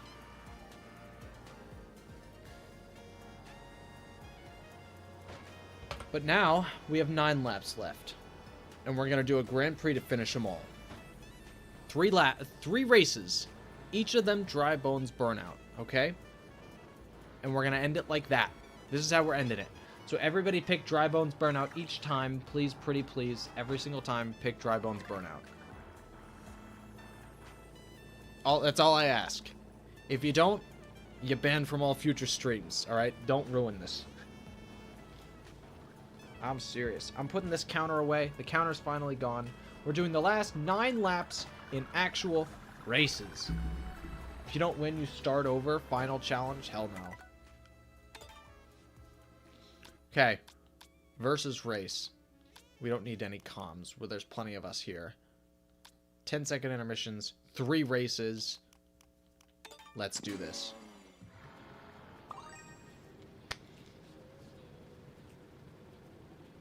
Don't worry, I'll pick Koopa. No. We're picking Dry Bones Burnout all 3 times. We're getting all these laps done. Someone picked Faraway Oasis. Someone picked Rainbow Road. Okay, that's awesome. Well, let's just hope we don't get those. If we do, I'm just doing the rest of the races in free roam. You guys can hunt down the people who picked those.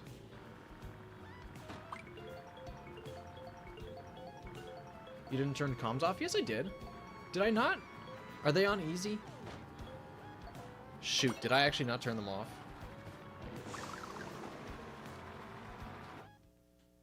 Oh. Okay. My bad. It doesn't matter. I don't think it matters at the end of the day. I set them to normal. Oh, I probably did. You're right. Well, sorry. Whatever. It doesn't matter. We're just gonna complete them now.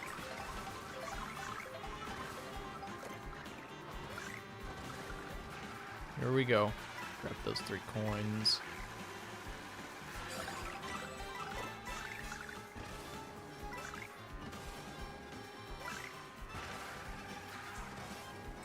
Here we go. The final stretch, boys. The final stretch.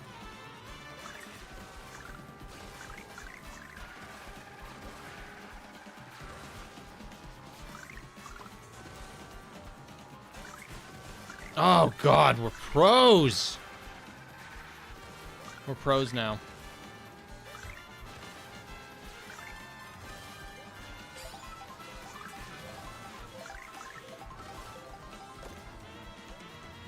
We didn't get the trick, but that's okay. It's like 3 more coins. Get rid of that. I want more coins. I think I might have backed him there. I'm not sure. No, I definitely didn't. That was something else that hit him. Alright, I have a decent lead. I don't want to kill it, so I think I'm going to do... Yeah, I'm going to do mini turbo here. Mini turbo jump. Slower, but we have a decent lead, and I don't want to blow it. We got the charge up 1 on the first lap.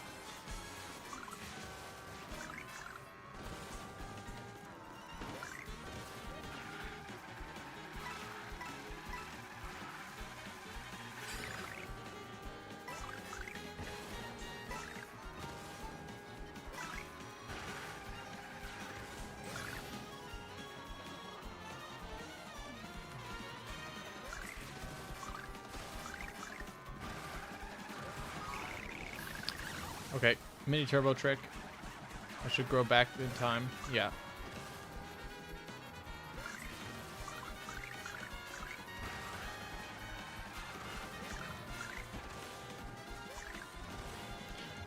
That's a good start.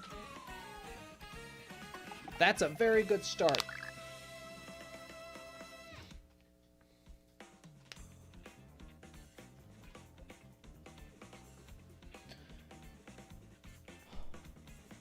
It's another 3 laps down. Let's go to that counter. Oh, this is fun. We have to wait for all the computers to finish. Oh no, there's one other player that hasn't finished. That's why I think. Very nice.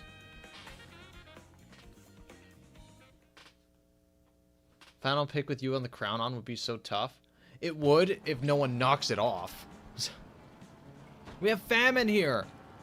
Former Dry Bones Burnout world record holder, actually. So, this might become a little tough for me. This might be a little tricky. It's where the real challenge comes in.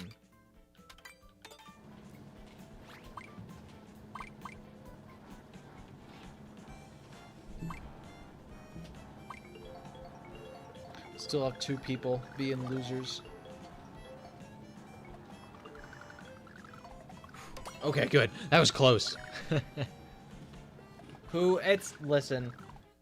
It's just, people are just gonna be like that. That's just the internet. They're always gonna be assholes. Some guy's always gonna be like, oh, I'm gonna pick a different track to be funny. Owen got a comm error? That's not fun. I'm so sorry, Owen. No item off the beginning there. That really sucks.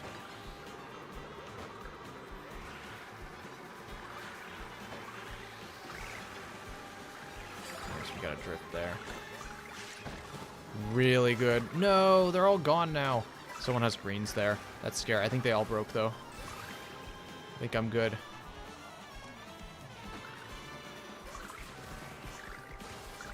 Please tell me I bumped him off there. No, I didn't. No! Dude, I got bumped off. That sucks. That feels bad. Oh, God. Now I'm choking bad. Yeah, that's going to hurt. Catching up from here is going to be hell. I had to get mushrooms, but I'm in like 9th. Because I turned CPUs on normal. Instead of turning them off.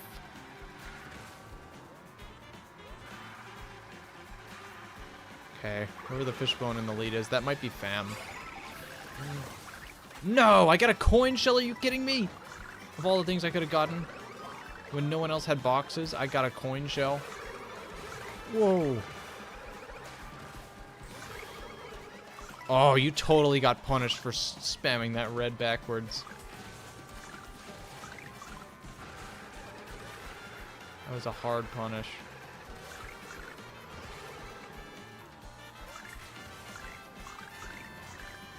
It was golden in first. There's 2 dry bones up here. I think one of them's the CPU. Come on, give me something good. Yes! Yes! Triples, I'll take it. That's incredible.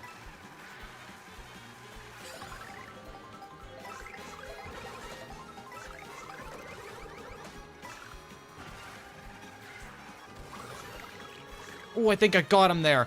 No, I didn't back him. Damn it. I got him there. Perfect. No, I didn't. I totally thought I got him both times there, but I didn't. I just gotta hope he has no mushrooms. I think I got it. Whew. All right. Nice. We love to see it.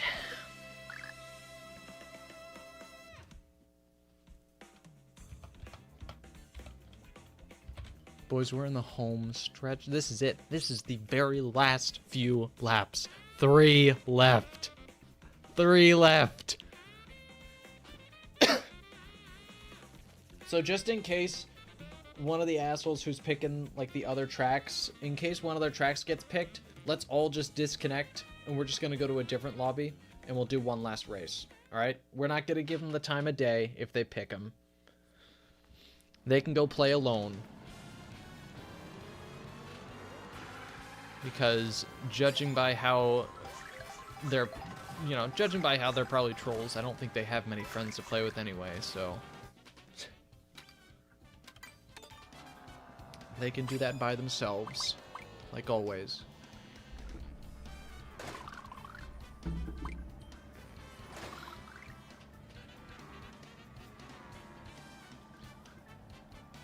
Well, in lava because of shell at the end? Ah. 3 people picking different things. You guys are such sleazeballs.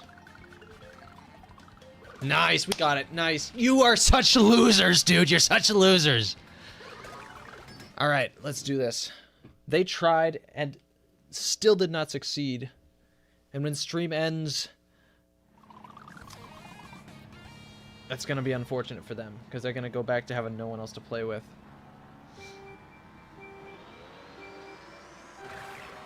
All right, let's go. Starting off in first is good. Although I'm only going to get a coin here. So I need to stay far ahead. Shoot, hello fam. Oh, I got bananas. You're screwed. You're out of here. You're out of here. You're out of here. That's such a lucky pull, dude. That's so good. I can still get blued this race, though, so it's not over by any means, but someone's not making it through that.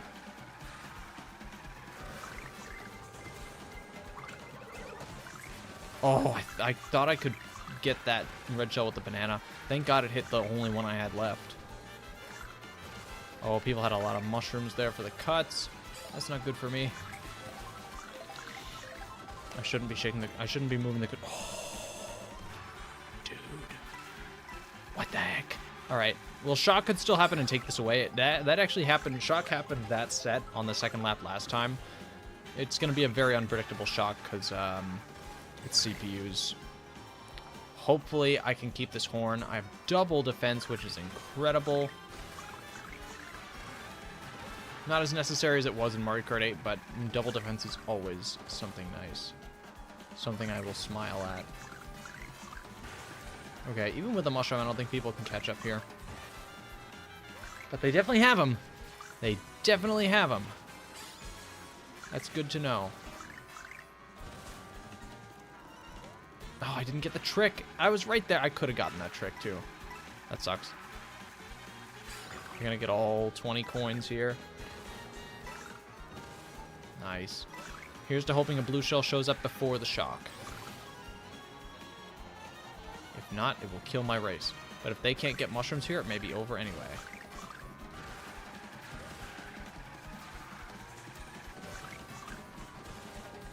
Here we go. Bringing it home for the final 3 laps of this stupid challenge. We are done, boys. The laps are done. We have finally reached our goal. 3,405 laps. We're done. That took too long. That took far too long. Oh my god. Ah. Easy. I'm so proud of you, bro. Thank you, Zachary. I appreciate it. This has been a long time coming. You know, funny enough, all this has really done so much for me in the space. I'm taking a screenshot of this scoreboard. This is what the practice does, all right? It gets you 45 points in a 3-race Grand Prix. Let's take a screening. Let's get everybody in here. This is a legendary moment.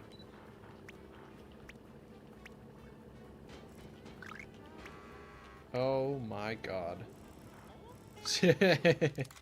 Oh, no, I don't want to stop taking photos. Oh, people are pushing me up! They're pushing me up! Oh my god. Wow. What an experience this was. And, it actually did a lot of good for me, though.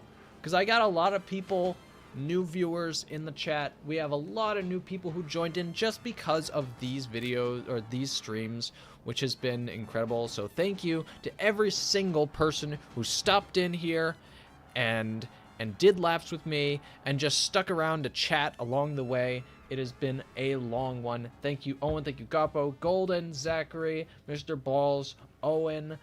I think I already said Owen. That's fine.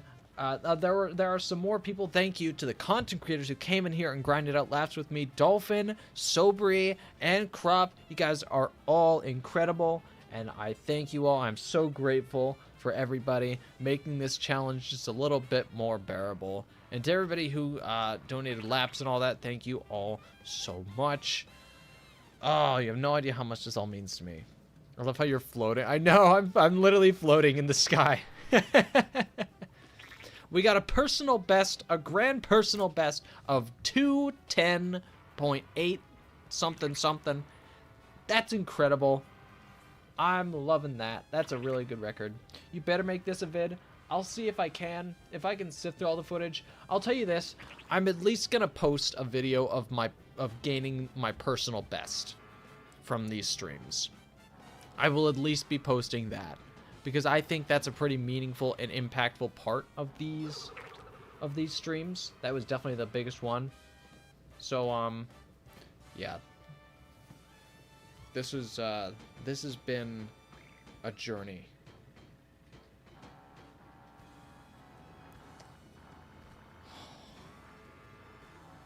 I can't believe it's all over, dude. This took way longer than I thought it would. I didn't expect for this many laps. And so this took so long. 5 days. 5 days of streams to complete this. And we can do it again? No. If I do it again, it's going to be way less laps than this. I'll tell you that. It's going to be way less. But I am very grateful for everybody who stopped in and supported me along the way. The next one we'll do, probably 500 laps on Dino Jungle to see if Poofesher agrees to do a collab with me. That will be the next steps. So, that'll be fun. I'm looking forward to it. Everybody stay tuned for that. In terms of things coming to the channel very soon, we have the Fishbone video, obviously, that's being edited right now as we speak. We have a Pokemon Legends ZA playthrough, which will be coming out once the game releases. We will also have just more casual Mario Kart lobby shenanigans. I know you guys just like coming in here and playing Mario Kart races, and so trust me, we'll do a lot of those. We'll do a lot of those. But in the meantime, highlights like challenges, milestones, rages, stuff like that would go viral, I think. Yeah, I think that could be fun. I mean, if anyone wants to, like, I don't know if I really want to sift through all this footage just because I'm, like, so... I don't want to. If anyone wants to volunteer to edit anything, like, you can edit it for me, and I'll give you, like, a good chunk of the profits that I get for that video on YouTube. So, if anyone wants to do that, you can feel free to reach out to me, and I can send you the footage for it. The files are quite large, but I can probably figure that out. Figure something out. But, yeah. We're gonna wrap up stream now. I'm finally gonna sign off.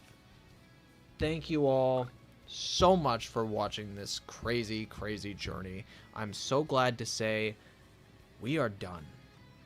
And I hope you have a good day. Thank you, Owen. I hope you have a great day too. Everybody have a wonderful rest of your day. I'm gonna go make myself a nice big victory pizza. I'm gonna go hug my girlfriend, and I'm gonna be done for the day. So I'm gonna take a little bit of a break from streaming. I'll be back on Saturday probably for another Mario Kart stream. You won't see me until Saturday. I'm taking a rest. All right, I'm sleeping. Yeah, I'm resting for a tiny bit, but thank you guys so much for tuning in. I will see you all then.